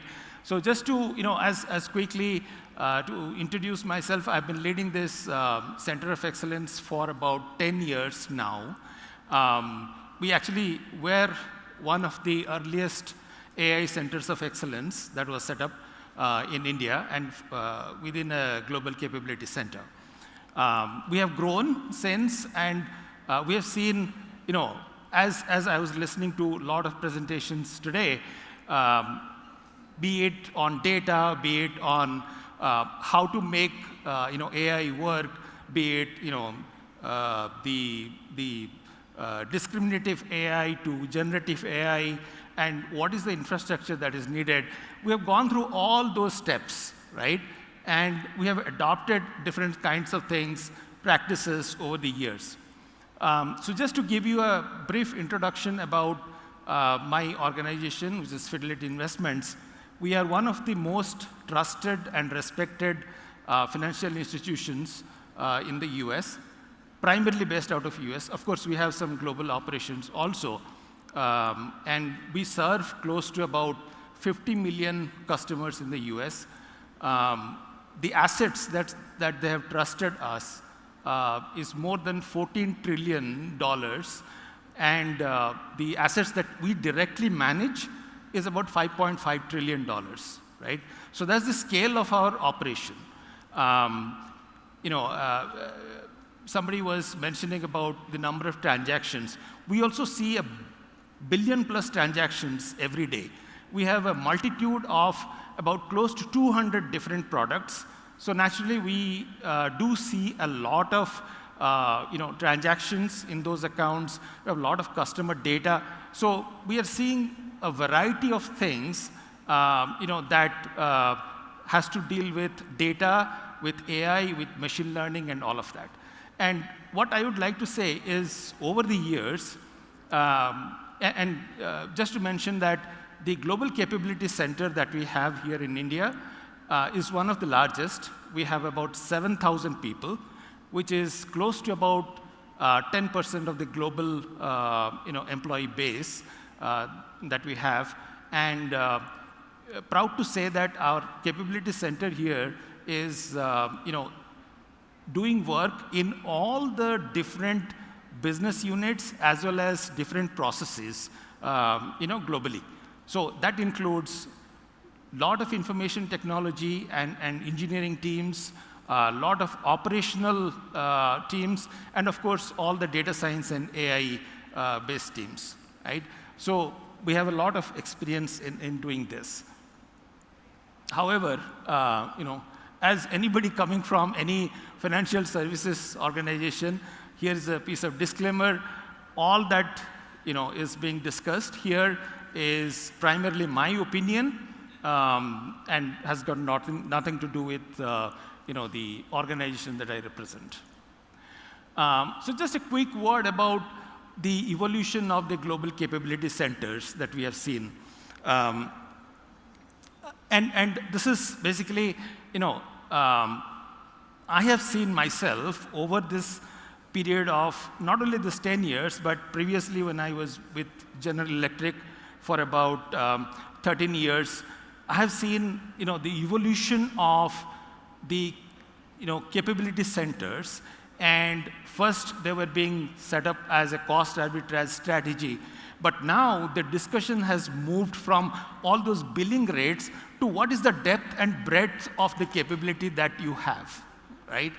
And surprisingly, even Fidelity Investment is just one company. We have different business units.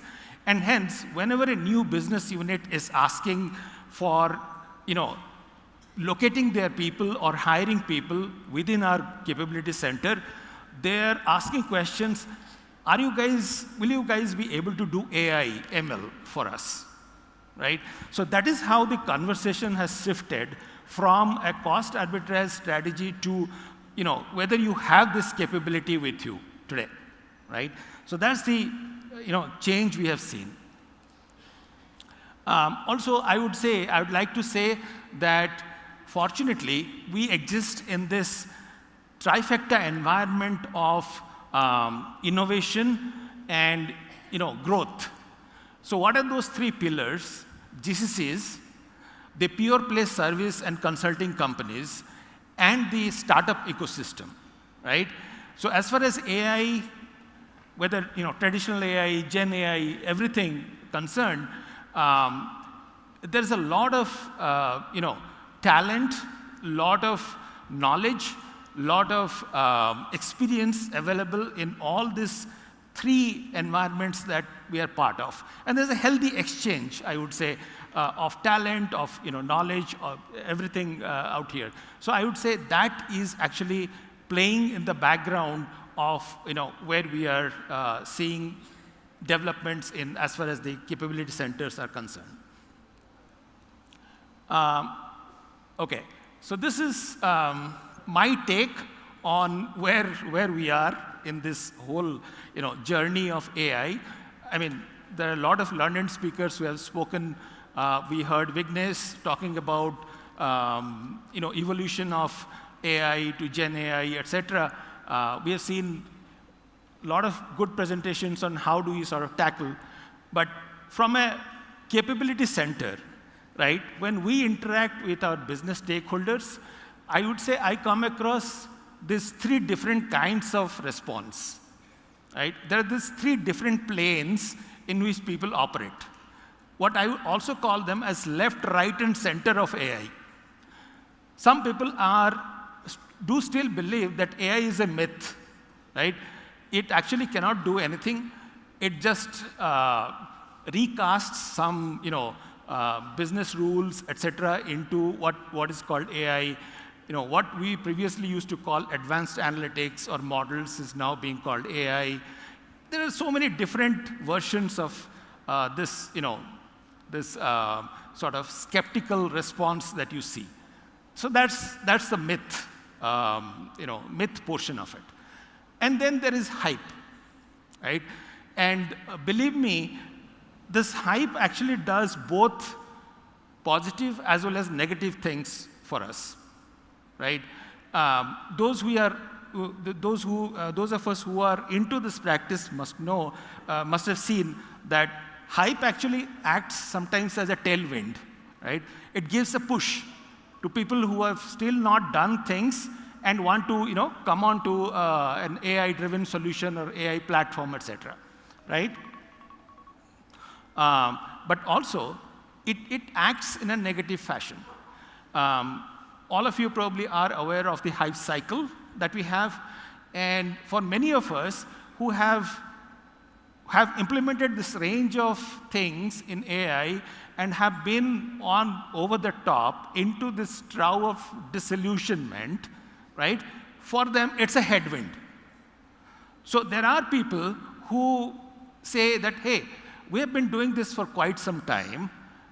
And I also heard some discussions about what is the ROI? How do I get things, returns out of it, right? So hype does both the things. It does help, but it does a lot of, brings a lot of difficulty as well. And then there is reality, right?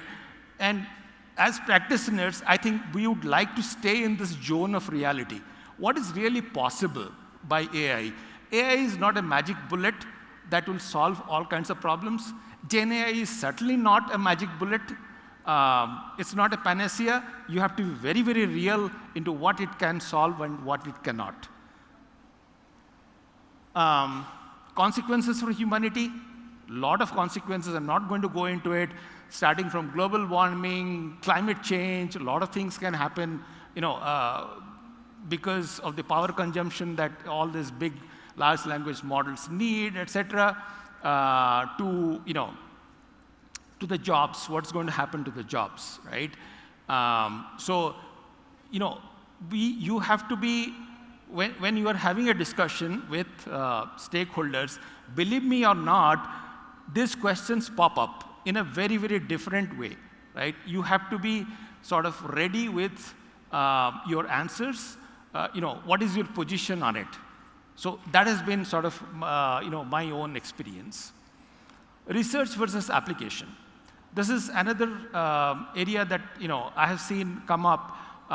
People see a lot of things happening in the research world. OpenAI comes up with these large language models, and the world goes bonkers. Now everybody sort of is using it. So the stakeholders come and ask, hey, can I get this kind of a functionality overnight, right? Answer is both yes and no, but then it depends, right, on what kind of models are we going to use? What is generally, allowed within the organization, and what kind of data we have, what kind of models are we going to use? So there's a lot of difference between what is coming out as research and what can be applied inside the four walls of our company. So with that background, I'm going to deal with only 4 different aspects of my own experience and what I have seen. The strategic role of a COE in the GCC, the talent, how do we sort of collaborate, innovate, experiment, and the AI governance. So these are the only 4 aspects that I just want to touch upon. Firstly, on the strategic role, what I have seen is defining what is the role of the COE going to be is very critical. Whether you're going to follow the business or you're going to lead the business, right? So when it comes to a question of following the business, it is mainly doing models, AI work that will support your business processes, and how do you sort of integrate that into your production infrastructure, into leveraging that, etc. When it comes to lead the business, that's the place where you lead with some of the new generation ideas, right? Things that you can actually do for the business. What is going to be the mix? Is it going to be 60-40? Is it going to be 80-20? It has to be defined very well right in the beginning. The second thing is, whether you're going to divide and conquer or whether you're going to share across shores. Because there are other centers in different parts of the world, right? Whether you are going to divide your entire portfolio of business, saying that, okay, you guys tackle this, we will tackle this, etc. it's a very clean cut of doing that, but there can be problems also there. Or is it going to be, we'll collaborate across shores. All the team members are going to work on, different problems across the shores, right? Oh, I'm sorry. Okay, let it remain here. Oops. There is some problem with the remote. Is it because it's lunchtime? This guy is hungry? So what we can do is we can manually change it from there. Shall we go to your last slide? The second last slide. So can we go to the strategic? Yeah. Okay, let's leave all the bullets up. Right? Bring all of the bullets up, please. Yeah. The next one as well. All the 4. I think we had 4 there. Yeah, bring it up for you. Yeah. Okay. So the third one is the strategic alignment, meaning your COE is going to work with a particular business unit, or is it going to work across, right? What kind of functions, is it more tilted towards marketing? Is it more tilted towards operations? Or is it, helping you design the next generation of customer experience in terms of digital assistants, virtual assistants, and so on and so forth. So it's very important to define, what is your strategic alignment. The last point is very important is, fragmentation always leads to, draining of energy. What I mean by that is, it's a little contrarian point of view, and based on my experience, with the hype today, right? Everybody wants to dip their hands and developing AI, wants to develop AI solutions. Very good, right?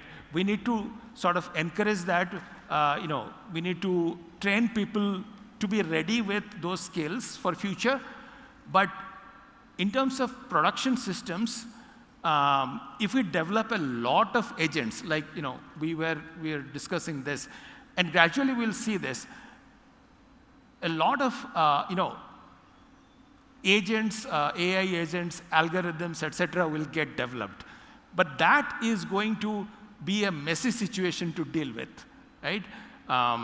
So it is better, in my experience, to define some of the bigger programs, right? Not so much of small POCs, but some of the bigger programs, and kind of drive that from a central, decision point of view and leadership.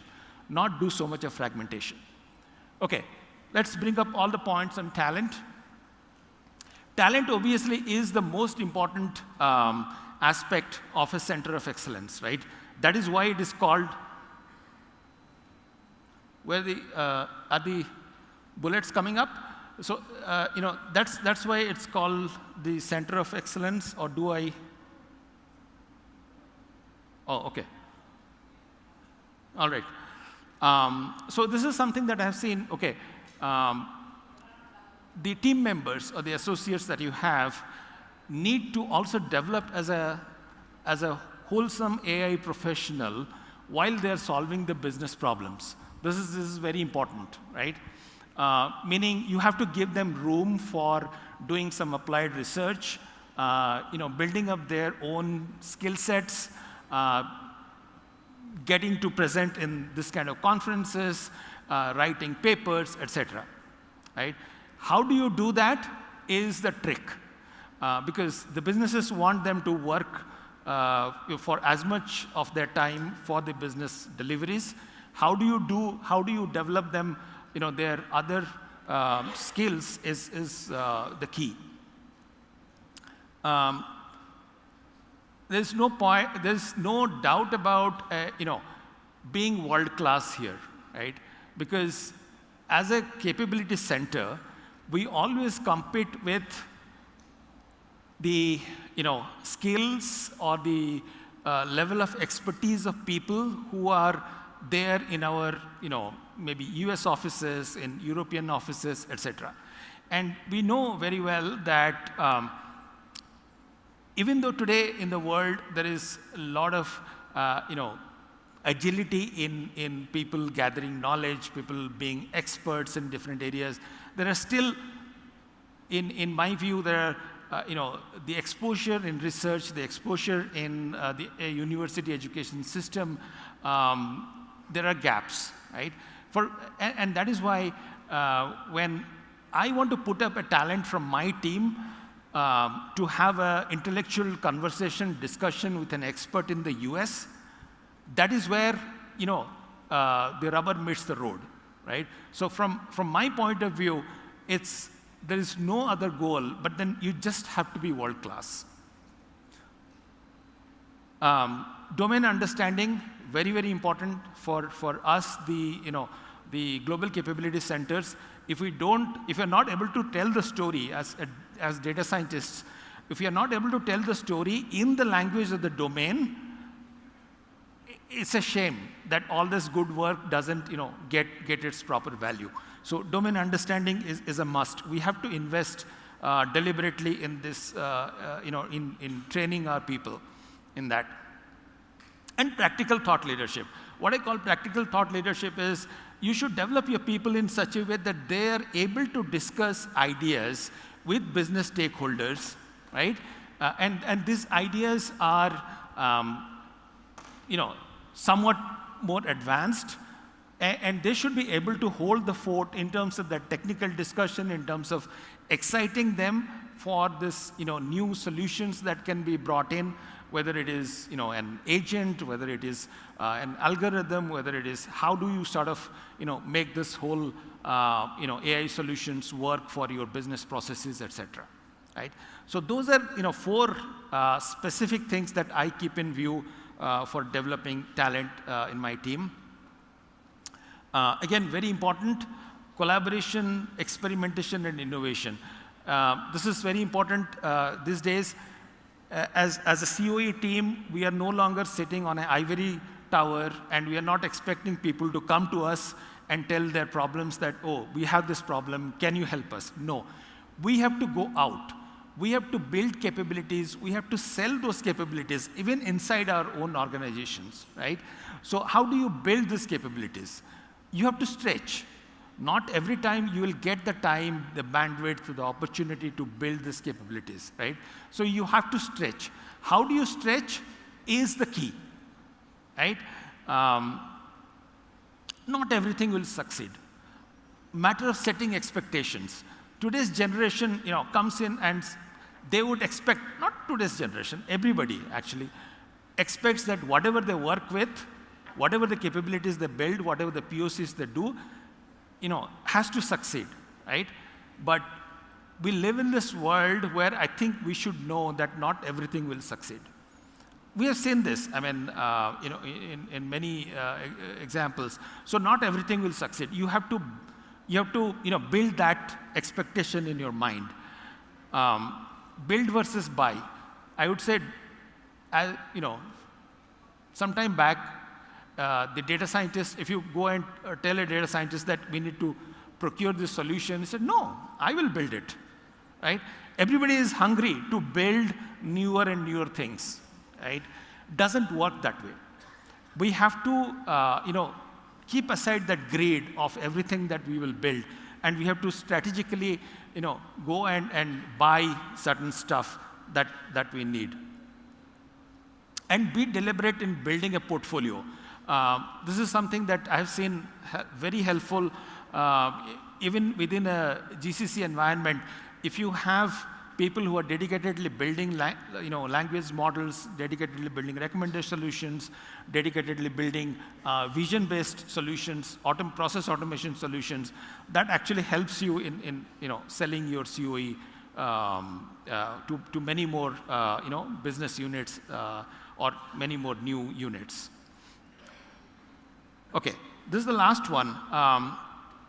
Let me bring out all the points. Now, we all, in our discussions everywhere today, there is a lot of emphasis on responsible AI, and more so for the generative AI, applications, right? Does your program hallucinate? What are the guardrails that you have built? And all of that. But I think we do not have, in my view, in the capability centers today, our focus is mainly on building skills, right? But we do not inculcate this mindset of governance.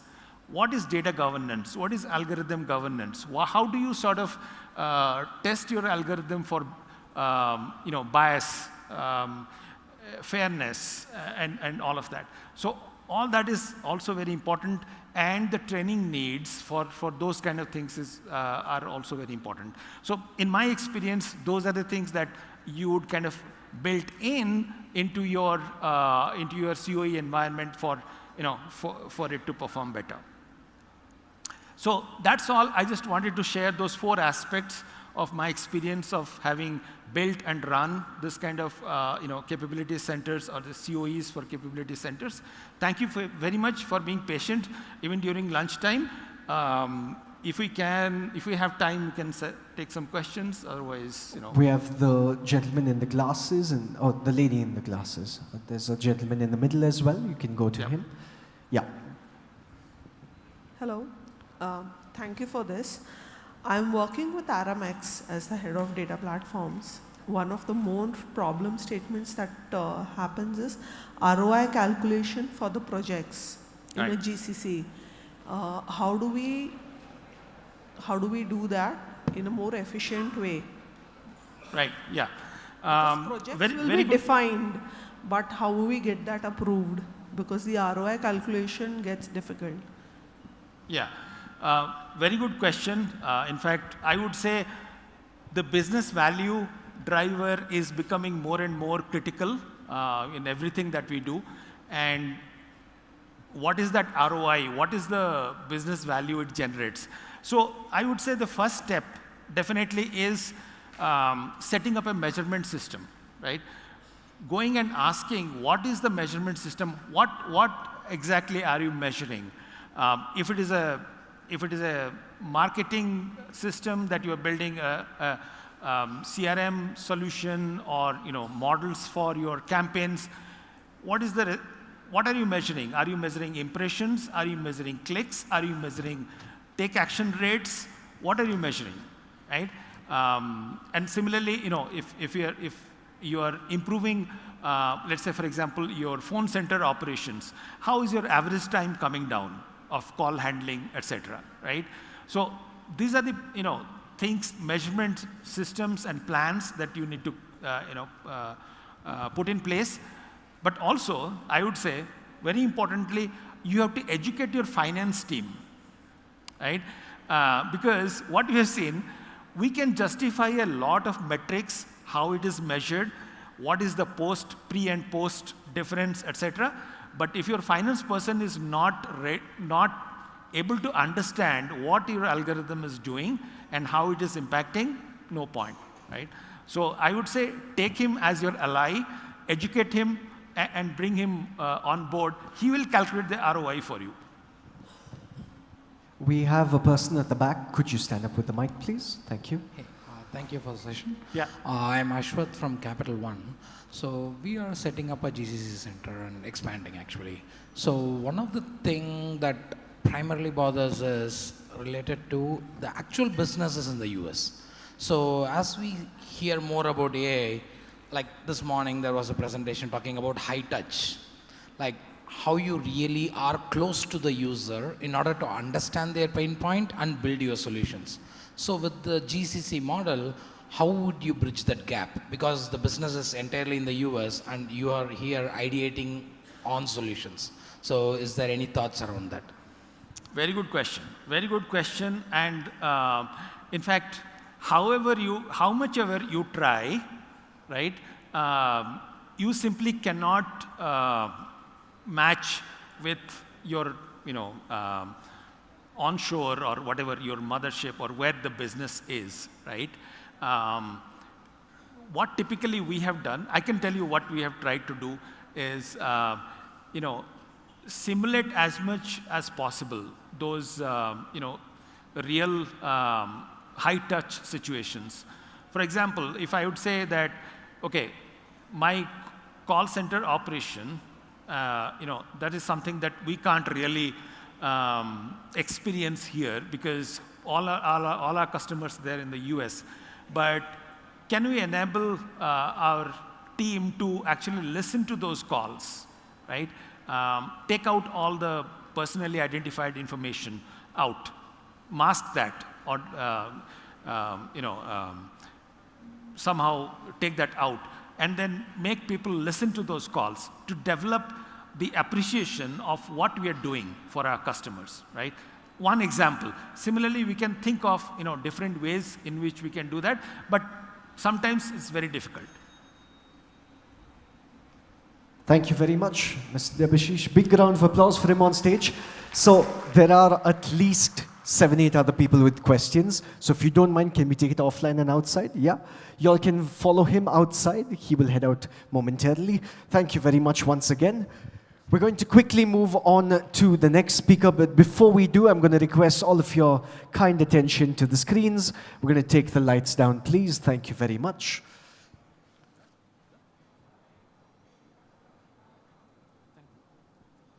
It's Friday. You're in office. You realize it's been exactly 5 years since you started your own company. You think of all the events you've attended. You think of your first office. तुम्हारा pant press हो गया। And the people who wondered if you even had one. You think of the times you were the one-man payroll department. You think of your very first customer order, the office furniture you paid for, the salaries you skipped, and all the ice cream after bad meetings. You think of all those pitches you made to investors who promised funding but pulled out, to your parents who were supportive but worried, to friends who stopped responding. You think of that one night when you reached the verge of shutting it all down. You think of how far you've come. For 5 years ago, all this was just a belief.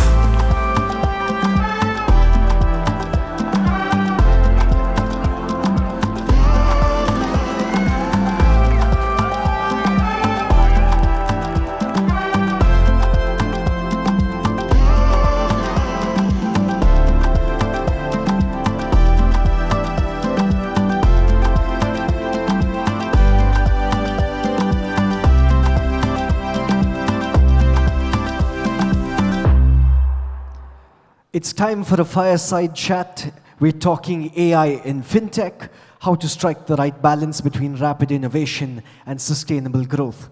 We have with us the co-founder, and I'm going to request the lights to go down and your eyes to the screen once again.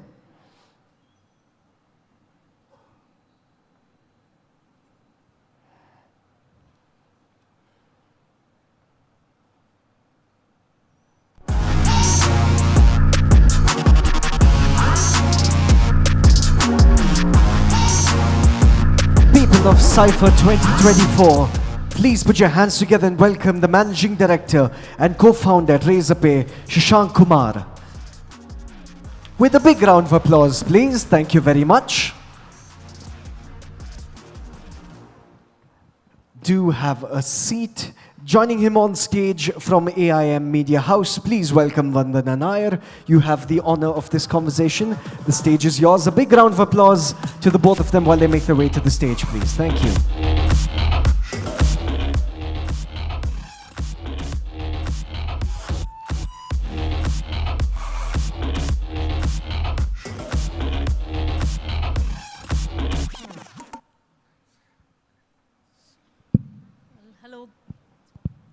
Hello. Hi. Good afternoon, everyone. Hope you all are having a good time. I know it's lunchtime for a lot of us. I promise it's going to be interesting. It's been an amazing video as well for Razorpay. That's pretty cool. So Shashank, thank you for taking the time to be with us. Just diving right into AI and everything AI. So we've seen across domains and sectors that AI has been integrated to different scales. You're even talking about AI agents today. But when it comes to finance sector, I think one has always been wary about how critical it can be, how scary it can be. So So can you just tell me how Razorpay has been integrating AI into its suite of products? First of all, thanks for the invitation. Really glad to be here. And yeah, if you look at AI, right, it's an ever-evolving field, right? It's not a new thing. It's been around for more than a few decades now. And I think in last few years, like last 2-3 years, the major advancement that has happened, I think, has been on the Gen AI side, right, which has created a lot more excitement in terms of the potential that AI has. So I think of it as like there are the few major roles that AI plays for us. I think one thing that probably is very useful for every single company is how AI really enables everyone and everything that it touches, right? So for any company, and especially for Razorpay, right? I mean, we are in the payment space. We provide payment products, banking products. So for us, there are multiple parts of our stack, right? Whether it's the operational parts like onboarding, fraud management, customer support, or otherwise experience part, like how do we handle different kind of banking downtimes? How do we elevate the experience for consumers in terms of their checkout, right? So, and then the third part inside the company as well, that how do we enable our people, right? So this is how I kind of think of it, like in these three terms, how we are using AI in Razorpay. How do we enable all our operational teams or all our operational elements that are there? Because I think infusing AI in any of those things leads to an uptick. For example, in customer support, just doing any kind of Gen AI-based chatbots, right? Now you can do chatbot. I mean, we had support agents, let's say, in Hindi, English, in Kannada, in a few other languages, but AI can really take it to next level. You can enable customer support in 10 languages at the go, right? And which is very difficult to have that kind of expertise in the team at the outset, right? Or otherwise just giving real-time responses. Then same for onboarding. Like as a fintech, I mean, from a compliance perspective, we have a very elaborate onboarding process in terms of checking KYC, checking website or the merchant's business, or the checking the storefront, verifying whether the business is genuine or not, right? Verifying their social media footprint and whatnot, right? So it's a very complex onboarding process, and it takes a while. It's not like signing up for a WhatsApp or Instagram, right? And for the customers today, for the entrepreneurs today, they want as simple of a process as possible. So it's really just not possible to simplify the process without the use of AI. So with AI, we are able to automate it to a very good extent. I would say like close to like 70-75% of automation, akin to like opening like a super complex corporate bank account. But because of leveraging AI in terms of at every step, whether it's verifying the business model or suggesting what is the kind of the business the company is doing, all the documents that they need to upload, and then the documents also vary depending on the type of the business, right? I think we are able to shorten that process, simplify that process, handhold the customer. So a lot of these operational elements that are there, we encourage the teams on the ground to use machine learning or use Gen AI to the extent possible.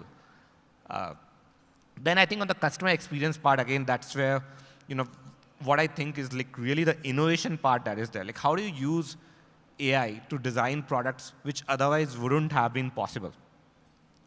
And that's where I think a lot of the scale that Razorpay has achieved. So we see a lot of transactions today, a lot of data points today. So how do we use those to design new products which otherwise cannot exist, right?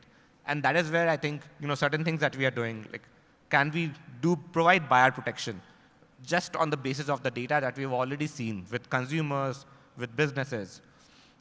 In e-commerce, there's a huge problem around cash on delivery and return to origin. Like 50% of the orders that are shipped in cash on delivery usually see some kind of returns. Either they are returned because the customer didn't want it, or the customer didn't want to pay for it, or they didn't like the order, whatever reason, right? So can we predict that in advance and help the businesses save on the return cost to the extent because seeing the network, seeing the different data points, whether it's the PIN code or the consumer or the kind of the order or the order value, we can predict what is the what is the probability of the order getting returned, and there's a huge cost that the business incurs, right? So this is on the experience side. Like, how do you enable the experience for different, different kind of personalities, different kind of businesses, and how can you build really innovative products on top that we are really well suited to do? And that is where you would see that, on the application layer that we call it, right? Like, there are new kind of companies that have come out of India. There are new kind of products that can come out of India, and it can really go, of course, solve the problems in the Indian context, but of course also go global and solve for the world in a big way, right? And I think the third element, which is also very interesting, which I think a lot of organizations can pay attention to, is the people element. I think all our people, whether it's developers, designers, right, product managers, salespeople, I think it really benefits their productivity if they can learn how to use AI tools in their day-to-day work, day-to-day stack. Okay, and I think the nature of the work itself will undergo a change as people become more expert in using AI. And some of it will be generational change, some of it will be seeping in slowly, and then suddenly you'll see like a dramatic change in the tooling of every single function that exists in the company, right? So at this point, we are encouraging a lot of people to use AI tools. But just to give an example, if you take design as a function, right? In design, like we used to recruit people who are really good at using design tools, right? Because you need to understand you need to have really good mastery and expertise over the tools to produce good designs. But now what has happened with AI is that it's easier to produce designs. It's easier to write prompts and get an output and then sort of edit that, right? Provide a base infrastructure, a base design system, and then produce designs on top of that. So the mastery on tools itself has, the requirement for mastery on tools itself kind of goes down, and the requirement on doing more prompts and the requirement on being a good judge of design, or being a good editor, and being having a sense of what the consumers will want, right? That goes up because now it's more easy to produce designs of different quality, different types, but what will work in the marketplace, right? That judgment becomes more important. So then our interview process also needs to change accordingly, and we have to evaluate people more on their sense of design and their judgment criteria and their editing abilities rather than just the pure play creation abilities. So that's just for design, but you can extrapolate it into every other function, whether it is engineering or security or infrastructure, right? And you can see like the impact of AI playing out in the skill set requirement of those functions, and that itself will change. So Shashank, you spoke about how I think it's touching upon upskilling, right? Where you need people to also know how to use it, like for example, at any CXO level or anything. So would that ever come across as a limitation or a challenge to say fully understand AI and implement it into your system? I think it's like any other skill set, right? You don't have it at the start, but you need to consciously invest in that direction.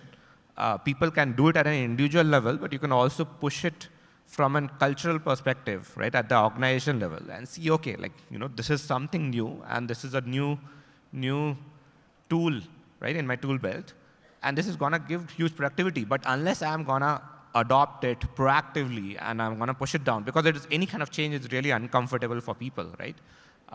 It's not gonna happen by default. And if you keep doing it like month over month, year over year, then I think over a period of time, it becomes a competency. It becomes a core competency, right? Which then gives you an edge, because not every organization will go through that journey by default. Some of them will learn it over time. It's like any other shift, like when the shift happened from desktop to mobile, for example, right? Or from 2G to 4G. It's not all companies took advantage of it.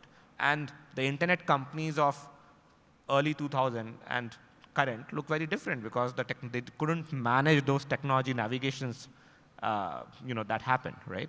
So that is why, as an organization psychology, it's very important that you encourage people to adopt that kind of tooling in their day-to-day work, and I can tell you that most of the organization leaders obviously are from times when these technologies were not in place. So it's not very natural for leaders also, and most of the leaders are in meetings, are reviewing strategy or reviewing people's work. They are not the ones using that technology day in, day out, but they still have to have the sense that they have to push their people, their teams to use the latest technologies, right? So it's not easy. It's definitely not an automatic thing. But yeah, like just pushing on it month over month, year on year, I think that competency starts building in, and it really benefits the people who are able to get there. Great.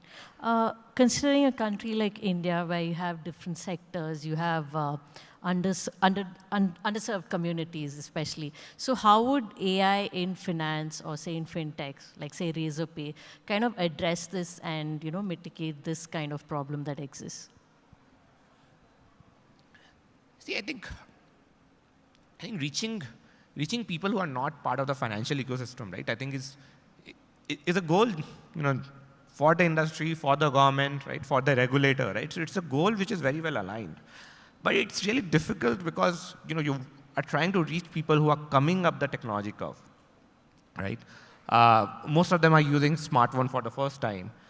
Usually our goal in most of those scenarios, right, is that whenever is their first point of interaction with financial technology, and in India, in our scenario, in India's case, most of the people, mostly have a bank account, let's say, through the Jan Dhan Yojana.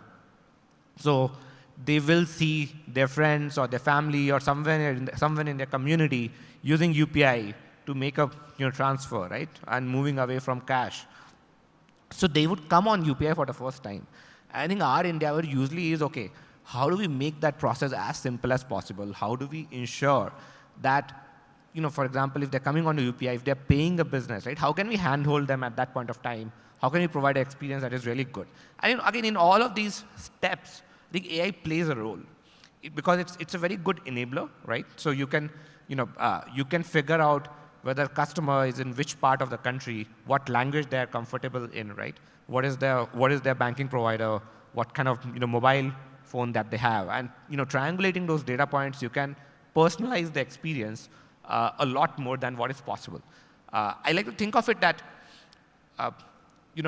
for every person in the room, their experience on Instagram, their experience on Google is heavily personalized. Everyone's Instagram feed looks very different. Everyone's Google search results look very different. But when you go to a financial transaction, when you go to a bank, the experience is very similar for most people in that sense. It's not personalized.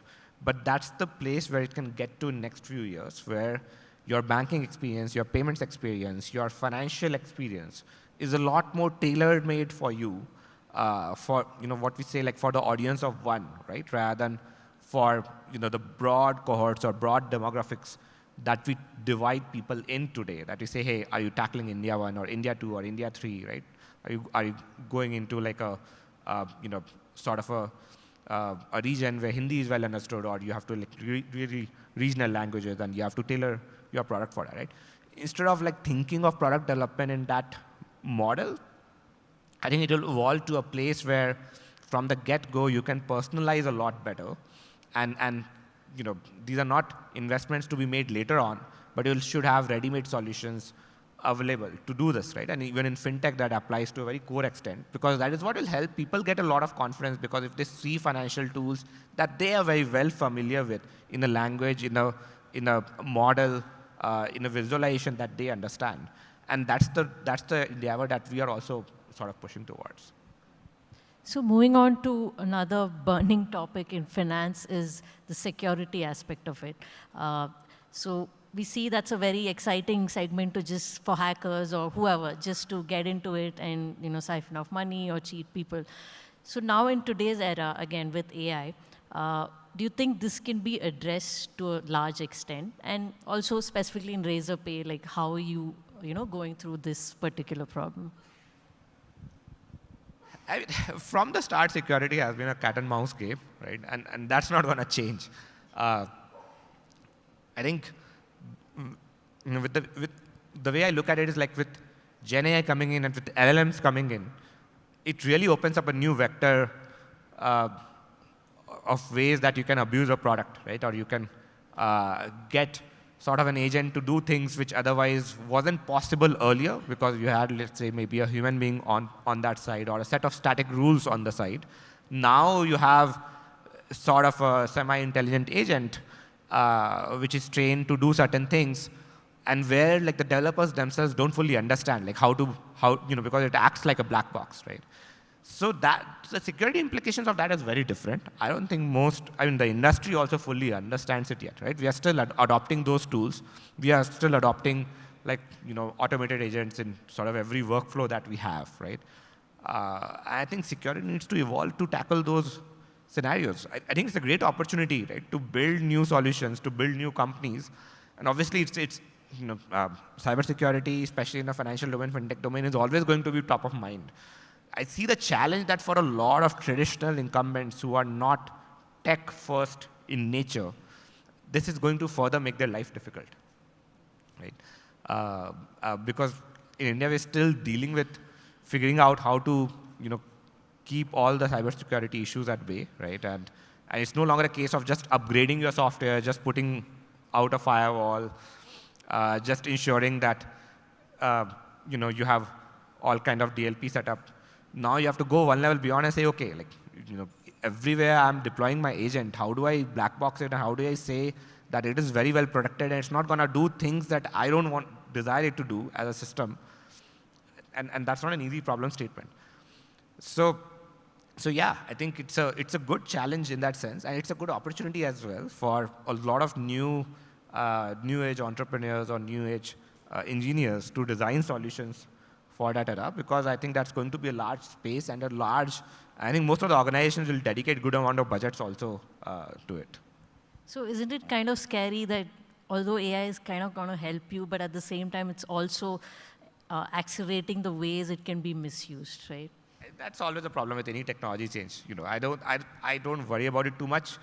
Because I would, at the end of the day, I would say like it's still at a place where we are designing those systems, right? And at least at a capability level, it's still not there that AI can do anything on its own, right? It's still fairly controlled, fairly task-oriented, right? But it's evolving at a very rapid pace. So I think we have to keep a watch and we have to keep seeing how we evolve our defenses as well at the same time. But if you see like in the last 50 years, the technology evolution has been really amazing, right? And we have been able to harness it for extremely positive ways. And I don't think that's going to change. So that evolution will continue happening. And at the same time, we'll keep seeing how we keep it pointed in the right direction and how we really use it for positive use cases. And I would rather worry more about, okay, how do we harness the power of that technology more and more so that the firms in India, the companies in India, people in India are really competitive at the global stage, because that's historically been the challenge, that technology evolution reaches our shore a bit later, right? Like smartphones, for example, 4G, for example, right?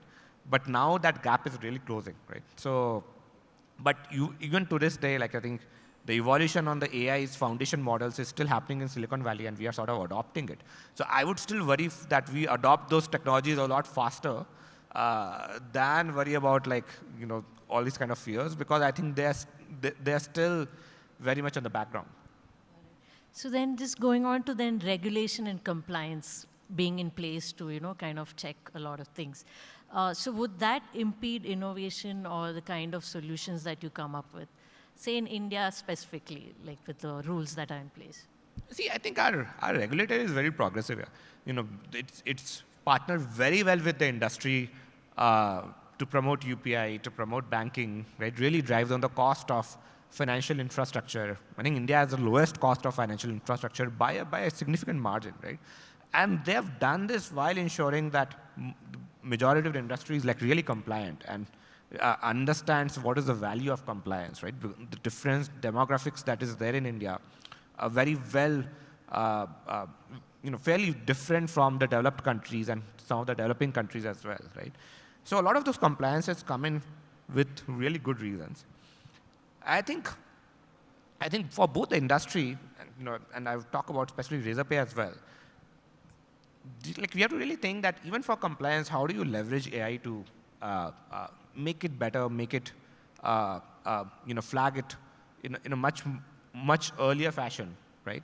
Because what happens even now, right? You have all these compliance audits, you have all these compliance checklists, you have all these compliance rules and regulations that the companies are expected to adhere to. And the way you adhere to most of those compliances is slightly old school in the sense that you have different kind of processes, you have different kind of audit mechanisms to catch those. But I think there's a good amount of space for AI to cause disruption. And we are thinking about, okay, how do we improve, what kind of tooling we can invest in, where a lot of the compliance becomes technology-driven rather than people and process-driven, which has been the case historically, right? How do we invest into our tooling stack that during product development or during product rollout, the spirit of the compliance leads to certain regulations. Is there a way that we can have machines learn those things? Then it can become very interesting in the way you flag any of the compliance issues that are coming out proactively rather than reactively, right? And that reactive flagging happens whether internally or externally via the regulator. That's been the case, right? It's very difficult to flag issues proactively. But I think AI presents an opportunity in the compliance tech space broadly, right? That you can evolve the way compliance happens for most of the companies. I think even the regulator wants more, what you call like the regulatory tech solutions to come in, and they are thinking about it. Okay, is there a way to leverage some of these things to make their life better also? Because there's only so much audit you can do. There's only so much checklist that you can follow. The space of financial technology is evolving at a pace that some of those checklists, become very reactive in nature and come into place like after years, if not after, after months, right? So that's the potential that I see. I think it's still to play out. It'll probably play out in the next 5 years. And I think it's a great opportunity again, because I think India is one of the few countries which takes compliance and regulations very seriously. So there's good opportunity for homegrown solutions to come up there. Just one last one. So what do you foresee as the next emerging trend in fintech where AI would also be involved, like something that's going to be revolutionary? I think I touched upon it. The broad thing that I see from a next 5 years lens is that the personalization in fintech needs to reach a really significantly better level.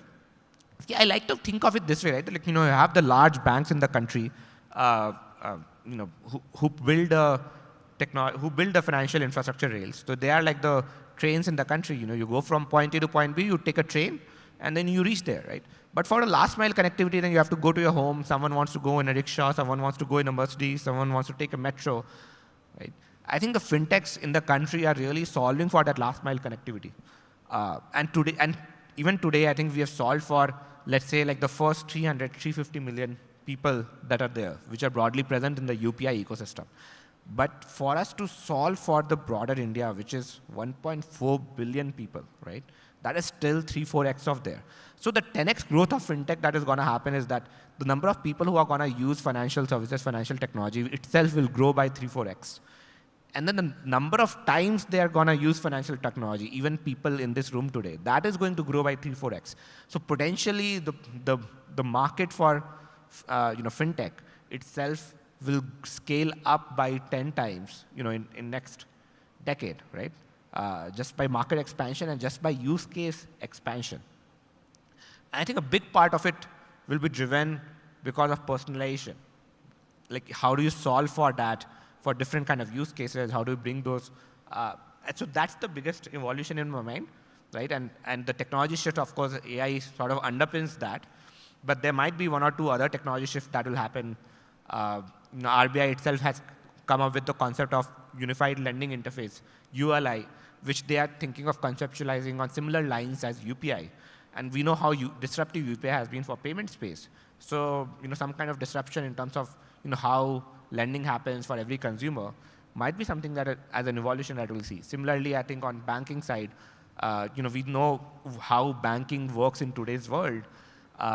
But again, I like to compare banking with the likes of Instagram and Google and Facebook.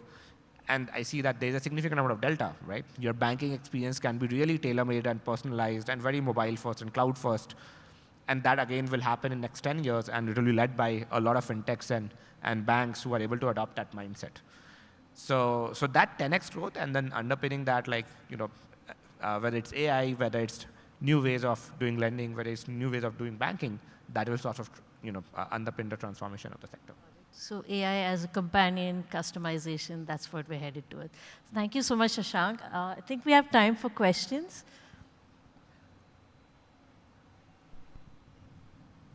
We have the lady at the back. Could we get a mic to her, please, quickly? Thank you.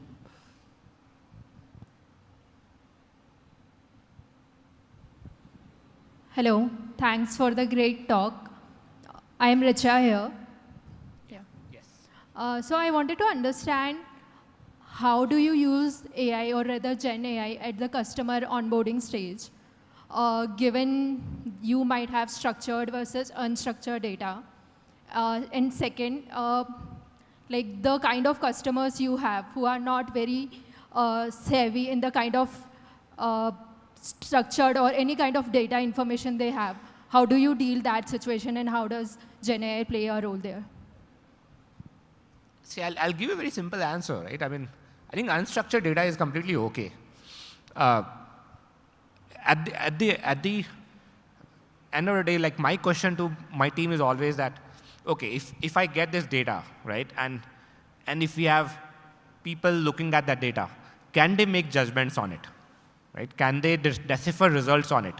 And that's how onboarding has been happening since, whatever, like last 50, 60 years, right? Whether it was earlier, it was paper onboarding in 70s and 80s and 90s, then it started becoming more, you're still filling papers, but you are entering it into some sort of technical systems, some sort of digital systems at the banks, right?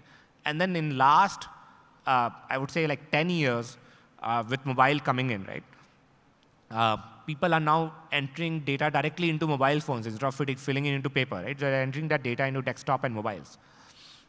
So that's been the evolution. Now what we are saying, okay, like, on mobile, you go and fill specific fields and answer those questions. And usually if you have to open up, let's say, a bank account or a current account, you are filling, let's say, like, 25, 30 questions. And then that is evaluated by a static system or by people, and you sort of give the results. And it usually happens as a to and fro. So there are two ways to simplify it. One, can you reduce the number of questions to the bare minimum possible?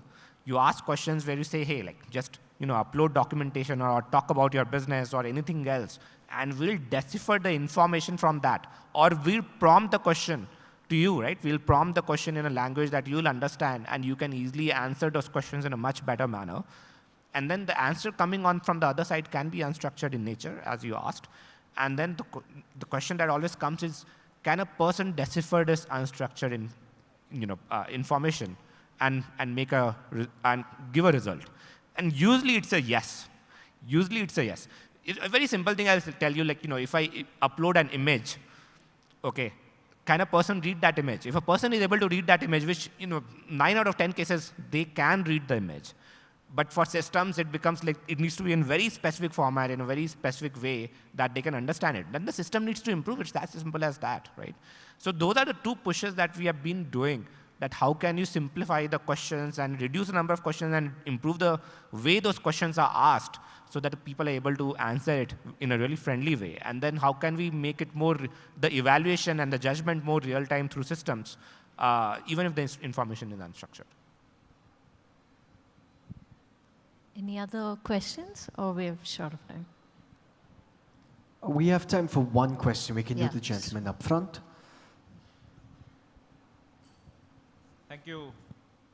Able to hear me? Yeah. So the question is, I am sure that in your industry, especially fintech and all, it's very relevant.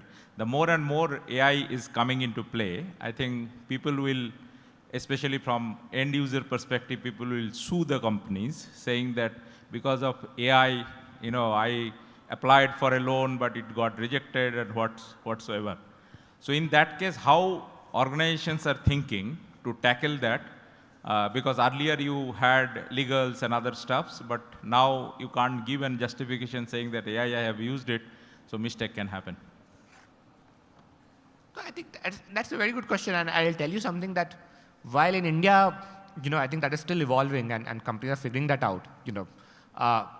I think in more developed countries like US and all, right, this is still very much prevalent, because while Gen AI is a new technology, I think machine learning is not a new technology, right? So a lot of banks in the West are already using a lot of machine learning models to underwrite customers, for example, right, or to onboard customers. And I think the way it has evolved, right, and again, this is sort of a second-hand information, because I think India might follow a different path. So we'll see how that goes. The way it has evolved, at least in the West, is that, for any model, they have a certain, guardrails, if I can say that they've evolved over time with certain experience. That, can we have, let's say, a very in-depth amount of, testing or test cases or whatever, to say that the algorithm is not, differentiating, let's say, based on race, right? Or not differentiating based on certain attributes which you're not allowed to differentiate, which isn't good, because that means that your training data is in a certain way, and then you're just, responding based on that, right? And I think it has worked to a good extent, because we haven't seen a lot of cases in the West that customers are going and suing financial institutions, and they're not able to explain. Usually they are able to explain the rationale that it's not rejecting customers because of XYZ, right? It might be rejecting customers because of ABC, which I can't disclose, but it's not rejecting customers because of XYZ, which is what we are not allowed to. So that is a very important thing to understand, right? And beyond that, I think most companies, while the models will keep becoming more black box, I think the companies will also keep evolving to figure out that, they have a broad idea of what the models are doing.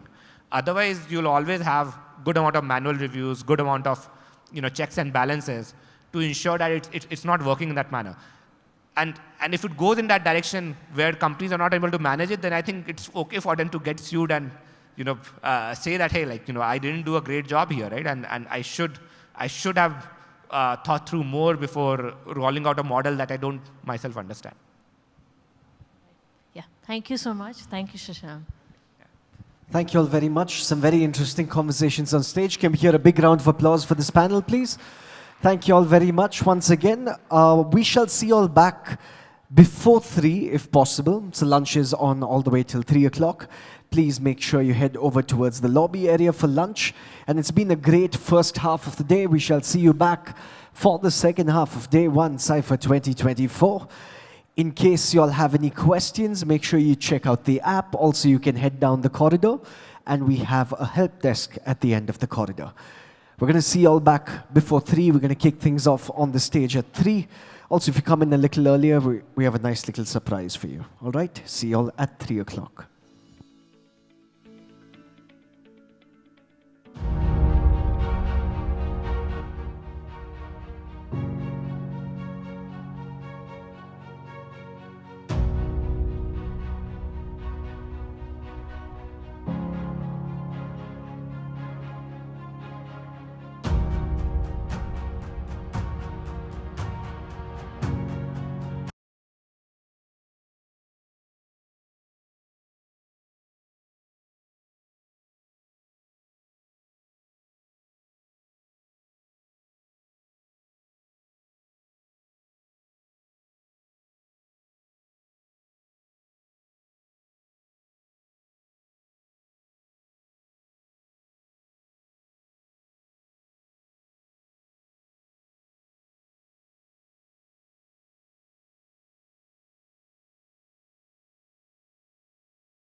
This is a square. Or is it? The universe of data is multidimensional. Diverse data sources, various methodologies, various data science techniques, and evolving business complexities.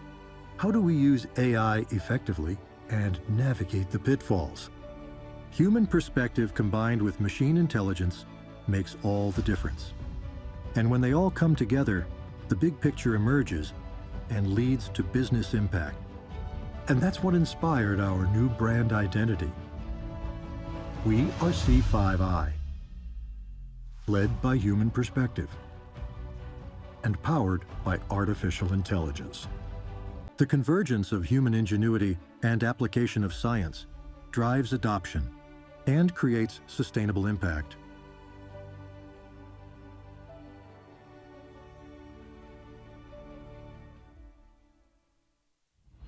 Your customers' needs are always changing. Imagine building an app that evolves with them in real time. An AI-powered banking app delivering personalized strategies, products, and insights, analyzing spending habits, continuously learning goals, adjusting for risk, and constantly predicting the next course of action.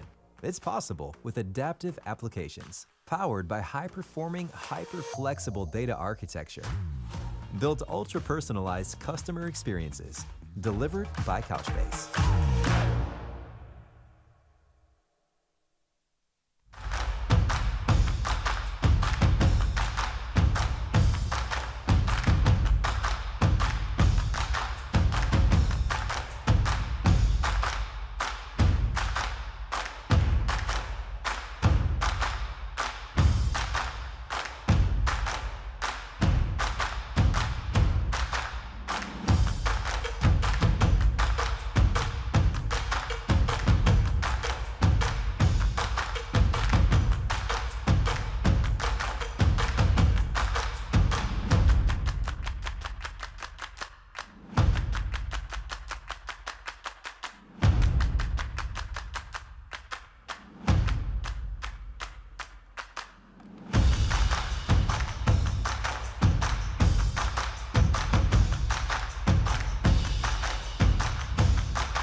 reverb on my voice, very, very little.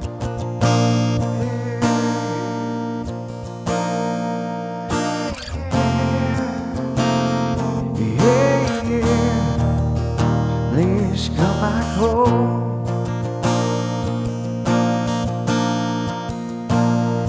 Yeah, yeah, yeah, yeah, please come back home. Send some vocals on the monitor.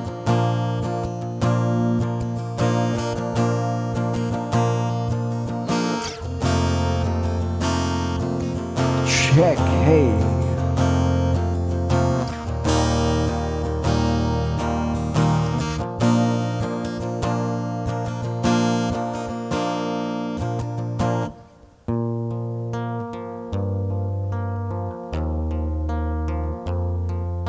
Sleep under the stars. We sleep under the stars tonight. Sleep under the stars, yeah. Sleep under these stars tonight. These iron hearts,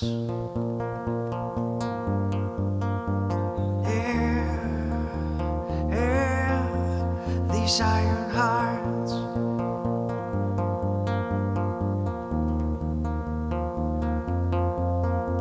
We started out together the first time your light shone.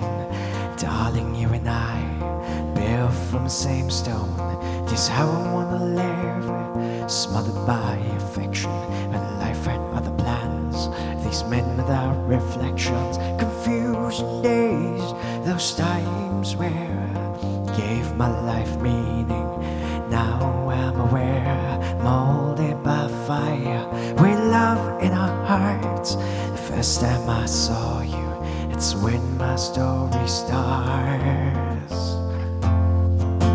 'Cause we sleep under the stars. All these lonely moons, they were meant to be ours.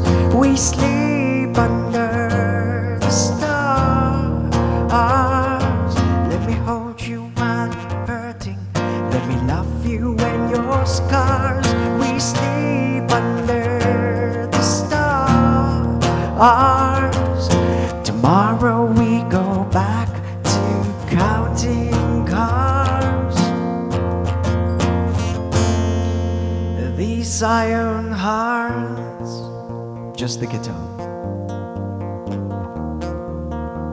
Yeah, these iron hearts.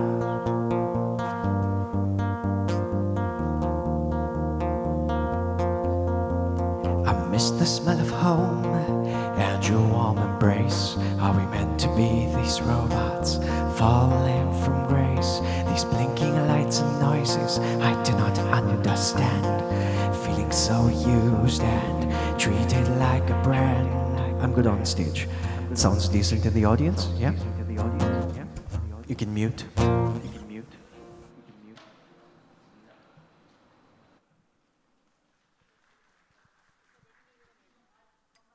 Something for y'all in about like 20-ish minutes if you're around, yeah? It was just a sound check. Thank you though. Enriching, and finally, everyday great learning. Opportunities to work with and improve business of top companies in the world. So I would say the diversity here is great. We have different kinds of people in the team that makes the team very balanced and also gets in a lot of viewpoints on the table. Well, they've said everything, but I would like to highlight that the top management is very supportive for new ideas and they've created a very great environment to work with. So I really thought their talk about food and entertainment is the thing that they like, but it looks like they are invested in their jobs. Okay, guys, thank you for that. I have more questions to ask more people. I'll be heading. Bye. Bye-bye.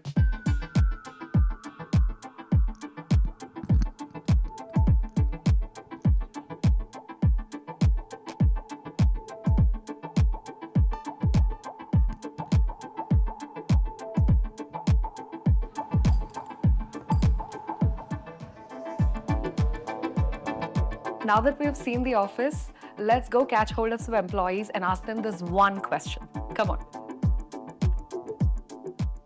How will you describe Genpact? Genpact is a fun place just because we all need to collaborate amongst ourselves to achieve our goal. Couldn't have asked for a better place for the start of my career. Hybrid work culture. It gives us the freedom to work in whatever field we want to work in. It's collaboration. Chill. Work-life balance. Amazing. Transformation happens here. Exciting. There we have it, guys. Now we know why Genpact's analytics team is one of the best in the country. They have created a fun work environment with diversity, and the kind of consistent work that they do has set the standard for the industry. It is quite evident from the conversations that we have had with different people here that they enjoy doing their work, which explains why they have stuck around for such a long time. With that, we wrap up this episode of AIM Walkthrough. I will catch you in another tour. Until then, bye.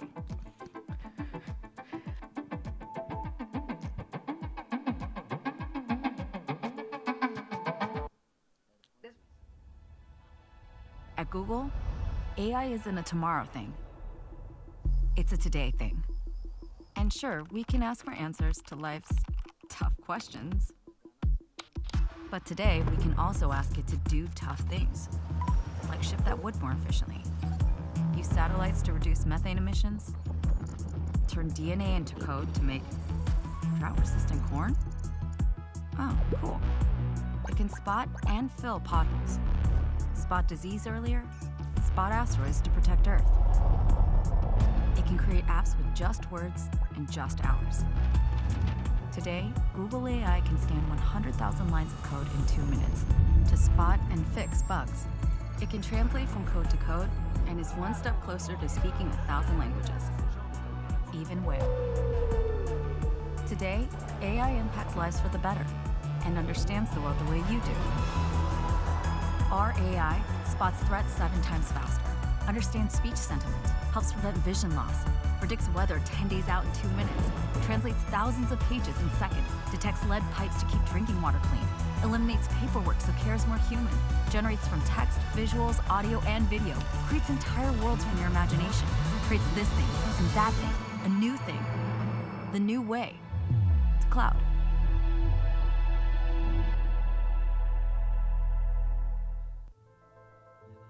Intel is no stranger to change. We've been changing the world longer than most tech companies have existed. We're technologists, geeks at heart, who not only embrace change, but collaborate every day to drive world-changing innovation. Today, the changes shaping the world around us and our customers are massive. Tectonic shifts driven by an AI revolution that's redefining everything and creating amazing opportunities. So, we're transforming, quickly, from the inside out. Because we are Intel. We were made for this. Every day, we roll up our sleeves and solve tough problems. We thrive on challenges, revel in complex puzzles, and always, always work towards the right solutions. We are Intel. This is what we do. We invest in technology. We shape our industry and the world, and we do it the right way. Because forward is the only way we know, and together is the only way we'll get there. So join us on this journey as we continue to innovate and make a difference on a global scale. Bring your forward-thinking, problem-solving attitude and get ready to change the world all over again. Because we're Intel. And our next chapter starts with you.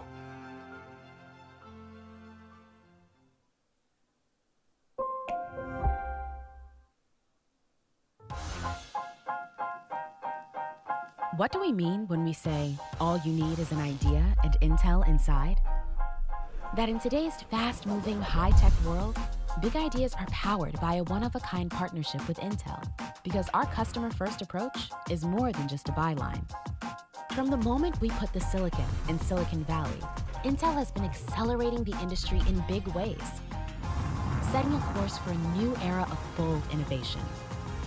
No one else is this obsessed with engineering a brighter future. That's why we're driving the industry's biggest inflection points, putting intelligence where it's needed most, in ways that only Intel can, with a multi-architecture approach that empowers our customers to transform their businesses from the inside out. We're democratizing AI in big ways, combining software and hardware to open up new possibilities. And we're moving that innovation around the world at lightning speeds with our advances in 5G. Collaborating with global operators and creating a new vision for networks of the future. We're taking intelligence and bringing it to the edge. Accelerating business outcomes with over 30,000 edge-to-cloud solution deployments. And we're taking that same innovation to the streets, deploying new technology and advanced data layers to make autonomous driving not only possible, but safe and seamless. Every day, we create world-changing technology that enriches the lives of every person on Earth. Making bold moves, because Intel has the unique portfolio breadth and depth, plus the global scale to serve as an unparalleled catalyst for our partners' biggest ambitions.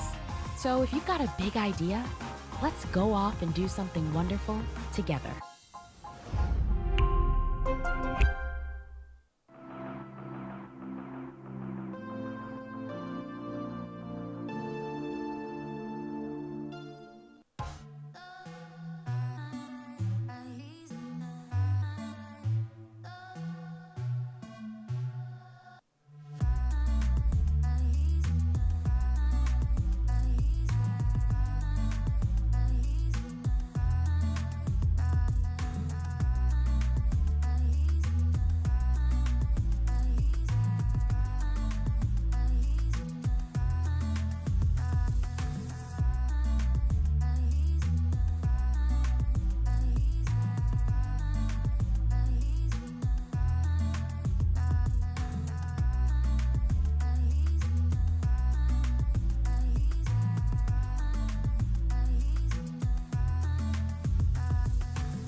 Oh, it's what? Hi, you guys. How's it going? I have a really long layover tonight.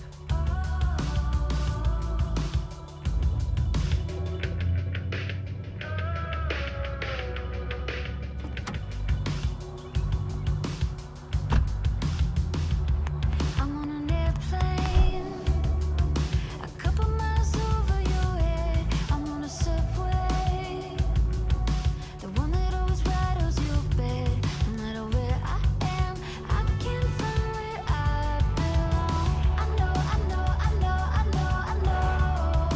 I know I should be there with you. I know, I know, I know, I know, I know. You wouldn't have called me a two. But get out of my head, I need to find where I belong. I know, I know, I know, I know, I know. I know I should be there with you. I know, I know, I know, I know, I know. You wouldn't even call me a two. But get out of my head, I need to find where I belong. I need to find where you're already there. I need to find where you're already there. And you need to find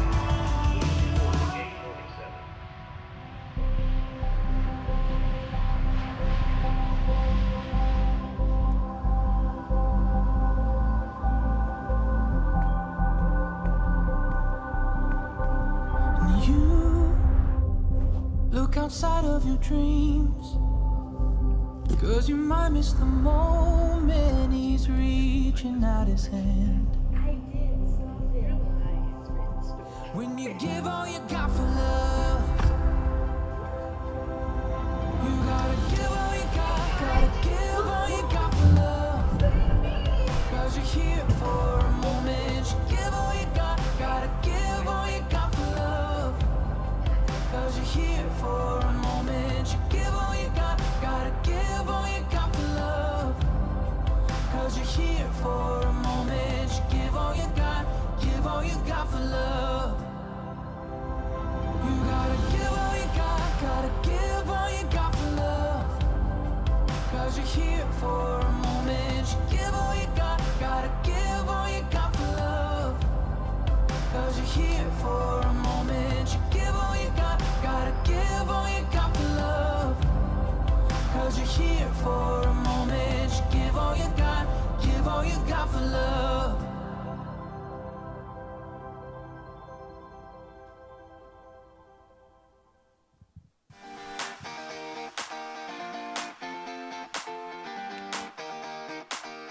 Synchron is a leading global consulting firm for digital transformation and technology enhancements.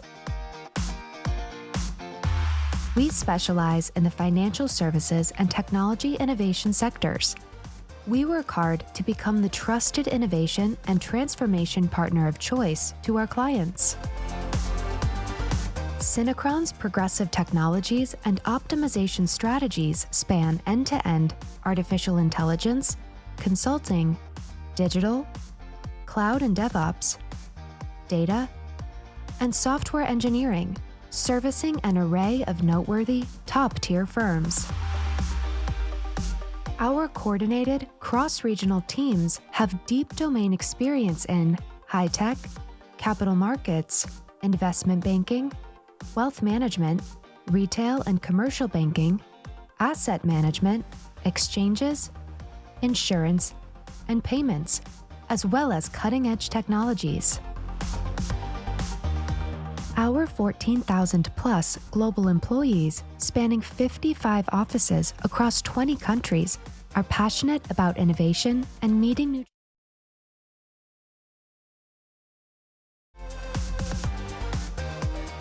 Our team at Synchron is committed to pushing the boundaries of AI technology and delivering state-of-the-art solutions. We understand the importance of staying ahead in today's fast-paced world, and Gen AI tools are designed to give you that competitive edge. The future is here, and Gen AI is leading the way. Embrace the power of generative AI with Synchron Nexus tools.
relentlessly seeking, solving,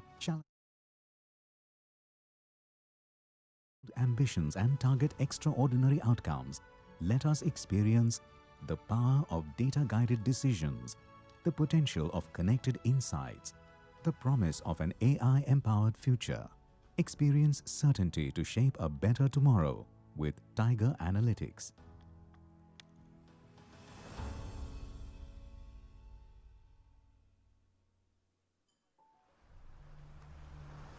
The possibility of next is why we wake up every day. It empowers us to pursue excellence. It drives us to remain relentlessly curious. It unshackles us to imagine beyond belief. In the global transformation led by data, there are many miles between today and next. At Tridence, we focus on the last mile while we get you through every mile. Because with data, the possibilities are endless.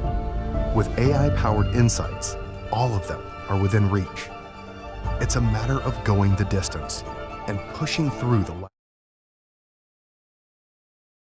Make sense of your data, refine your insights, accelerate your actions, think, impact. It's time to go beyond possible and cover the last mile. Tridence, beyond possible.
Is multidimensional.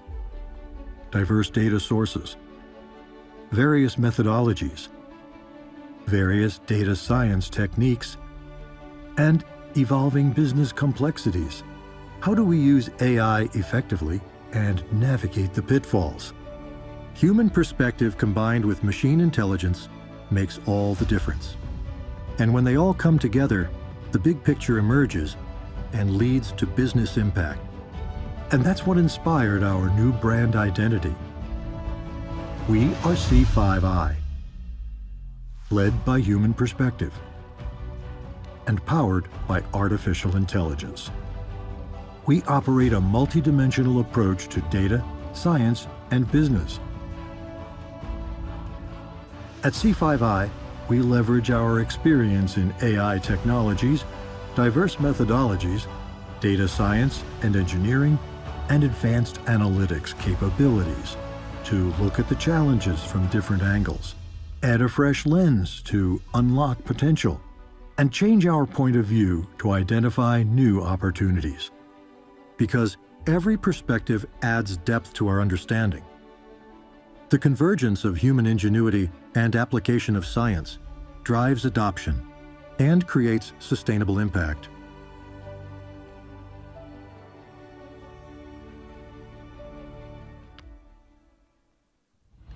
Your customers' needs are always changing. Imagine building an app that evolves with them in real time. An AI-powered banking app delivering personalized strategies, products, and insights, analyzing spending habits, continuously learning goals, adjusting for risk, and constantly predicting the next course of action. It's possible with adaptive applications, powered by high-performing, hyper-flexible data architecture. Build ultra-personalized customer experiences, delivered by Couchbase.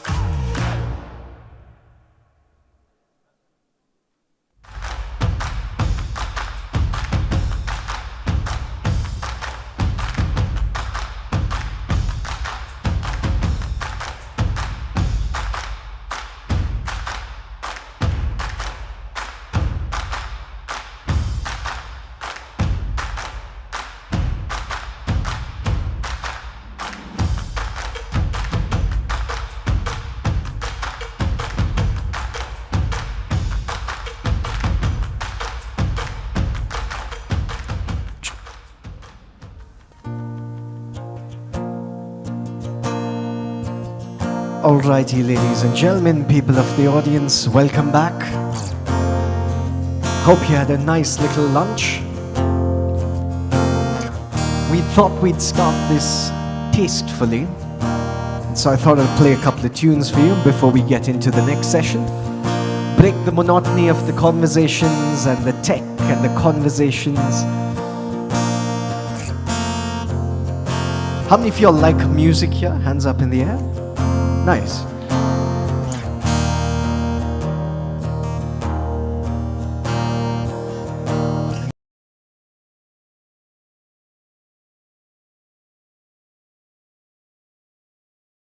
Coldplay fans in the house. Okay, how many of you got tickets? What? No. Really? Like you got it in queue? You were in queue and got it? Wow. Not on the black market. Interesting. How many of you didn't get it? I'll put my hand up for the people who didn't get it. You didn't get it? Yeah, we're all the losers apparently.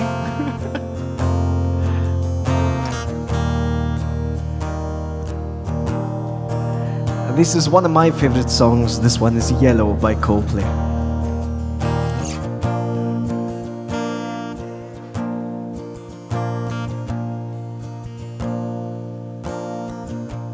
Look at the stars.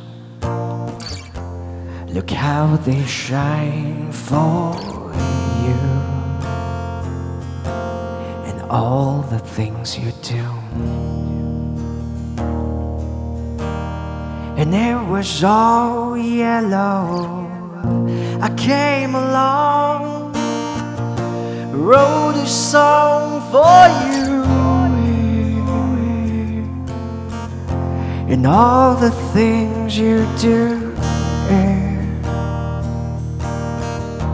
'Cause you were all yellow, yeah.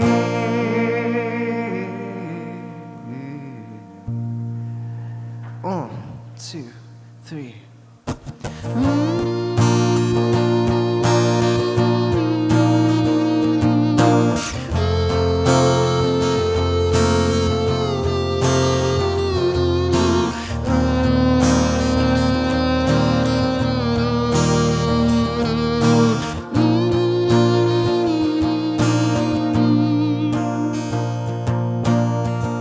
Look at the stars. Look how they shine for you, and all the things you do, yeah. And it was all yellow. I came along, wrote a song for you, and all the things you do. 'Cause you were all yellow, yeah. So then I took my turn. What a thing to have done, yeah. 'Cause you were all yellow, yeah.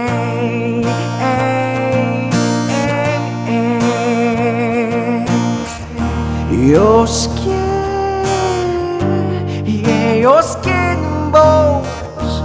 turning to something beautiful. You know, for you I bleed myself dry. For you I bleed myself.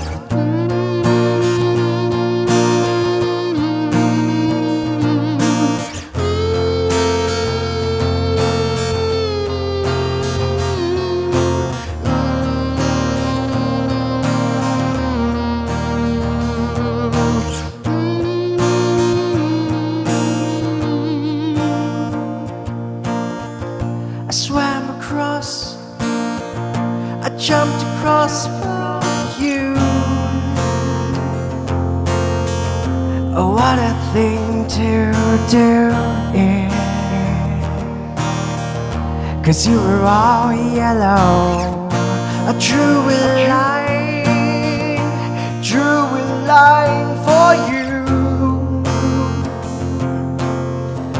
Oh, what a thing to do, yeah. 'Cause you were all yellow, yeah.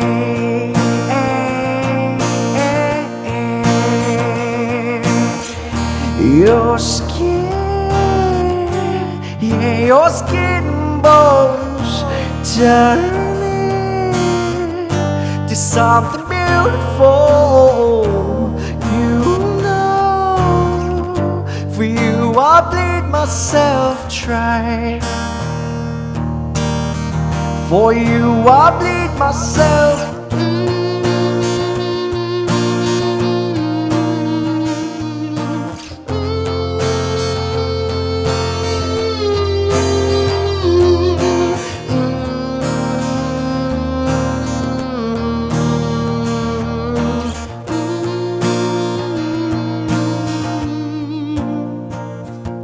It's true. Look how they shine for you. Ooh, look how they shine for you. Ooh, look how they shine for you. Yeah. Look how they shine for you. Yeah. Look how they shine for you. Yeah. Look how they shine. Look at the stars. Look how they shine for you. And all the things you do here. 'Cause you were all yellow.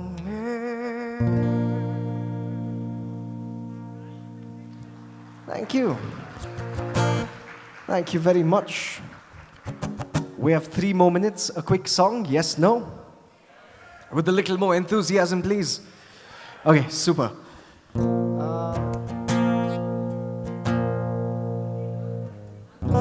I'll play a song for y'all. This is a song I grew up on. If someone can sing the Hindi version of this, if you know the Hindi version of this, and if you can sing, please come up on stage and sing with me, yeah? As if you miss the strain I'm on, you will know that I have gone. You can hear the whistle blow 100 miles, 100 miles, 500 miles, 500 miles, 500 miles. You can hear the whistle blow 100 miles. Anybody know the song? Yeah? Coming up and singing? No? Correct. If you miss the strain I'm on, you will know that I have gone. You can hear the whistle blow 100 miles, 100 miles, 500 miles, 500 miles, 500 miles. You can hear the whistle blow 500 miles. Anyone coming to sing with me?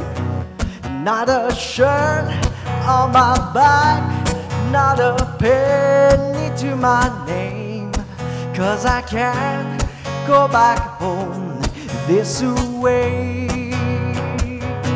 'Cause this away, this away, this away, this away. 'Cause I can't go back home this away. 'Cause this away, this away, this away, this away. 'Cause I can't go back home this away. 'Cause if you miss the train I'm on, you will know that I have gone. You can hear the whistle blow 100 miles, 100 miles, 500 miles, 500 miles, 500 miles. You can hear the whistle blow 500 miles. 'Cause if you miss this train I'm on, you will know that I have gone. You can hear the whistle blow 100 miles, 100 miles, 500 miles, 100 miles, 500 miles. You can hear the whistle blow 500 miles. Thank you all very much. Good afternoon. Welcome back. Thank you. This is Cypher 24.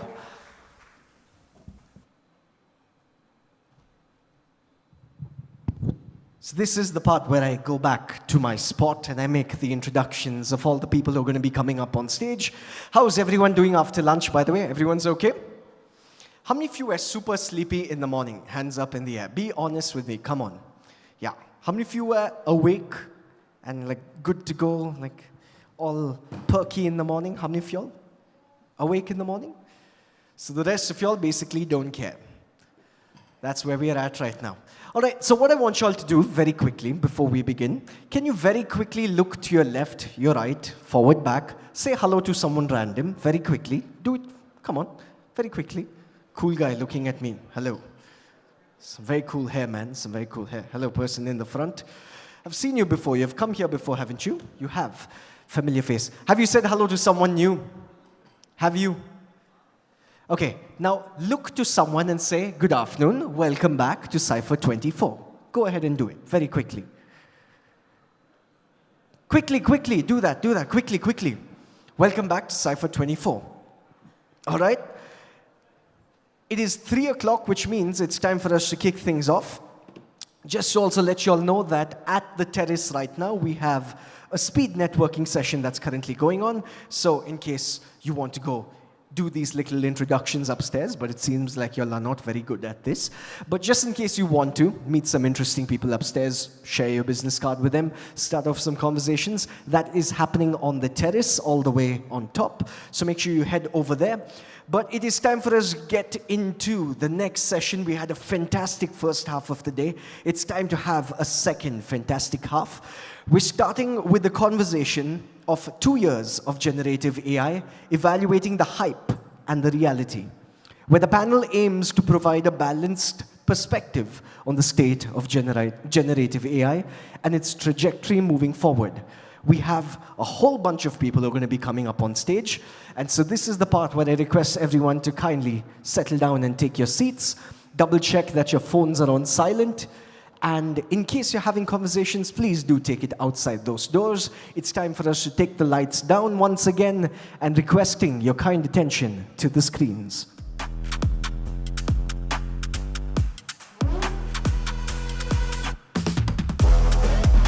Please welcome the first person taking stage, Anish Kumar Roy, Director of Analytics at MIQ. Please come up to the stage. Big round of applause for him while he makes his way to the stage. Joining him, Mr. Gurbanz Chatwal, Vice President of Innovation and Intelligence Automation at Fiserv. Joining him, Nataraju, this is a very confusing last name, I hope I'm going to get it right. Nataraju Vusirkala, is that the right? Thank you very much, Vusirkala, Senior Director, Data Science and Engineering at Walmart Global Tech. Also joining him, Pranam S. Karpur, Vice President and Senior Partner Data and AI at Genpact. Also joining all of them on stage, Srinivas Chituri, CIO at IOPEX. And last, but definitely not the least, we have your moderator, Shikha Singhal. Please welcome all of them to the stage. Shikha Singhal is the Principal of Data Science at Axtria. People of the audience, I know you have a very full belly after lunch, but could you please use your voices, your hands, and make a lot of noise for this fantastic panel on stage? Can we try and be a little hooligan-like? Can you go, woo? Say woo, come on. There we go. And put your hands together at the same time and make a lot of noise. Alrighty, Shikha, the honor of this conversation is yours, and I hope you can wake them up a little bit more. Thank you so much. Thank you. Yeah. And thank you so much for staying here and not going up the terrace, despite the fact that he announced it twice. Thank you. So good afternoon, everyone. Shikha Singhal. I lead the data science practice at Axtria, a company that combines data analytics technology to help life sciences companies improve patient outcomes and drive business growth. Thank you for joining me for what promises to be a fascinating conversation on 2 years of generative AI, hype versus reality. But before we dive deeper into the conversation, let's take a quick minute to appreciate the fact that the technology that we are discussing today, just about a few years back, it was more of a science fiction than reality, right? I mean, who could have thought that in 2024, we'll be sitting here and having serious conversations on whether Gen AI can paint better than Picasso or write better poetry than Shakespeare. But here we are, and someone told me it's customary at Cypher to do a poll. So a quick show of hands, how many of us have used generative AI in the past few months? Wow. Everyone's hand is up. So at least we are awake. By the way, please keep your hands up. Now, keep your hands up if you believe that Gen AI has significantly improved your productivity and creativity. Okay, that's a mixed bag, very interesting. All right, so let's find it out ourselves. I think I'll ask the panelists to introduce themselves. We'll start with Anish. Hi, everyone. Anish here from MIQ. So MIQ is an organization which works in the programmatic space, and me sort of build analytic solutions, technology solutions to connect advertisers and customers, right, on a real-time basis. So that's me outside my work, a photographer, wildlife photographer, and footballer. Thank you, Anish. Gurbans. Hi, good afternoon, friends. Gurbans here from Pfizer. I lead product innovation and intelligent automation, and as part of that, I also am part of the central team which drives AI within the organization. I'll tell you more about myself through the discussion. Thank you for being here. Thanks, Gurbans. Srinivas. Good afternoon, everybody. I'm Srinivas.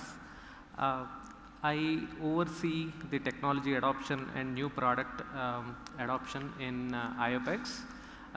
Looking forward to the interesting conversation here, and also probably, we can meet offline, some of you maybe. Thank you. Thank you, Srinivas. Natraju. Hey everyone, good afternoon again. Good to see that there is a reasonable sized crowd post lunch, so hopefully we'll do good justice for your time. So I lead the Walmart Marketplace Data Science and Engineering team. So my main role is to leverage data, AI, and develop products which can help sellers grow their business. So that's what I do for a living. In terms of hobbies, I love to travel a lot. Lately into meditation and yoga. That's a little bit about me. Thank you. Pranam. Good afternoon. My name is Pranam. I'm from Genpact, an AI-first company. I'm an AI practitioner, and I partner with our clients to transform their business by leveraging data and AI. Hopefully, in the course of today's discussion, we'll probably give 1 or 2 examples. So looking forward to learning a lot. Thank you. So let's start with you, Gurbans. What do you consider the most significant milestones in the last 2 years of the journey of generative AI, and how have these milestones impacted the technology's potential? Sure, Shikha. And I'll take you beyond a little few years because the story is more interesting if you go back a couple of decades. And I'll kind of intertwine with it in terms of how I kind of got inducted into AI. So that will be kind of a combined story. So I was in grade 4 when I remember on one Sunday, Dad and I were reading the book on Gulliver's Travels. I don't know how many of you have read it, or how many of you are reading it to your kids. This is by Jonathan Swift. It was written in 1726. And if you have read the third part of the book, the protagonist goes to a flying island called Lapute. And there, as he's being shown the island by the king and the men there, he comes across a machine which is 20 feet by 20 feet square, with wooden blocks in the middle, which have paper pasted on it and words written in their language. There are 16 people on each side with laden handles. And at the command, they kind of turn the handle and the blocks turn, and sentences get formed. And when a good sentence is formed, there's a scribe who notes the sentence and then speaks it out. I have not come across a human language generating machine being conceptualized before 1726. And I think human mind has been working at and has always been intrigued with intelligence, and we have always wanted to create machines which simulate intelligence. And this is, I think, the first one. And I remember in the session in the morning, Vignesh was talking about David Hume, but I think Jonathan Swift beat David Hume by almost like 13 years because David Hume published the Skepticism of Reasoning around 1739, 1740. So that's the history from where Gen AI started. So it's not a flash in the pan, and that's what I want to emphasize. There has been hundreds of years of work that has gone behind this. So let's kind of trace it back. So after those 1726 and 1739, let's kind of quickly drop into 1900s. And 1906, we come up with Markov models. And Andrei Markov came up with those models which could generate sequences. So this was the first time you had a mathematical model which can generate sequences.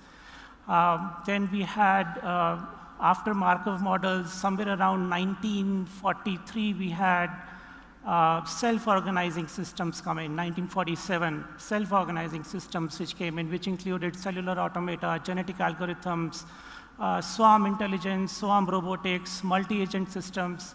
Then we had 1943 to 1948, and you would all know this. Perceptron was built, and we had multi-layer perceptron, but this was not a software simulation. This was a hardware device which simulated the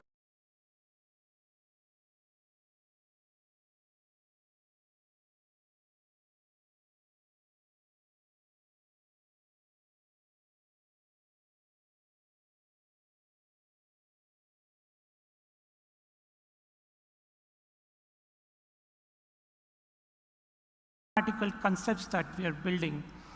But of course, perceptrons didn't last too much. There were many classes of problems that perceptrons couldn't solve, so they kind of went into a kind of a little background.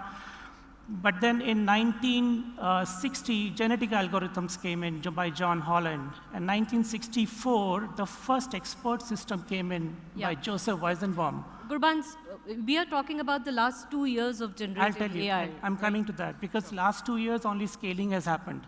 The most interesting thing has happened in the 1900s. So, ELIZA, which was the first kind of a chatbot, it simulated a doctor, written in a slip language, and see that, and if you look at the self-organizing system, the genetic algorithm, this is where the mathematics got developed for optimizations. 1970, we had this gradient descent algorithm created. So all this culminated into what we have in 2014 when Ian Goodfellow came out with the GANs, the generative adversarial networks. And that kind of was a big kind of a push towards what we have today. So GANs were more like competing machines in a zero-sum game, but we also had vector encoding networks. And then from there, we had, in something 2017, we had Attention is All You Need. It was based on the Beatles song, Love is All You Need.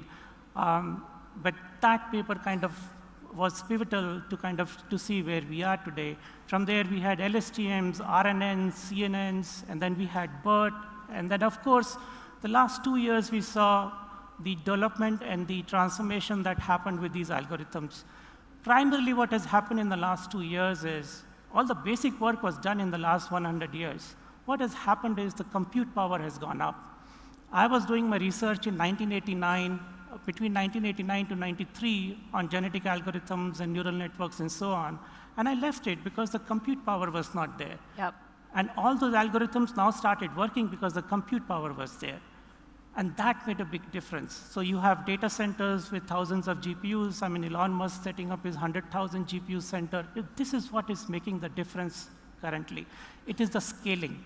And the scaling laws will continue. And therefore, we had GPT-2, GPT-3, GPT-4, 4.0, 4.1. So from till 4.0, we still had where the intelligent systems acted like human beings. But if you go to 4.01, this is where even the rational thinking is coming in. The system is able to rationalize and think with you. That's a huge incremental step forward. Yep. So going from just acting like human to also thinking like human. And if you have not tried 4.01, you have actually missed it. You should go back and try 4.01. But it all needs huge compute power behind. So it is just not the GPUs, the CPUs, but the networking architectures, the data center architectures, everything, the storage mechanisms, everything has influenced where we are today. Yep. Quite an exhaustive journey. So Srinivas, if you can help us understand some of the notable examples from industries that you are seeing of Gen AI making transformative difference, and is it more pronounced in some industries than others? Yeah. I think there are lots of industries which are positively impacted by Gen AI. But let me touch upon a couple of industries where we see profound impact in the last few quarters, I would say. So the first one is the software development, right? So which is one of my favorite topics. If you see, especially if you are one who has some sort of coding experience, right? So the most tedious and boring part of the coding is writing code documentation, writing boilerplate code, or even writing unit tests, right? So that's one of the most tedious tasks, right? So Gen AI is helping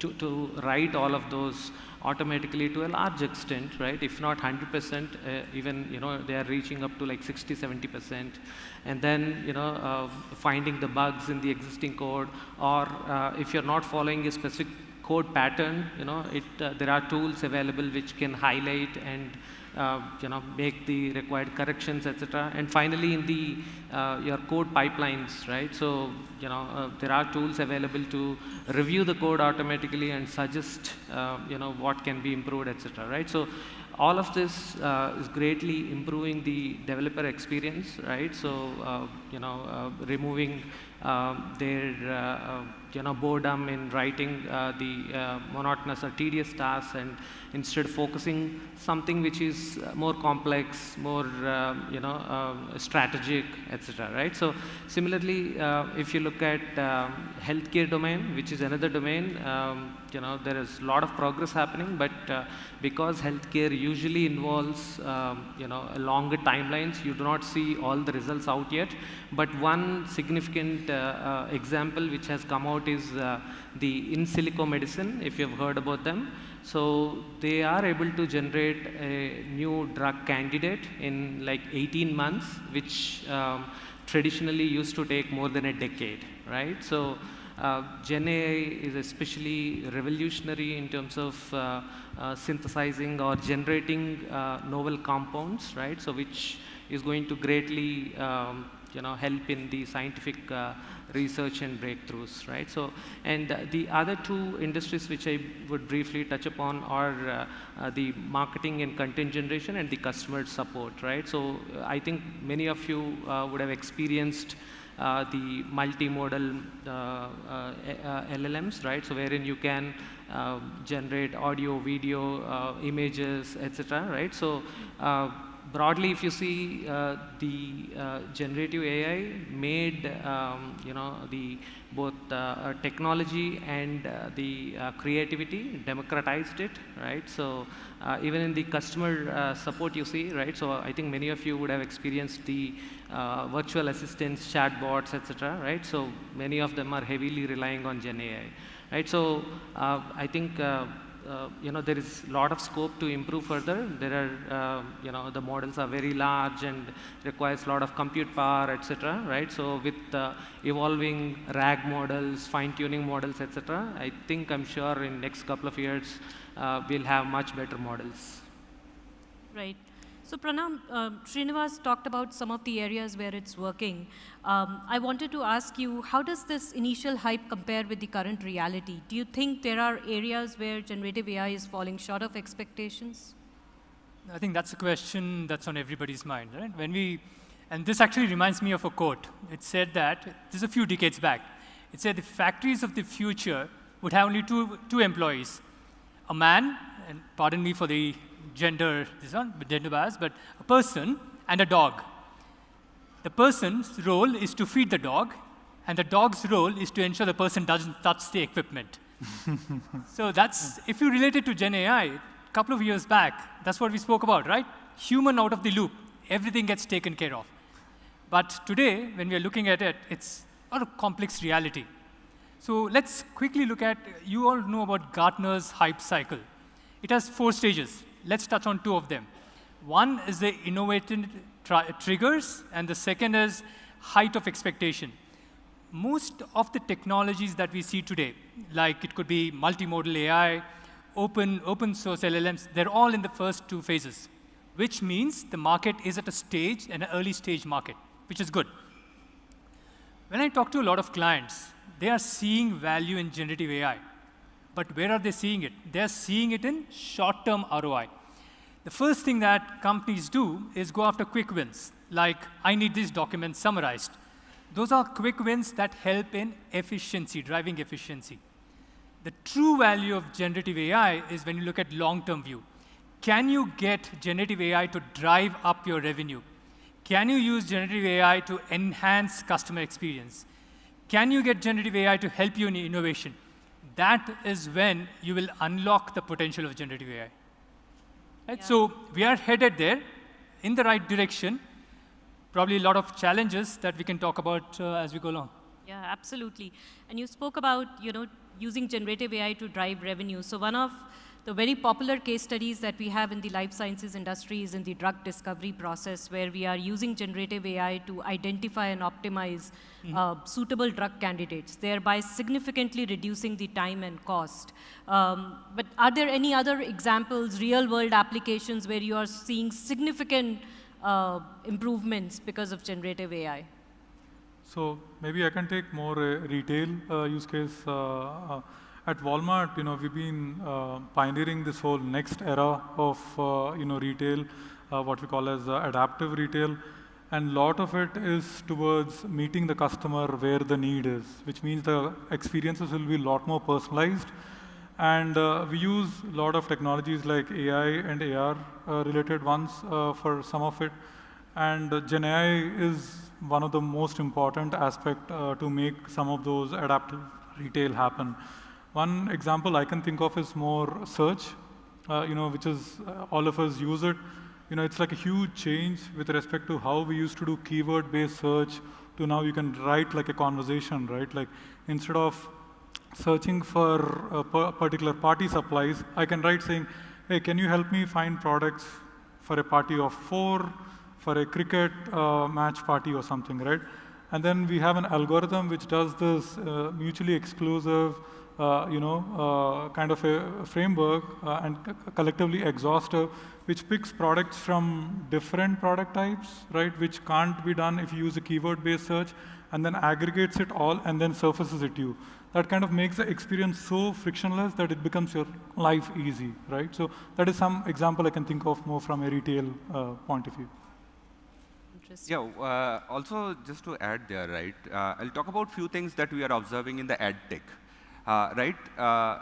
Also, here I would bring another trend, right? We are all sort of consuming content at a very fast pace, right? Most of our life is now consuming content, right? So now from a brand point of view, what is the right time to engage with a customer? Is it in YouTube or Hotstar? When it is? So that's the problem, right? Now, how do you deal with it, right? When the attention of user has shrinking, we don't remember too many things. Like, I personally don't remember that the movie that I watched 2 weeks back. That's the overwhelming consumption that we are doing. Now, from the brand, that's a challenge. That how will I keep my consumer attached to my brand? So what we are seeing here, right, is hyper-personalization of ads, right? So some days I might be a vegetarian. Some days I am a non-vegetarian. Now, when a food ad comes, at that particular day, if I see a veg thali, I may get engaged. But at the same date, if I get a non-veg thali ad, I will not recall that brand. So this hyper-personalization is happening in ad tech. That is one. Second thing that, again, the observation, the data is expanding. The data that powers GenAI, right? We need to enrich the data. Like, to give an example, like if we use NLP to categorize what is paper fry, right? It will categorize it as a food. Is paper fry a food? No, it's a furniture thing. Same thing we can talk about Banana Republic. Is it a food or a clothing chain? So now with GenAI, that we are bringing the internet context to those words, right? How do you use? So paperboard. Paperboard is not paper, or it's a juice thing. So with GenAI, our categorization of data is changing, right? And that's how we are leveraging them into ad tech to sort of connect brand to the right user at the right moment with the right message, right? That's the biggest problem, and we do see significant movement. Few of our solutions are already in place, and that's, I would say, in ad tech, the most changed thing that we have observed in last couple of years. Yeah, very interesting. So Nataraju, if I can ask you this, what are the main technical, operational, and ethical challenges that you see in deployment of generative AI? Yeah, I think like Pranam said, while we thought everything is solved, it's not there yet, right? But did we have value? Yes, we did get value out of whatever we've deployed so far. If I look back a little bit, some of the challenges with GenAI are not very different than a typical AI solution. But more specifically in the GenAI space, I can categorize some of the problems more in terms of scale, in terms of cost for serving, in terms of how do you evaluate the performance of a solution, right? And then around integrating with the rest of the workflow, whatever system is already there, right? So if I go back to the search example I spoke, when you're searching, you expect the response to be like in, sub-second, right? Which means, you don't have this time to, run very, very large language models. So how do you find creative architectures to go through those kind of problems is something that, we are working on quite seriously. The other piece compared to the traditional solutions is more around responsible AI, because you're kind of automating a lot more things, you're understanding the language. So there is a lot of information that is getting packed in small pieces of solutions. So at Walmart, especially what we've taken is we've made like this responsible AI pledge, which is more around a few principles like fairness, accountability, customer centricity, security, trust, privacy. So if we can, bypass some of these challenges, then, the grass looks very green, I would say. Yeah, yeah. And you didn't speak about skills. At least that's one area where, we see a lot of operational challenges, because all of a sudden with Gen AI, you now need some skills which were earlier not important, app integrators and software developers, UI, UX designers, and, domain specialists and stuff.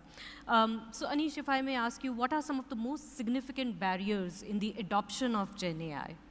Yeah, so that's a good one. I think I don't have doubt on adoption of Gen AI. The thing is, there will be now people who are rightfully using it, they will be ahead.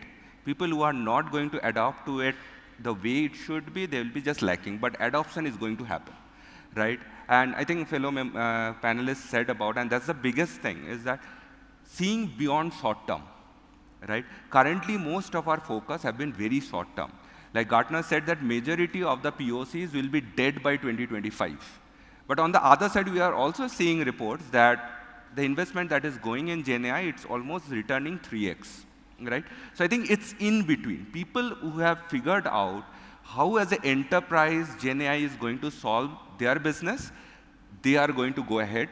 People who are still trying to play with the toy that we have right now, maybe just lagging behind, right? So seeing beyond the standard KPI of saving time, operational efficiency, to more business enabler, financial bottom line, top line, how it can enrich those.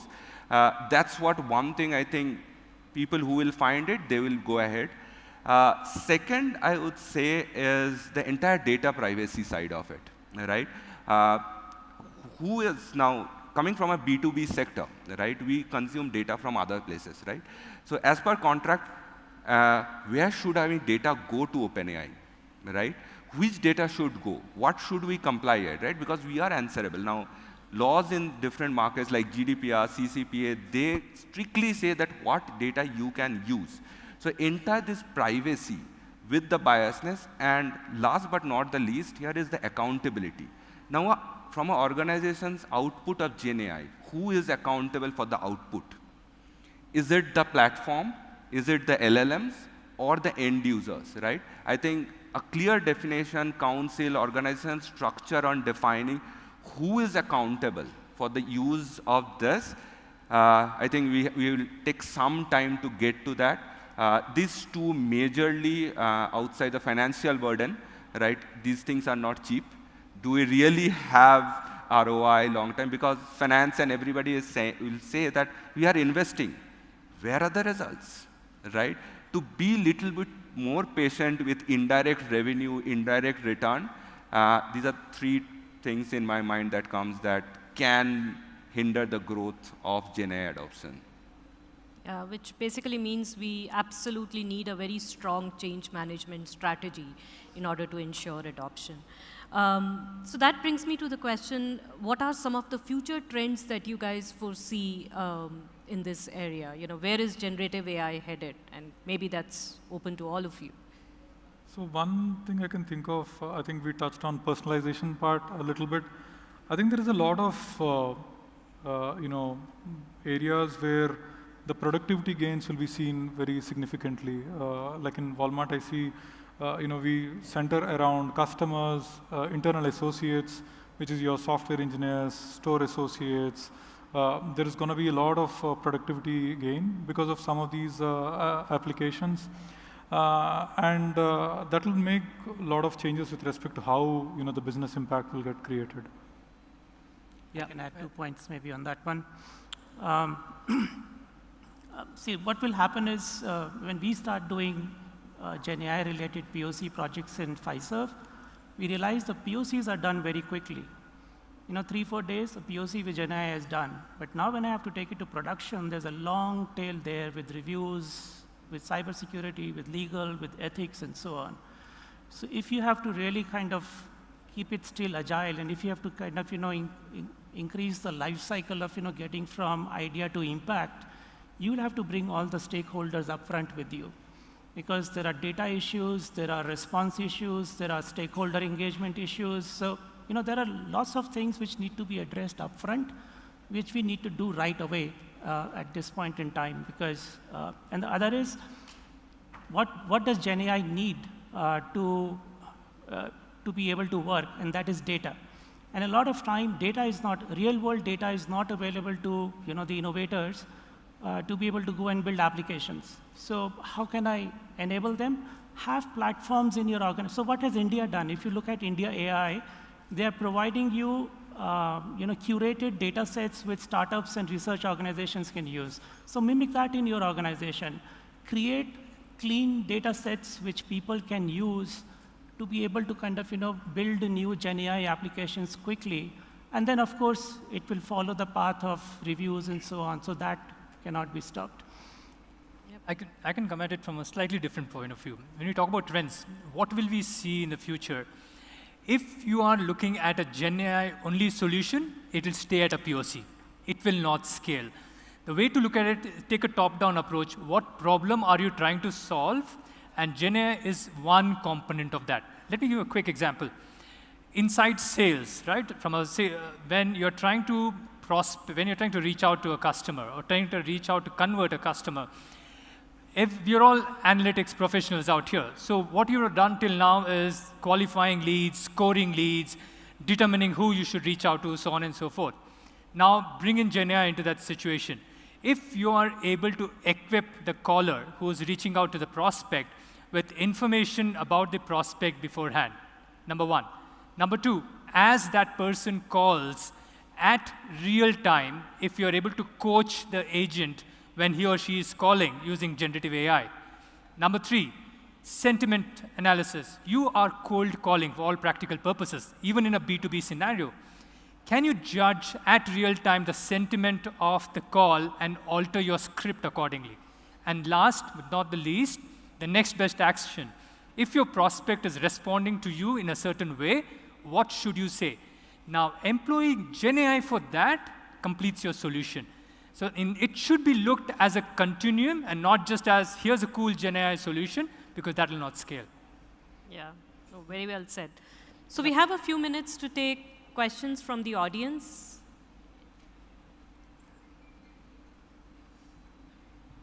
First of all, can we have the lights on in the audience, please?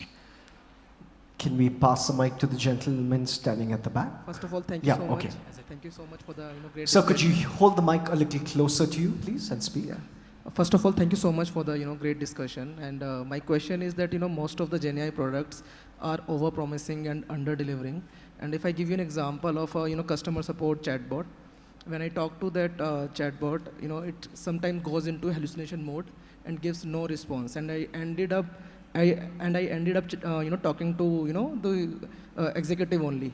So what are your thoughts onto this? Because for company like me, I work in American Express, where our main KPI is the customer experience. So these type of instances literally handles the customer experience and gives a bad experience to the customer.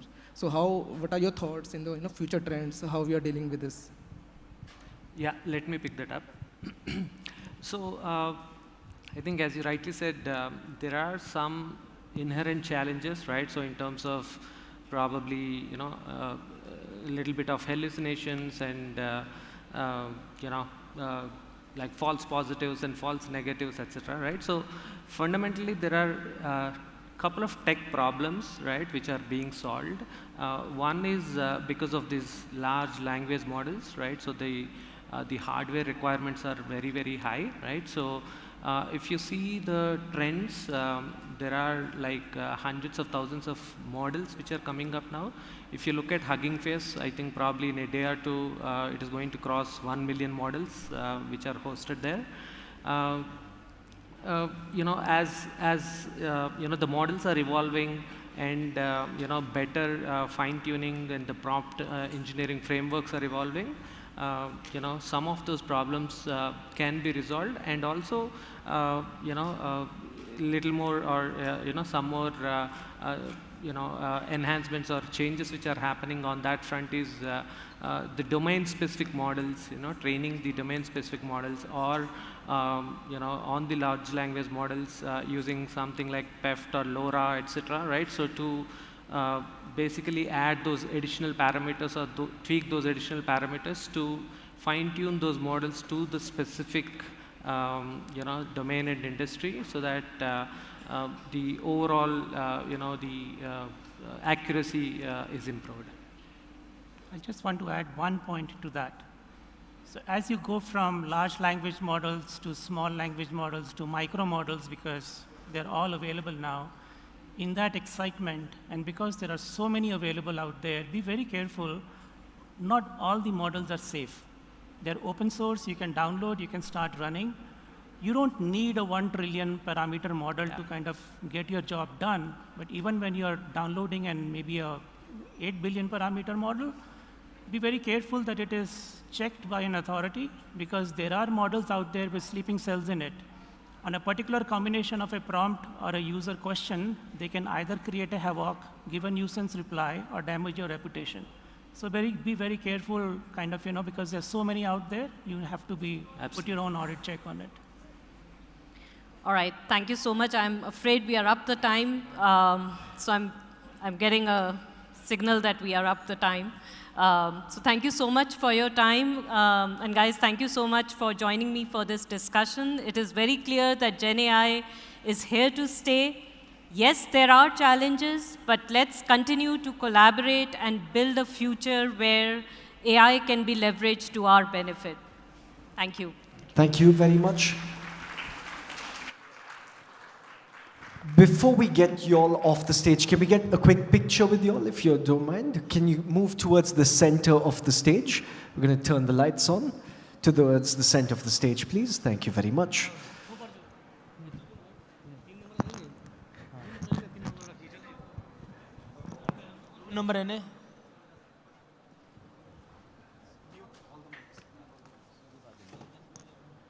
Can we hear a big round of applause for this panel on stage? Relevant Conversations at Cypher 2024. We're just getting started. This is day one. If you're just walking in, good afternoon and welcome. We have missed a great first half of the afternoon. We've had some amazing speakers with some amazing conversations on this very stage. And we just had the very first panel discussion, as you just saw. It's time for us to move on to another conversation, and this one is a fireside chat. I'm guessing most of us know who's going to be coming up onto the stage. But before which, just a double check on everyone. Can we have the lights on in the audience once again, please? Everyone's good? Give me a thumbs up if yes. All right, super. While they're very quickly setting that up, can you all very quickly do me a favor? Can you say 2 words? Can everyone say beatbox? It's beatbox. Say beatbox. Very nice. Have you heard a beatboxer before live? Yes? How many of you have heard a beatboxer live? Hands up in the air. How many of you have heard me live? Hands up in the air. Okay, you all have heard me. How many of you have not heard me? Hands up in the air. And the rest of you all don't care. This is going to be a pattern for the next 2-3 days. So what we're going to do is, I'm just going to show you very quickly what beatboxing is. Beatboxing is relatively simple. You have one mic, you have a bunch of speakers, and you do this.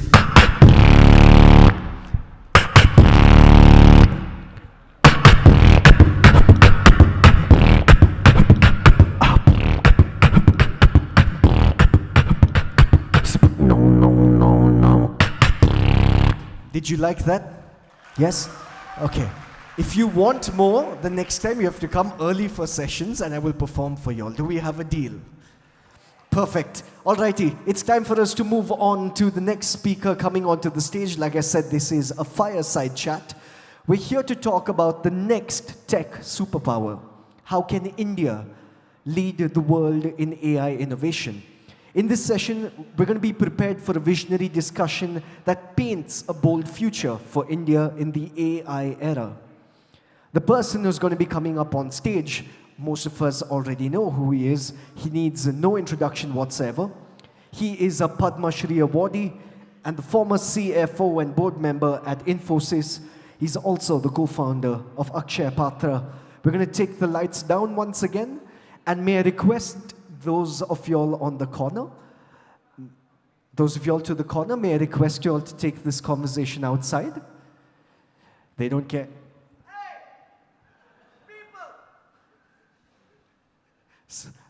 No? Okay. Can we ask you all to take the conversations outside if you don't mind?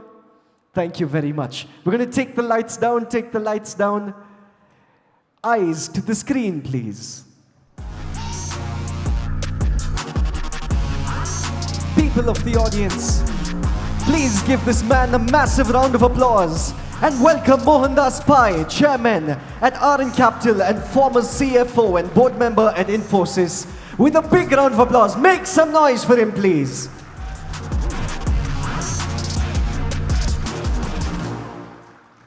Welcome to Cypher 24. Come on, give him a huge round of applause.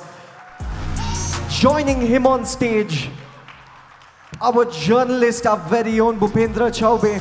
Please give him a massive round of applause. Cypher 24, put your hands and your voices and make some noise for them. Gentlemen, the stage is yours. Okay, wow, great to be here. Great to be here, and thanks for the lovely introduction.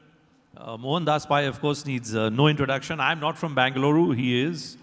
And I've been seeing how warmly people here in this room and in this platform have been looking forward to this session. So Mohan, welcome. Thank you. Always good to see you here. Mohandas Pai and I usually speak about politics. You know, he's been on so many of our programs and our shows. So today I also am looking forward, Mohan, to engage with you in a completely different territory. So let's kick off straight away. Here we are, Cypher 24. How do we look at deciphering the India story through the prism of greater usage of AI as we move forward? Your opening thoughts firstly, how do we look at that? Bhupen, AI is an inflection point for humanity. Because if you look at the growth of civilization, India, China were the greatest countries till 1750 because we had a large skilled population.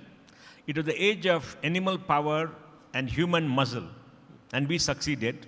Then came the Industrial Revolution with the machine age, where Europe became the dominant power because the steam engine and the use of motive power enhanced productivity multifold and created the factory model, created globalization and global trade. Now we are in the era of the digital revolution, where digitization has taken over the world. Out of 8 billion people, 5.5 billion people have a mobile phone, 5.5 billion people are on the internet, and the way we deal and act with each other is very different from maybe 10, 15 years ago. And human activity has changed. And the younger generation is a meta generation who move from virtual reality to reality at the same time. Whereas many of the people in power are the analog generation who saw the rise of the digital age. And maybe you and I are partly analog, partly digital, and most of them are digital here. Now we are entering the AI age. And what is the AI age? Machines with intelligence. What distinguishes a human being from other animals is that we had intelligence, we had great memory, we could do things, we could ideate, we could create, we could imagine in 3D and do many things that people never thought of, or maybe nature never thought we could do. Now the same kind of intelligence could come to machines to a substantial extent, where machines can mimic human activity and be intelligent enough, more than 80–90% of humanity. Now how can that happen? Okay? For that to happen, you must understand how our brain works. 82 billion neurons. The neurons have got synapses. Memory is stored in the brain. The eye sees an image. That image goes to the back of the retina, and that is compared with the image stored in memory, and there's instant recognition. And when we speak and when we talk, our neurons are connecting, the synapses are connecting together, pulling out data from a database inside, and then coming out with answers, and we can be problem solvers, we can understand. You understand? So now, that is the intelligence. Intelligence is drawing generic inferences from specific instances. But tell me, look at the last 30 seconds of your proposition. Could it not be a scary proposition to Mohan? If all the thinking is going to be done by these great algorithms and great platforms, what will human beings like me do? I think that's the question. We're still a little bit far away from that. But let me explain. Is it a threat? My question is, is it a threat?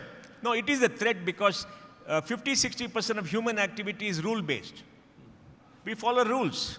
When you do work in an office, you're following rules. 1, 2, 3, 4, 5. That's what we do, right? And when you follow rules, that can be done by an AI algorithm much easily. And many of the work, for example, you're doing research. When you do research, what do? You develop a hypothesis, collect data to match the hypothesis, and for that you have to read research paper, analyze data, everything else. Now the entire reading that you do for your research can be done by an app, an algorithm. Algorithm can be trained to go into all the papers there, pick up the keywords and come out with its own interpretation, and it can be done in a jiffy. And second, using that to develop a thesis and have a mathematical model, the mathematical calculations can be done by the AI, right? And then the AI can simulate multiple areas where you need to simulate to see whether the answer holds. And once you're able to do a simulation at a speed which is very, very high, which maybe a Ramanujam could do, Ramanujam could do that. I mean, he did it in his mind, in his head, and then you come out with a conclusion, and you test the conclusion for multiple case studies. Now, we used to do that. It used to take time. Because one, we can't work more than 8, 10, 12 hours a day. I'm sure they all work 14, 15 hours a day. We have to rest, we have to eat, we have to walk, we have to go to office. But this machine works 24/7. It doesn't require anything. It keeps working. It beats a human being any day for much of human activity. So are human beings going to lose jobs? Yes, they're going to lose jobs. How fast are they going to lose jobs? That is something that you have to see in the US because it's happening there at a very big instant. And then, is it going to change the way we work? Yes. Is it going to create new jobs for a few? And those new jobs will be very high-paying jobs, and the rest of the jobs will be low-paying jobs. But you know, your statement is reminding me of what was stated once by a doyen from Haryana, and Haryana is an election-bound state. You know, Devilal used to say that computers are coming and your jobs are going. Now in 2024, AI is coming. Do we say jobs are going? No. See, how do we look at it? See, we have to understand one thing. When computers first came, they increased human productivity. When human productivity increased, the work expanded, the economy expanded. Right? Now, when the economy expanded, there were multiple products and services that were given to people, and the population grew, so we entered an age of prosperity. Now, when you have AI, the quantum of time taken to do a particular work will shrink radically as it shrank when we went from the human activity, human muscle, to a machine. For example, when you went from a lathe to a CNC machine, you saw improvement in productivity, right? But at that time, you still had to build the houses, still had to build the roads, you still had to do many, many things that happened. And now you're coming to a stage in many parts of the economy, not in India yet, where within an organization, much of the work can be done by lesser people faster because the productive tools and the AI can reason out and do things at a very fast pace. That means the speed of change is accelerated. Now you look at a GPU chip. What does the GPU chip do? I just read that a chat GPT consumes for every query 10 times the energy consumed by a Google search. Okay, why is that? Because possibly much more potent, right? Now, when you look at that activity that is happening, the speed of change, the speed of response is what is the factor. And when the speed becomes ubiquitous, expands tremendously in society, that impact is being seen in multiple areas. For example, an equity analyst. An equity analyst in a banking firm has to do the grunt work. Before, there were spreadsheets. How did they do it? They wrote down everything else. They calculated, did everything. The spreadsheet came, everything came. But the model was still in the mind. Now, can you ask an AI to write a research report on a company? Well, the analyst used to do in about 10 hours. The AI can do it in maybe 2 hours. Will it be accurate? So the role of the person will shift to analyzing and seeing whether the conclusions are right rather than doing the grunt work. This becomes an input for you, so your productivity can go up 5x. Coding. Many simple piece of code is done by the AI. Possibly you can do much more complicated piece of code. Now your work is to create the software architecture and see how all these pieces of code tie up together and see whether it remains true to achieve whatever has to be done. That means increase your productivity 10-15% a year for maybe 3-4 years. Then after that, of course, the quantum of work done within the short period of time goes up manifold, and that catches up, and that means the human being is still required. But then what kind of human being is required? What kind of human being is required? The human being who can be a problem solver, who can read the code, understand it, and see where it applies, and see whether it can be implemented fast. Not the person who has to write the code. The ordinary soldiers' work can be done by grunt work. You go to war. You need soldiers on the ground. Can you have robots on the ground? Can you have humanoids on the ground? Yes. I was talking to a military person, and he said, the entire conventional warfare of having tanks and infantry and soldiers is questioned today because you can send a swarm of drones going into enemy's territory for 500, 600,000 kilometers and destroying everything else and finishing it off. Look at what Israel did to Hezbollah. I mean, it's unbelievable. I mean, that's different technology, not with AI. But I'm just saying the speed of response, the speed of activity, and the way to do it, and the intelligence required to create that kind of system, gather the data, analyze the data, and respond fast. Now, what do? When we talk, we gather data, analyze it instantly, and we respond fast. You know, you've taken us in a very futuristic supposition. And the flight time from Bangalore to Delhi is 2.5 hours. So let me take you back to Delhi, Mohan. Since you're also one of those individuals, you know, who has an ear in the political establishment, everything that you're saying seems, you know, I mean, absolutely amazing. And it should be done. If it's, I'm sure in large parts it's being done. It's happening. It's happening. But when I speak to political stakeholders in Delhi, I hear a very different sense. Like when I raise this question of a computer versus AI, jobs versus jobs being taken away, for us to sit here and say that, you know, jobs will be taken away or will lead to job creation of a certain kind, maybe is par for the course in Bengaluru, not necessarily in Delhi. Talk us through for this audience here, give us an idea of what you make out is the government approach to greater utilization of AI usage in our governance and in our day-to-day lives. You know, Bhupen, in China they have a saying that Beijing is far away, Delhi is far away. Now look at this audience. You won't find this kind of audience in any other city. Their understanding of technology, their use of technology, their thinking, their response is truly extraordinary because they breathe, live technology in this city. I agree completely. I think you guys deserve a huge round of applause for yourself. And I say this as someone who comes from Delhi, and I was telling Mohan that the vibes here are completely different. In this audience, respect is for the person who writes the best algorithm, not the person who has got the largest purse in the pocket. Am I right? So now it's a very different audience, so we shouldn't compare that with Delhi. Delhi operates very differently. But remember, Delhi's got to solve India's problem.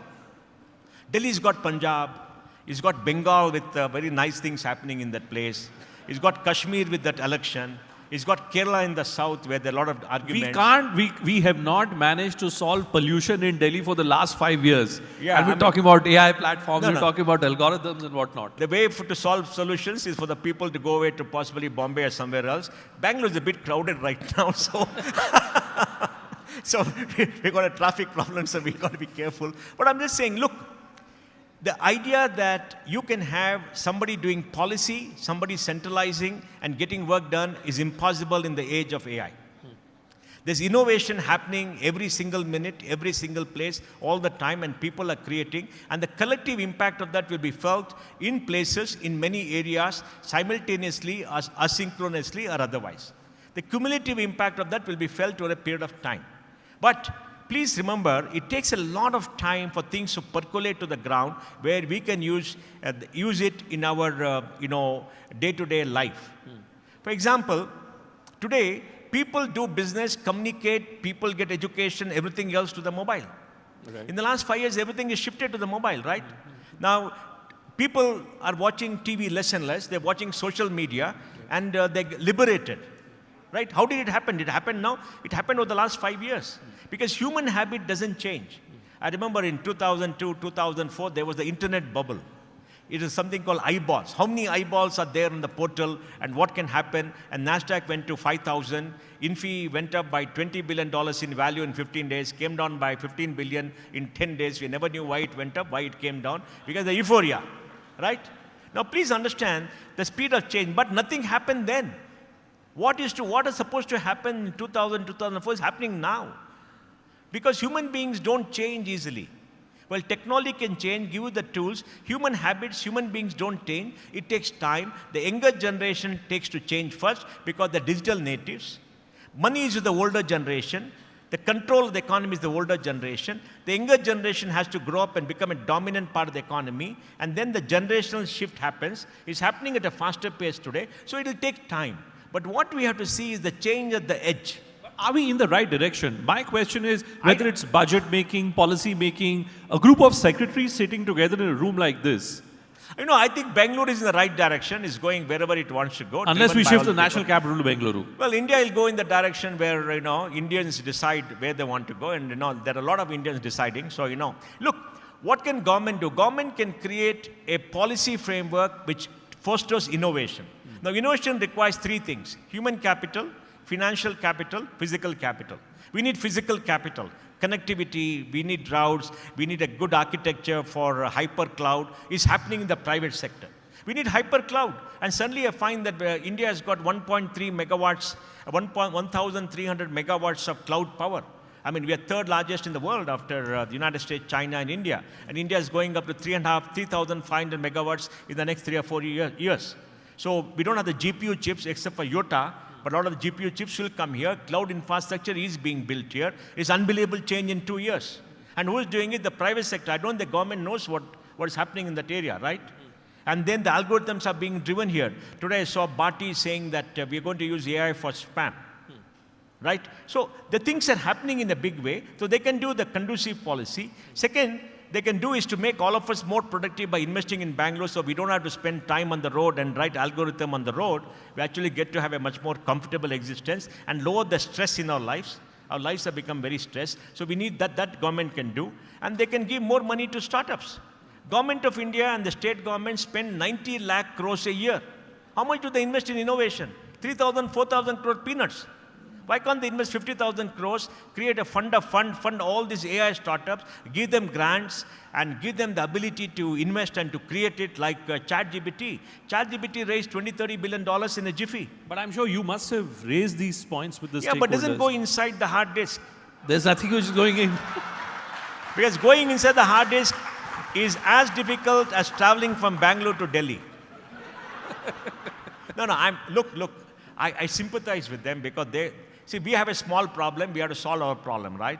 But they've got to solve the problem for 1.4 billion people, they see it differently. But what I want is, 50,000, 1 lakh crore to be spent every year on innovation, on doing the next generation thing, on research, on R&D, investing in young people. Because, Bhupen, India is the third largest digital power in the world. Every innovation in America has got an Indian. I'll give you some data. Out of 6 million software people in America, 1 million are Indians. Out of 10 million working for American companies globally, 4 million are Indians. Out of 7 million in software in India, 5.7 in the export industry, they're using AI, they're not writing the algorithm yet. There are 3 million work for American companies. So out of 10 million, 4 million are Indians. 50% of global hiring in software, barring China, is in India. And they're all Indians. I mean, the tremendous brain power is going there. The impact of the brain power is with Apple, Google, and all this Meta and all of them writing. They're not seen here because we don't have the capital. If we had the capital, we can create another ChatGPT. Give us a couple of $1 billion and we'll create ChatGPT. We can do that. But we need the capital. We need the computing power and the huge capacities the US has for the cloud. And once you do that, Bangalore has got 350,000 chip designers, testers, embedded software people, the largest pool of collective chip design testing people in the world. Now this is here, but the impact of that company is seen in other American companies, right? So the brain power is here, but we need investment, we need a lot of things, and that if the government does, we are going to be there. Tell me, if I was to ask you guys one simple question, you can raise your hand. Should Mohandas Pai be the Chief Minister of Karnataka? So I think the next chapter of Mohan's life, who knows, is still to play out. But let's move from information, governance, to the critical Mohan, which is the ethical dilemma. I hear a lot about ethical challenges before AI. Your thoughts on that? How do you deal with that? AI is a struggle for power. The people who have AI and use AI are going to dominate the world. Now we have got two choices. Sit out and dash on them. I don't want to use the word. Or be part of the gang. We got to be part of the gang. We got to join them and see how we become part of the global elite to control the world, because you can't fight this battle. The battle is too much. We don't have the wherewithal to fight this battle. Right? Is AI an ethical problem? Yes, it's an ethical problem. Why is it an ethical problem? Because AI is about centralization of computing power, centralization of knowledge, centralization of control to control the human mind of 8 billion people on the planet. If you look at the American companies in many areas, search, Google is 97% of global search, they're digital monopolies. They're already controlling our mind. They're controlling the money that goes into investment. They're putting $250 billion into putting hyperscale cloud centers in the US. You understand? And they're now setting up nuclear power plants to feed the cloud center to give them that kind of computing power. Where are we? Please understand what is happening. The scale is very different. It is an ethical problem because AI can control the human mind by understanding what you are and sending you stimulation, messages, etc. AI can analyze who you are, what you are, and know what you're going to do, right? And AI can possibly be used to counter anything that happens in the world around you. Because the most important thing is, look, we have a physical existence. We have a mental existence. We have a brain existence. We imagine. We see. What we see, is it reality or non-reality? Or is it Maya or not Maya? Is the ethical question and the philosophical question which Indians debated for thousands of years. Now, which is real? When you go to virtual reality and reality, which is real and which is alternate? You move between the two and AI makes it happen. And the people who control the AI can control your human mind, so it's an ethical thing. Next is the AI algorithm is trained. It's largely trained by white males who are wokes. You give an idea and you search, you see the reply. It is what those white males who are wokes in California or anywhere else who are writing that want you to believe. So it is an ethical problem. It is not, inclusive in the sense. It is gender agnostic in a different way. So there's a problem. So it enhances a sense of discrimination, you're saying, if it's all dominated by let's say, by the white West world.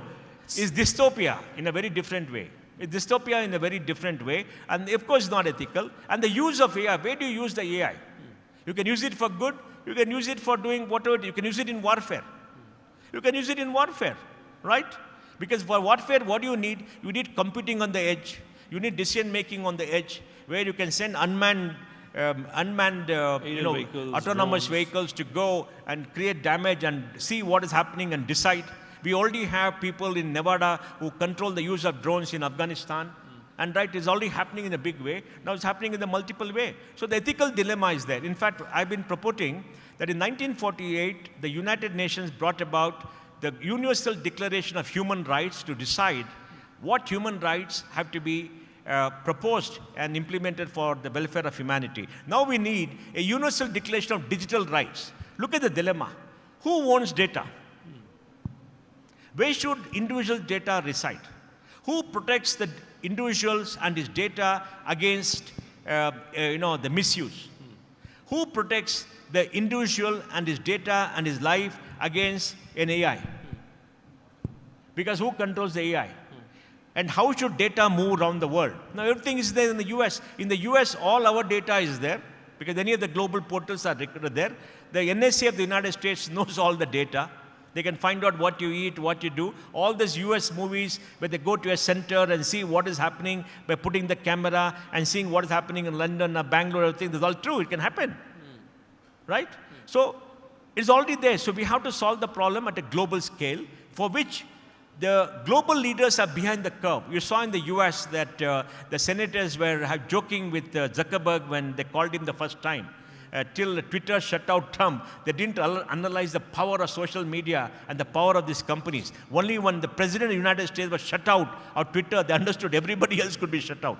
And somebody else is going to take a decision. And for a political leader, if you remove his access to people and his communication, he's going to hit you back. Because for him, it's a survival. Yeah, but that's exactly the point I'm making. Whether it's Mark Zuckerberg or Elon Musk now, there is information which is all coming out in public domain now that these algorithms have played critical roles in politics across the world.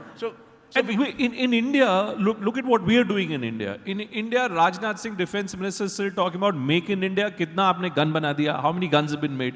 All notable features, all laudable features. But I'm saying, are we aware of the extent of threat which AI algorithmic-based platforms are really posing before us today? I think most of them are aware of it, are thinking about it. We just have to get those people from Delhi to come and have a dialogue here. They're coming down to have a dialogue, they're understanding it. But you see, look, there is worry in Delhi, there's worry everywhere about the impact, people are talking, but it has to be done in a very dispassionate technical matter, not by the leftists and others who create imaginary victimhood narratives. It has to be done in a manner where we understand the context, understand what could happen, understand what to do, and then see how do you build in things to make sure that people are protected. That's very important to us. People should be protected. The misuse is brought down, and there's redressal for people. For example, If Google shuts you off from search, from the internet, what happens? You don't exist. We exist on the internet. Yep. We're a piece of data. You're shut off. Your ID is shut off. And you get a new ID, you shut off. They find out what you are, you shut you off. You're dead.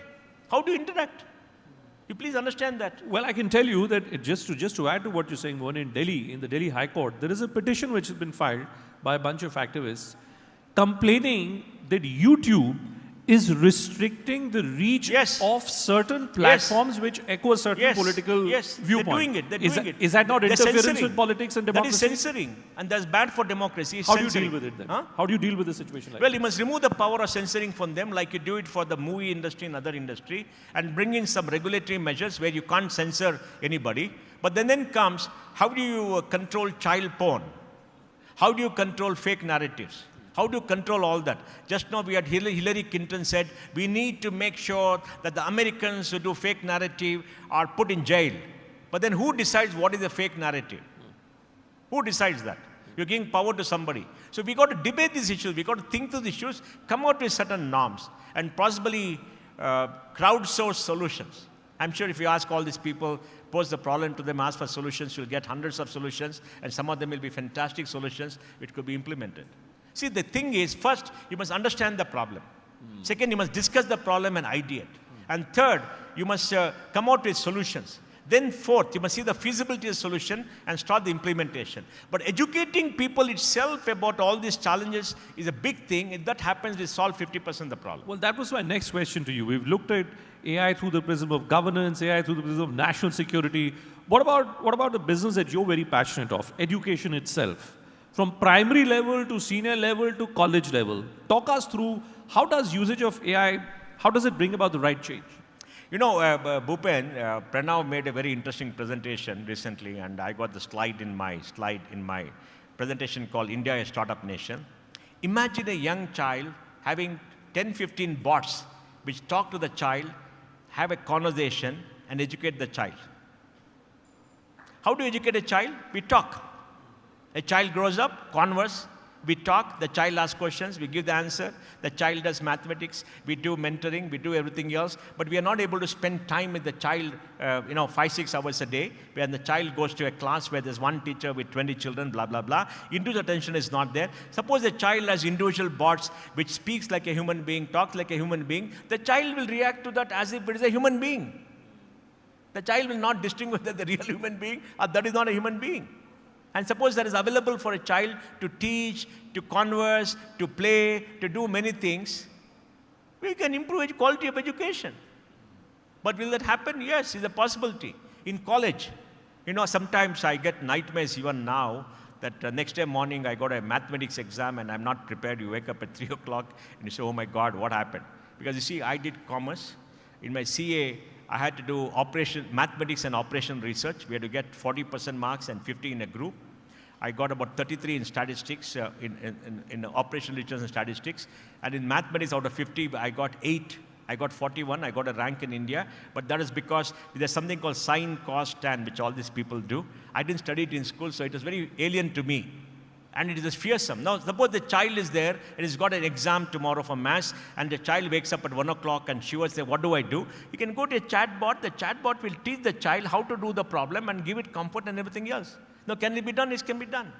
Now, that is the great hope to level education, because when you have large number of young people in college and you have large number of institutions, there's no way the quality of education is going to be similar. Of course, the child has to have interest. Young people have to have interest. They have to have inclination. They have to have that. That is a given. If that is a given, the input they get, the mentoring they get, the exchange they get can be evened out by chatbot. It can possibly improve the output by 30, 40, 50%. But the important thing is to teach the child or the young person how to think and how to do problem solving, for which a human being is necessarily required. Because see, we are emotional creatures. We are not an algorithm. See, we are emotional creatures. We are moved by emotion. And emotion is nothing but chemical reactions happening in our mind and our body. Right? Why that happens, we got to find out. People are finding out. Maybe the app will solve that. But please understand, it will be an enhancement of performance for education. Okay. If you do that. All right. What we'll do, Mohan, is that maybe we'll take a few questions from the audiences as well. But just one last question to you before I throw the floor open. And maybe there's a mic here which can be taken around. Or whoever has a question can come up here and ask. You have a mic there? Okay, great. You have a mic there. My point was, look at the world, and US is now election bound. We've seen what's happened in China. India, through the prism of US and China, usage of technology, we have this big population, you have a trained manpower here. Where do you think the India story headed when you look at it in the prism of US and China? There are only three great digital powers in the world, the United States, China, and India. China, they shut shop because of the Chinese firewall. The Chinese don't want outsiders to get in and insiders to get out. They're the middle kingdom between heaven and earth. Everybody outside is a barbarian. That's the old Chinese philosophy. And they shut themselves out, except for TikTok and some apps that are gone outside and the data goes there. So there's only US and India. And US and India has joined at the hips.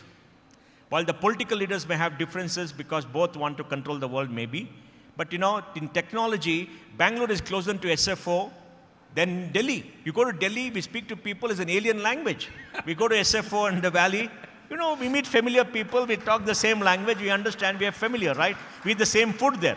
We get the dosa there, it only costs $10, $12. I now know what being an outsider feels like. So yeah. I'm feeling it right. So you see, the reason is both of us are connected at the hip. The companies are there, the R&D centers are there, we work together, and that ecosystem is fantastic.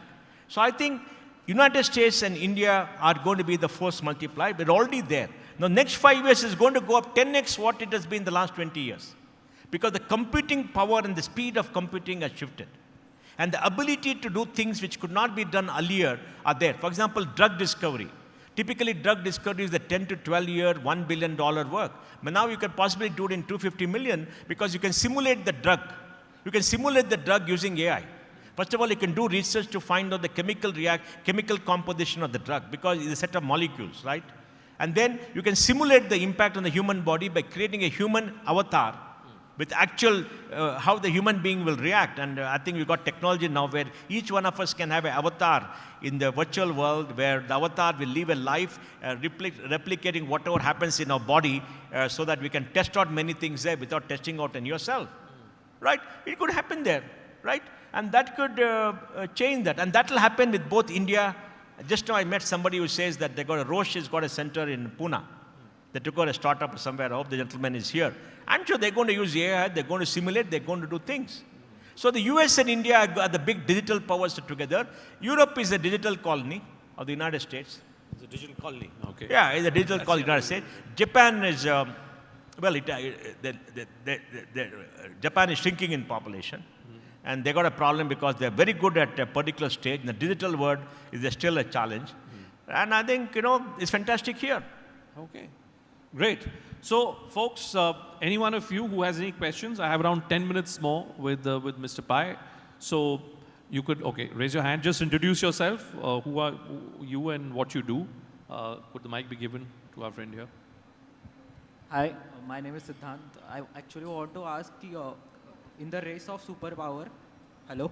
Yeah, go ahead. In the race of superpower, whoever will develop like AGI first or moves faster toward the building AGI will gain a significant power, as you said, will gain a significant power. But why no one, like even I am attending sessions from the morning and no one was talking about AGI or super intelligence.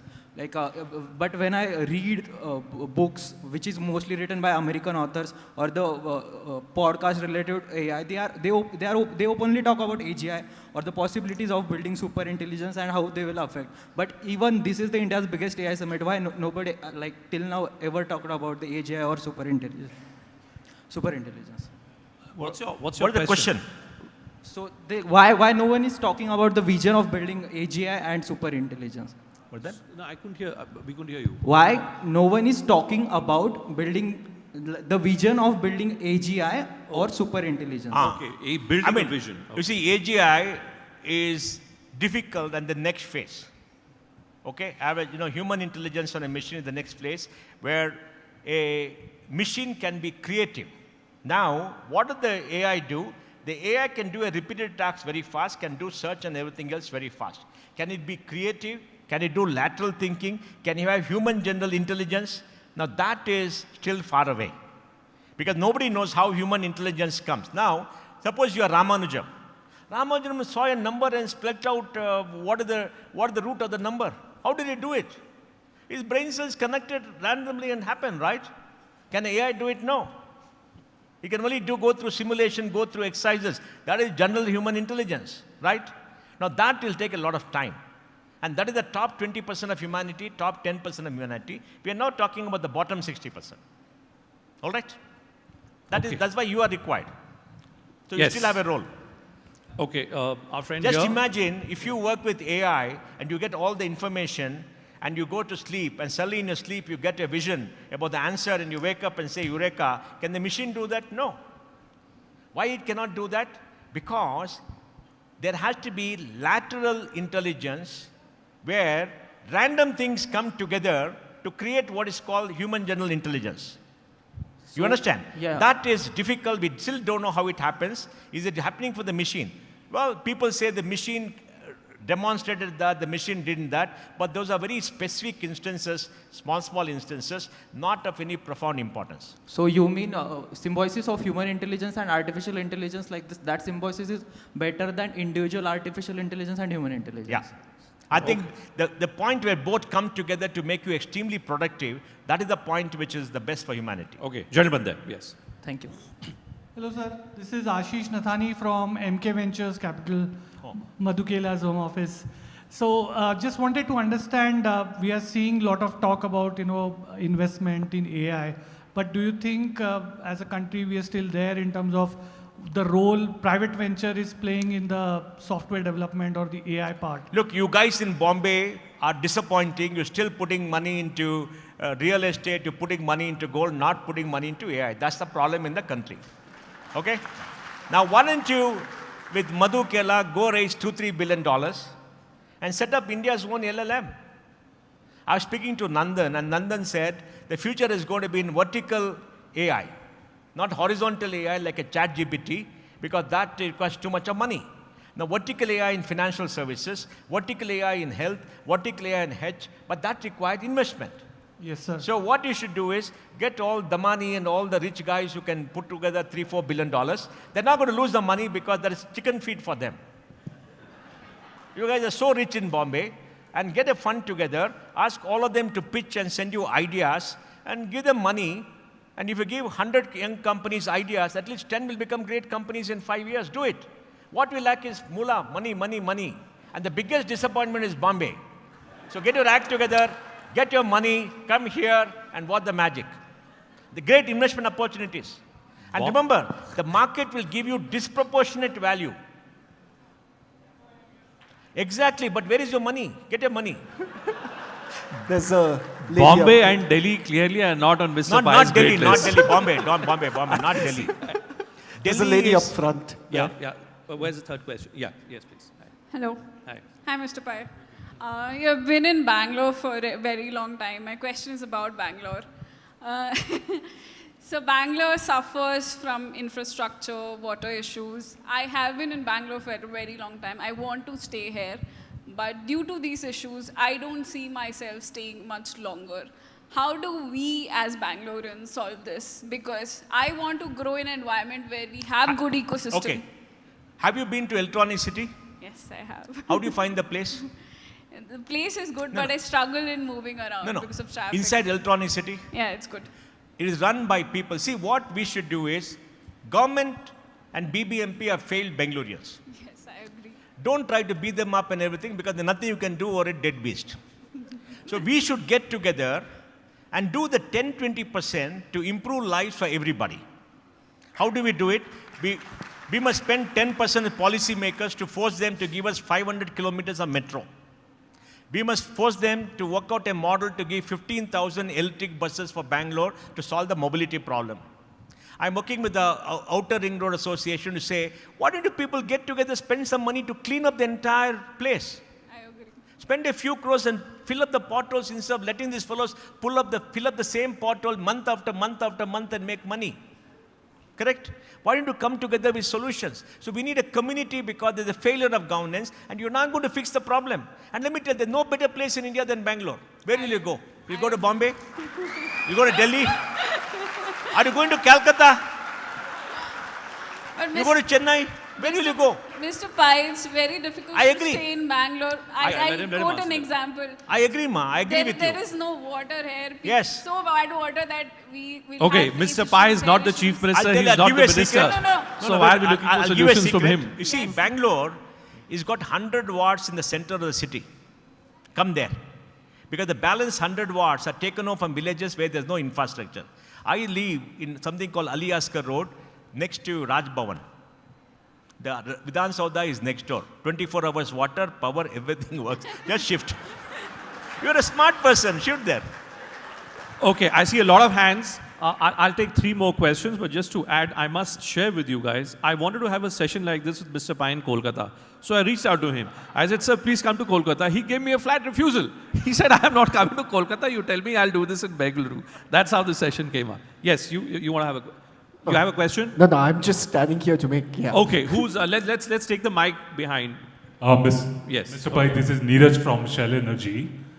You know, it's always delightful to hear you, be it face-to-face or on the platform X.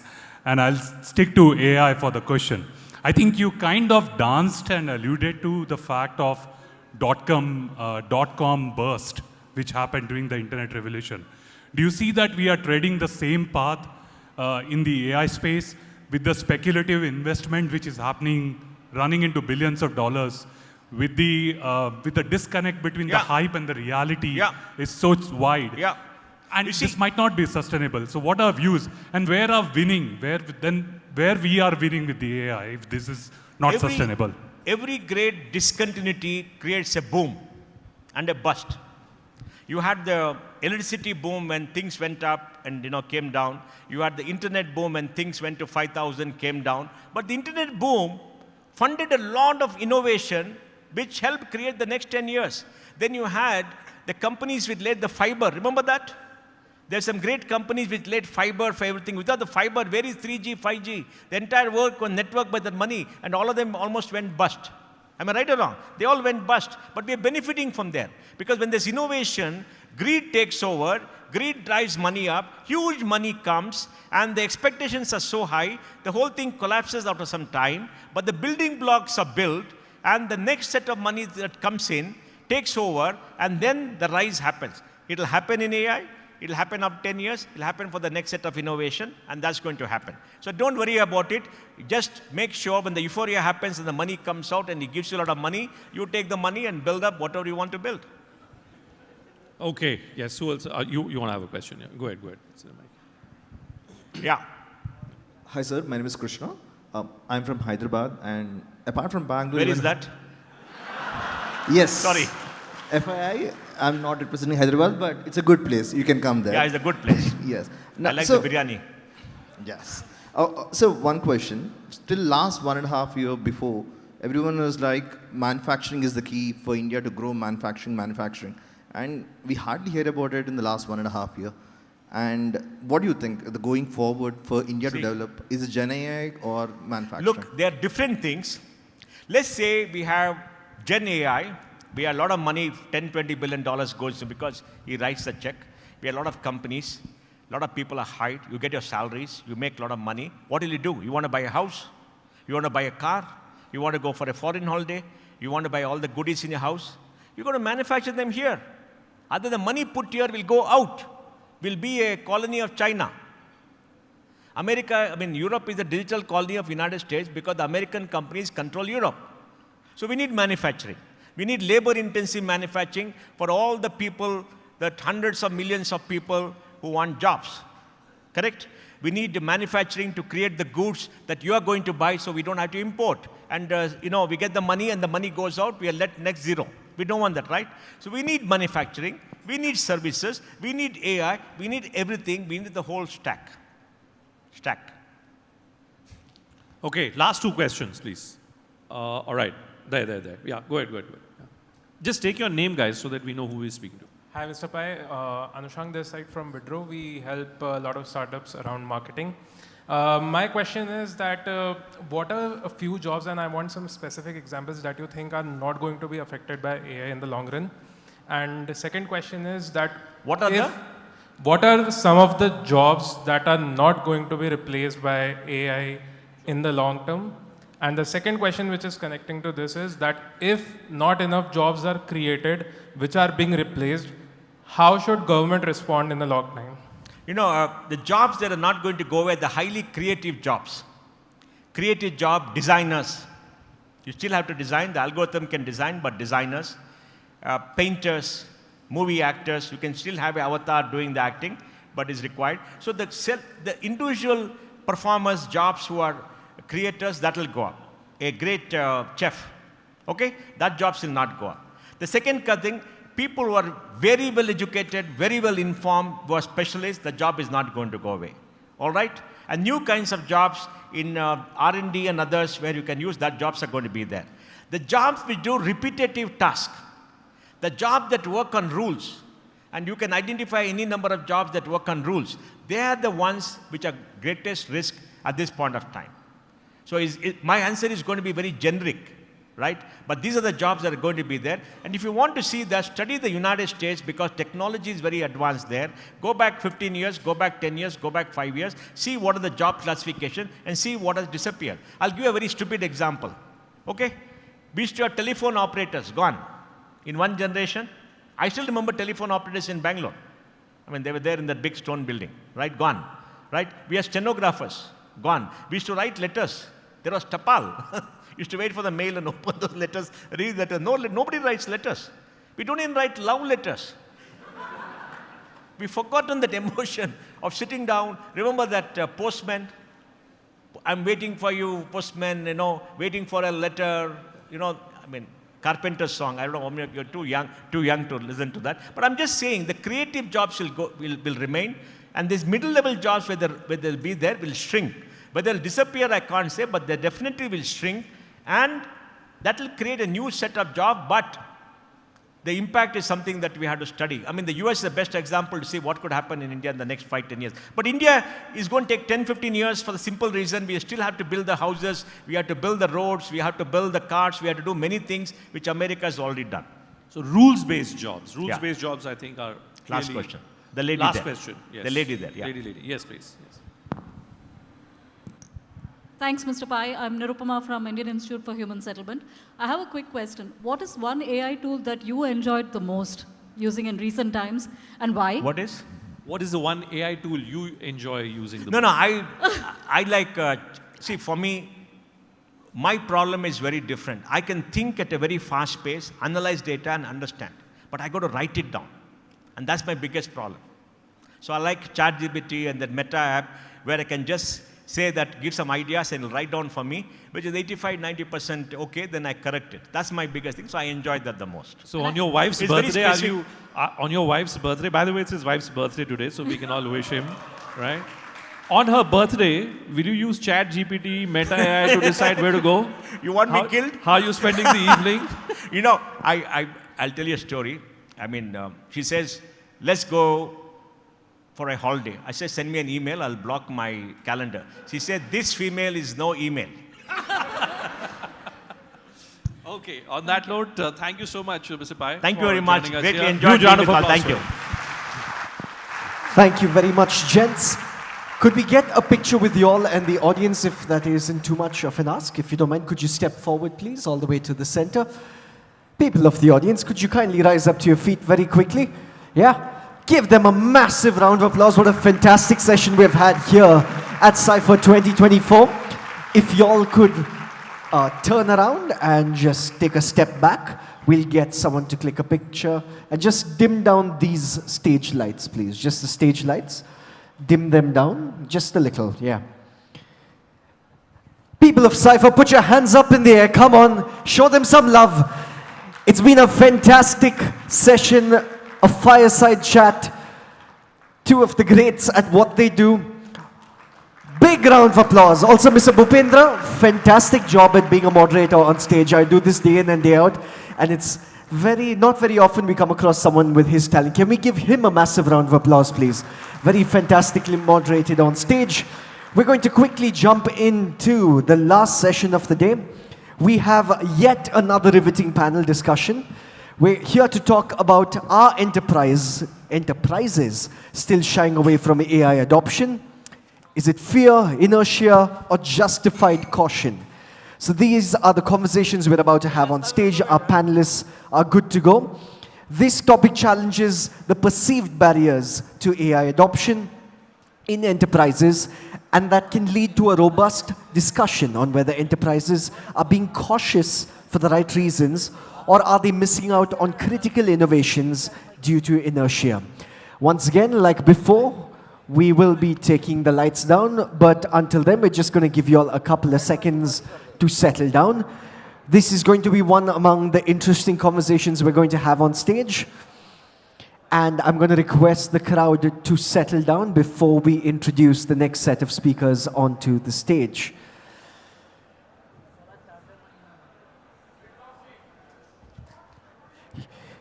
Maybe towards the end.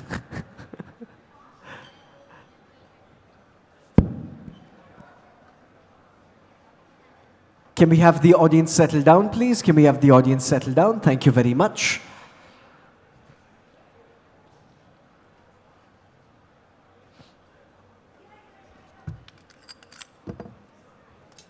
Also, we're quickly getting the stage set up, so give us a tad bit. Would you like a little bit of a beatbox before? Yes? How many of you say yes? Super. Do I have the panelists' permission to do a little bit of an entertainment bit, yeah, before you get on stage? All right. I showed you before what beatboxing was, right? It's relatively simple, where you use words. So you can take a lot of pointers ahead. So there are algorithms coming in the market for doing that. Then it is huge data sets. Huge data sets. They are more prone to hacking. So that is one of. They are more prone to hacking. So that is one of the big challenges where organizations are concerned about the hacking. The next challenge is your AI solution aligned with your business goal? Is it going to give you what you are expecting to give? So how do you appreciate it? And that's how these are aligned. That's interesting. Thank you, Anju.